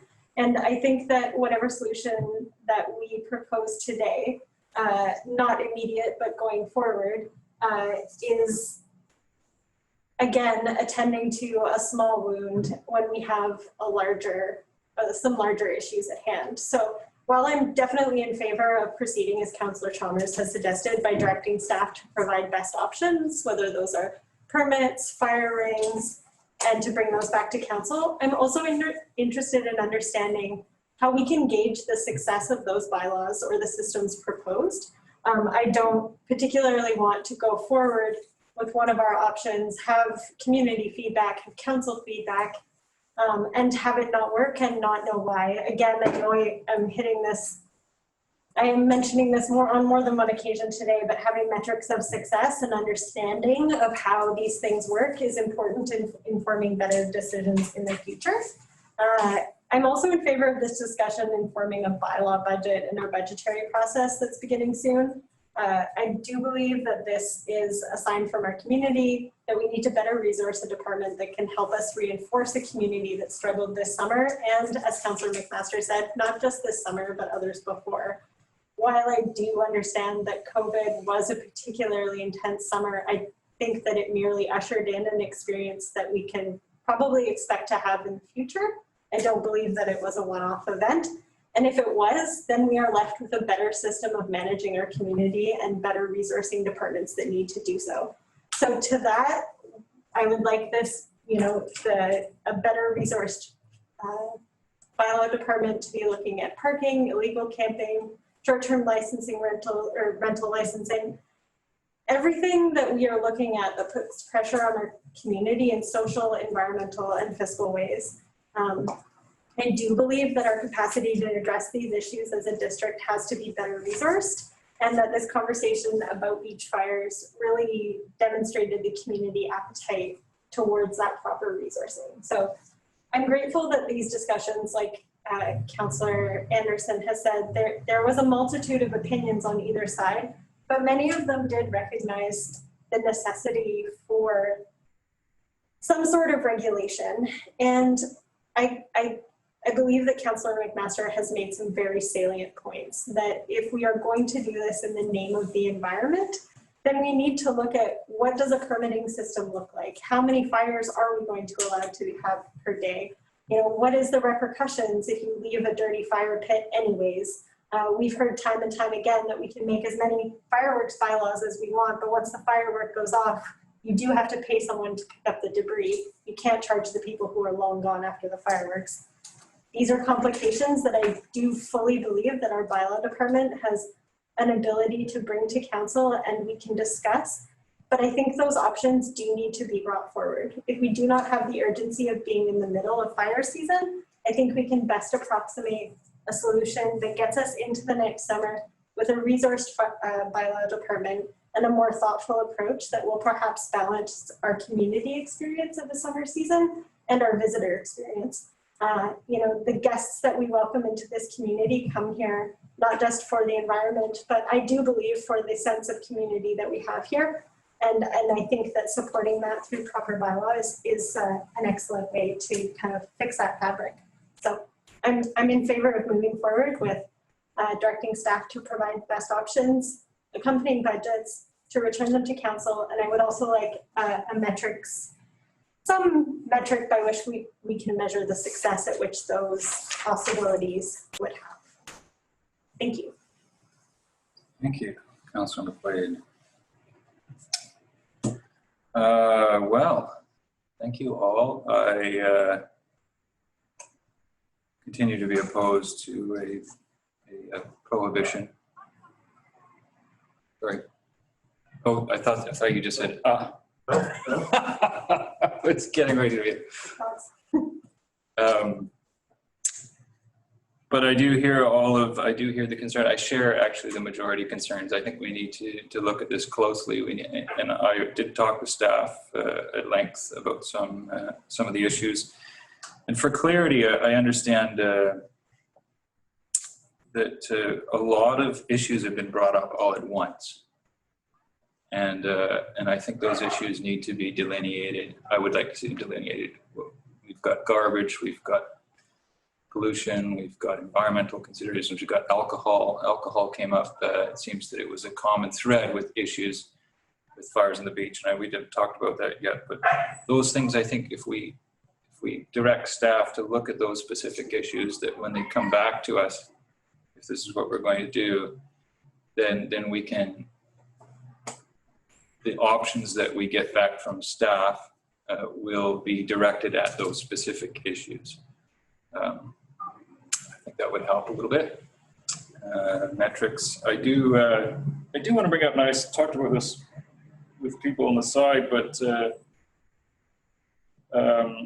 you know, I've worked with families and children and youth here for 19 years in this town, and we have very few amenities. And one of the common feedbacks I got reading through all of the comments was that this is something that's central to us on the coast. We're not Parksville, we're not Qualicum, we're not Nanaimo. We do not have pools, gyms. We don't have a sports team. We don't have a high school.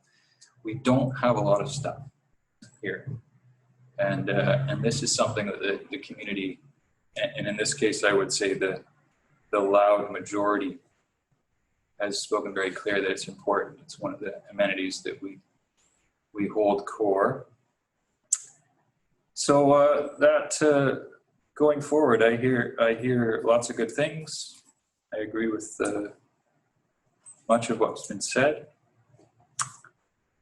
The question is, how do we move forward? We do to direct staff to investigate these things, come back with recommendations. I think almost everybody here is in favor of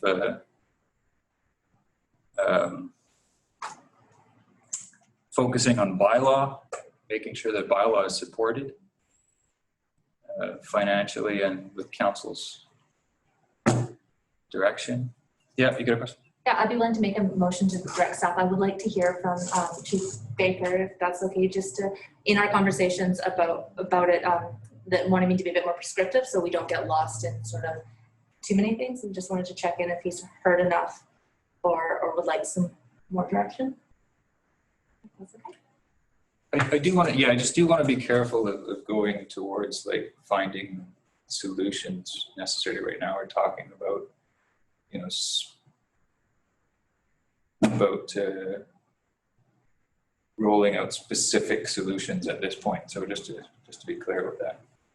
Okay, but I would like to make a motion, and then if you know, for the motion. So. Sorry, can I just ask for clarity on that statement? You're not looking for solutions to, I don't think I understand. Did you say it's not looking for solutions today? Okay. Yeah, not looking for solutions right now today. I don't want to. I would like to direct staff to come back to council, but in a conversation I had with Chief Baker, he wanted not us to get lost in vagueness, and I just wanted to hear if he's heard enough from this conversation, or if he would like a more prescriptive motion. Thank you. I think I've heard enough and can discuss it a little bit more with the management team tomorrow as well too. And I think what Councillor Chalmers is referring to is it kind of goes along with the sense of urgency right now. While we're not in the peak fire season right at the moment, it will come back around pretty quickly, and it will feel like it comes a lot faster than it actually does. So thinking about, you know, as far as my report that will come back to council, are we looking at 3 or 4 options, or are we looking at every possible option that exists out there? And I don't want to waste anyone's time. I want to make sure that I can be as concise and targeted as you would like. So just making sure that I fully understand, you know, what you may be looking for, so that we can keep things moving, so that we are ready. And listening to the comments about tying this into the budget process, typically our seasonal staff starts in the beginning of May, and the final budget is generally not adopted until after that period. So to keep things moving so that we can, you know, fully understand what our options might be and what we're going to move forward with, and be in time to have it in place prior to that fire season. So. Thank you. So can I make a motion to direct staff to report back? Do I need to give a subsequent meeting regarding options to deal with bylaw and issues addressed by the community on the beach? Could I also, in that language, somehow to include options around, as Councillor McQuay was talking about, the measurable metrics and the resources that would be required within those options? Yes. I'm writing the report, and so We can take our time. We can figure it out. We can make it work. Let me just suggest that any specificity to what beach issues you might be referring to, that would be really helpful for staff in crafting policy options for you. So if a discussion were to be had about whether it is environmental issues, nuisance issues, or some other type of beach issue that you'd like to be addressed, that would be really helpful. So what I would say, and be happy for anybody to speak up and add, is environmental issues, abandoned fire issues, alcohol issues, nuisance, and litter. Vandalism. Oh, yes, sorry. I would like to. Chief Baker would like to. Go ahead, Brent. He's muted. Muted. You're muted, Brent. Turn your mic on. Sorry about that. I just would like to include safety into that, as well as health, environment, safety, as one of the criteria that it has to fit for something that's going to be a workable solution. Yeah, that works. With accompanying budgets? Yeah. With budgets. Did you get that? Somebody writing this down. Jamie is listening with End of the day here. rapt attention upstairs. And we also have a video to replay, but maybe I'll relay what I understand is the motion, that staff be directed to report back at a future regular council meeting with options to address health, environmental, and safety issues related to beach fires for the coming 2021 season. With oh yeah, there's budget considerations and measurable metrics for success. Councillor McQuaid. Is this enormous? Is this too big? Like for this? So yeah, I mean, thanks for asking. Yeah. It is, I mean, it is large. I think that, you know, just sort of thinking through, you know, one way we might want to approach it would be, I think we've had like a number of issues identified, not just now, but throughout the discussion, and as well as, you know, reading through all of the comments that we received in the last 2 weeks. A lot of things were identified. I think that's so, you know, what I'm imagining is there's kind of a matrix of, here are the issues, here are some of the levers that we can pull to try to affect those issues, and then perhaps we can bring that to council as a first step of, here's banning beach fires. It, you know, affects these concerns in this way. Requiring you know, an appliance with under fire air has these kinds of impacts. Permits have these kinds of impacts, and then bring that to council maybe for further discussion with possibly with a recommendation, maybe not. From there, it might make sense to then start looking at, okay, we think we know what the outcome or the regulatory and enforcement piece might look like. We can then build a budget and a bit of an enforcement plan around that, rather than having 72 different options on a matrix and trying to imagine what the budget for each of those might be. That makes sense. And Bob, just to be clear, I think from what I heard around the table, Master variant is that people are generally opposed to a fire ban. So these efforts are to identify, to find a mitigation that somehow avoids a complete fire ban. That's what I'm hearing? I'm not opposed or for. I would like a fulsome report with the pros and cons of each one so that we can have a fully informed conversation and not limit something that has been on the table and is a potential, whether it's worst case scenario, but I think it's worth at least having it on there. Okay. Let's try. Well, honestly, my one concern is that we did a very, it was a unprecedented survey. We had a huge amount of respondents, and the vast majority of them were against a ban. And so my concern is, and I think that is a very loud majority, and I think that's what we're responding to. So my concern is if we,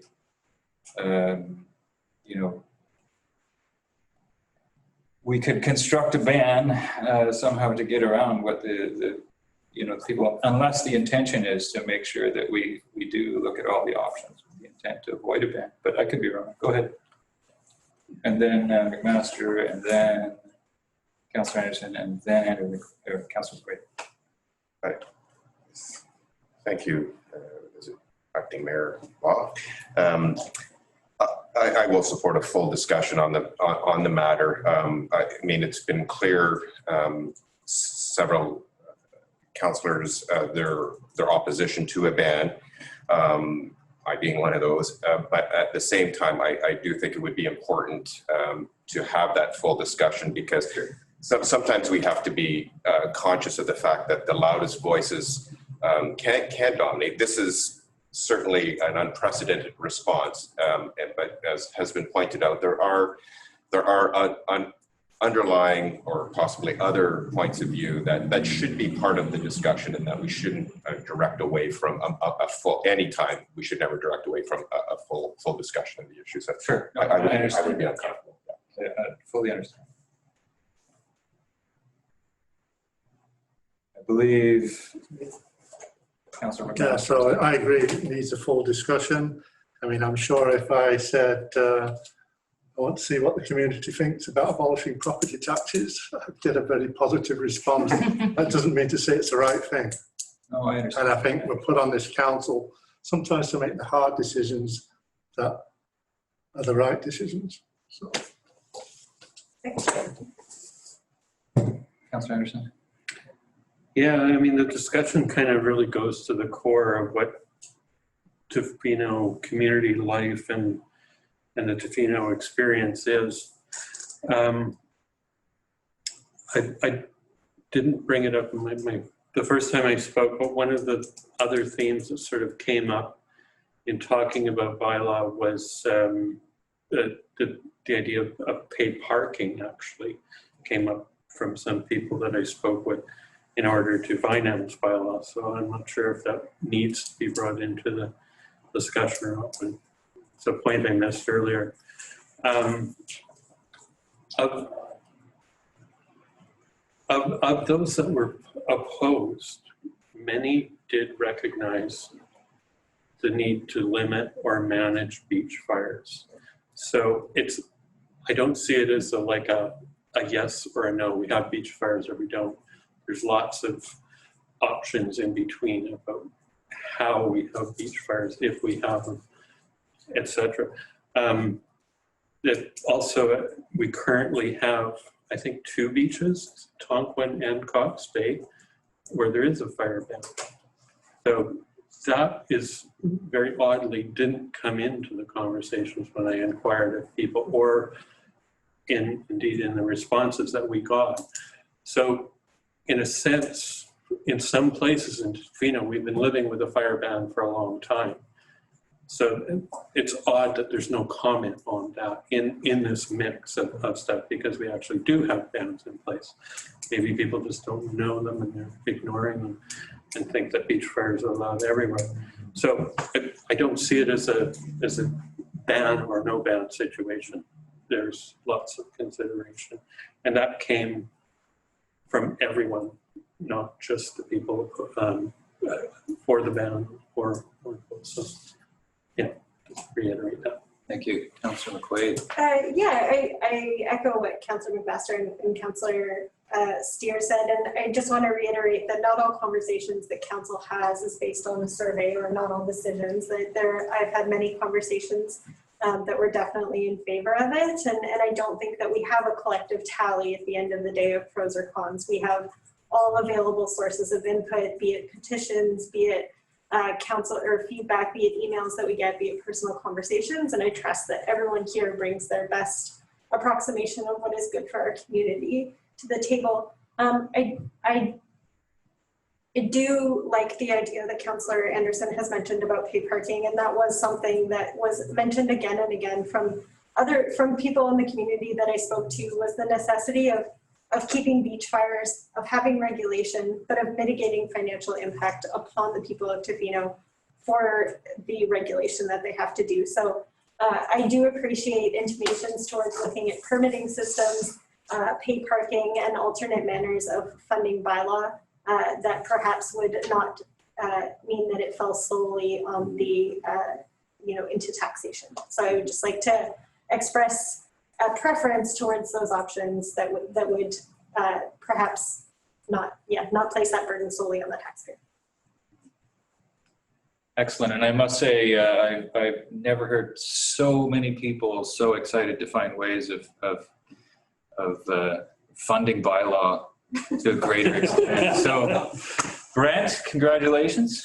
It's like you have lots of That was the whole plan all along. Lots of support. I don't know, So I do find that encouraging. How many people were so behind bylaw and making sure that bylaw was front and center and protected. I found that as well. How are we going to keep our bylaw guys safe? So in all of this, so I do appreciate that. For you old timers, could anyone tell me why Cox and Tonquin did help? I can tell you about Tonquin and my understanding, because we had issues with fires on Tonquin where they tried to burn down the one island that, and I'm not sure if anybody else here was around for that, but that was certainly the impetus, I believe, at the time for that specific. I can't speak specifically to Cox Bay. But there was a big fire at Cox Bay that also, and with the proximity of the park, I believe it was all wrapped up together. That was coupled with access challenges, certainly in the case. It's very difficult to get into that, yeah. And to Councillor's steer point about beach experience, I had a lot of people saying their beach experience disappeared once they weren't allowed to drive vehicles on the beach. So times change. I'm still supportive of that though. Councillor. One day I do, that's right. One thing at a time. One thing at a time. Sure, Councillor Chalmers. Have I moved a motion? Well, I had a note here that we haven't yet. So it needs seconded? Weren't we asking to make sure Getting a full. Brent had enough? I think. Do we have a clear motion? I recall that Lise read back to us. Yeah, and I'm happy to second it if it doesn't have a second. The motion that I have in front of me is that staff be directed to bring forward options to address health, environmental, and safety issues related to beach fires for consideration prior to the 2021 summer season. But I had a note there about whether that motion should include budget considerations and metrics. I think we've put that. I'm okay leaving it off until further. Great. I think Okay, so then the motion is as read. as read. With the understanding that this was a stepped process that you had alliterated to. All right, any further discussion? Well, there will be more. I'm sure there will be. I look forward to it. I think this is Don't a threaten good you at process. this time. I'm curious, will the surveys stay open or? The survey closed the day that correspondence to council closed. That would be the Wednesday prior to the meeting at noon. And if council wanted any further public input on this, it would be good to know that now before Brent starts writing a report based on other sources of information. I think I'd like to see the report first. Yeah. I could see maybe opening public support after we have another option. I think we'll probably come back with options that we can then take. That's my guess. Okay then, all in favor? Any opposed? Motion is carried. And now what do we do with this recommendation that's on here, the control bearing bylaw number 1071? Just don't move anything. You just don't move it. Oh, I see. Dies, not even on the table. So the recommendation from the old is just sort of wither. Okay. There's something. Wither away. Anyway, thank you for all your insights and conversation. I really appreciate it. Okay, what is next here? This is the end of my page. Tofino Rec Commission minutes. I'll move that the minutes of the Tofino Recreation Commission meeting held September 30th, 2020 be received. I just, if I could, I don't know, within those minutes, if you read them, there was, and I should have put this on the agenda, but maybe this is a quick opportunity. One of our long-standing, he was chair at the end, Alex Cutler, has resigned from the Recreation Commission, and I did want to point out his long and incredibly deep commitment to recreation in this community. Many events, specifically Canada Day celebrations and the skate park competition. He was the mastermind and driving force behind our skate park, or sorry, our bike park up by the community hall. He was an incredibly valuable member to that Recreation Commission, and I was proud to serve with him for many years. And then he has subsequently much more going on and has resigned. And I just wanted to give a really big shout out to that service that Alex provided to this community. Excellent.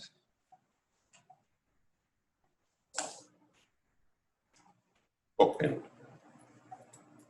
Is that, there was a motion. Business initiated by council members. I think that they still need to vote on the motion. Yeah, we got to do the, sorry, the minutes. So somebody's moved, seconded, and now we've discussed it. Okay, all in favor? Any opposed? Or minutes accepted. Bylaws.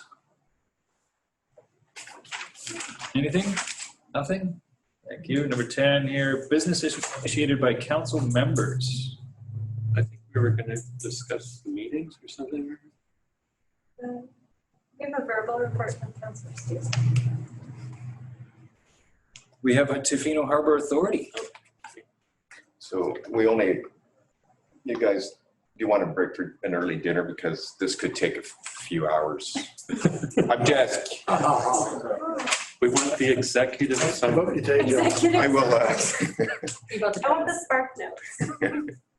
I will do a quick verbal report here. The Harbour Authority at our last board meeting, we are now, because of COVID, we've had to delay our AGM, the AGM. It will be on November 11th at 3 p.m. There are several director positions that will be coming available. Love to have you all there. We are, the Harbour Authority is continuing with their COVID-19 Work Safe BC plan, which interestingly enough did include restricted access to the facility as per DFO suggestions. That has caused a little bit of issues with some locals that, you know, and I included, to have their kids down fishing off the docks. And so that's been worked through with our staff. And I think the people that were involved understand why these types of issues have come up in the immediacy, and this is not a long-term issue down at our dock. Maybe it is. Wanted to point out that the commercial fishing has been incredibly busy.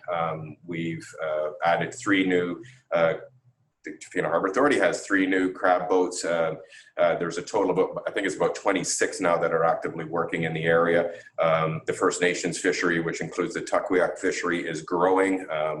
They have several new trawlers and a variety of smaller vessels.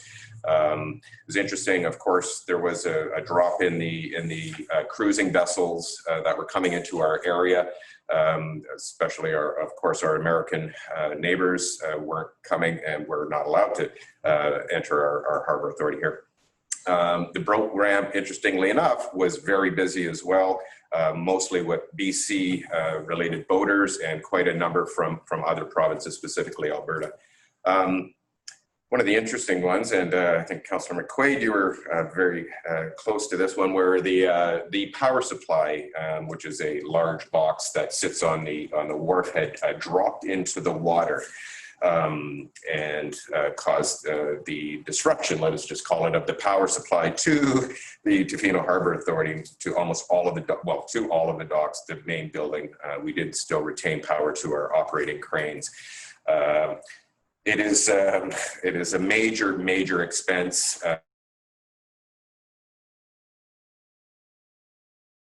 One position for a 16-week instead of 2 positions for 8-week, and that was granted, and that position just finished up here at the end of September.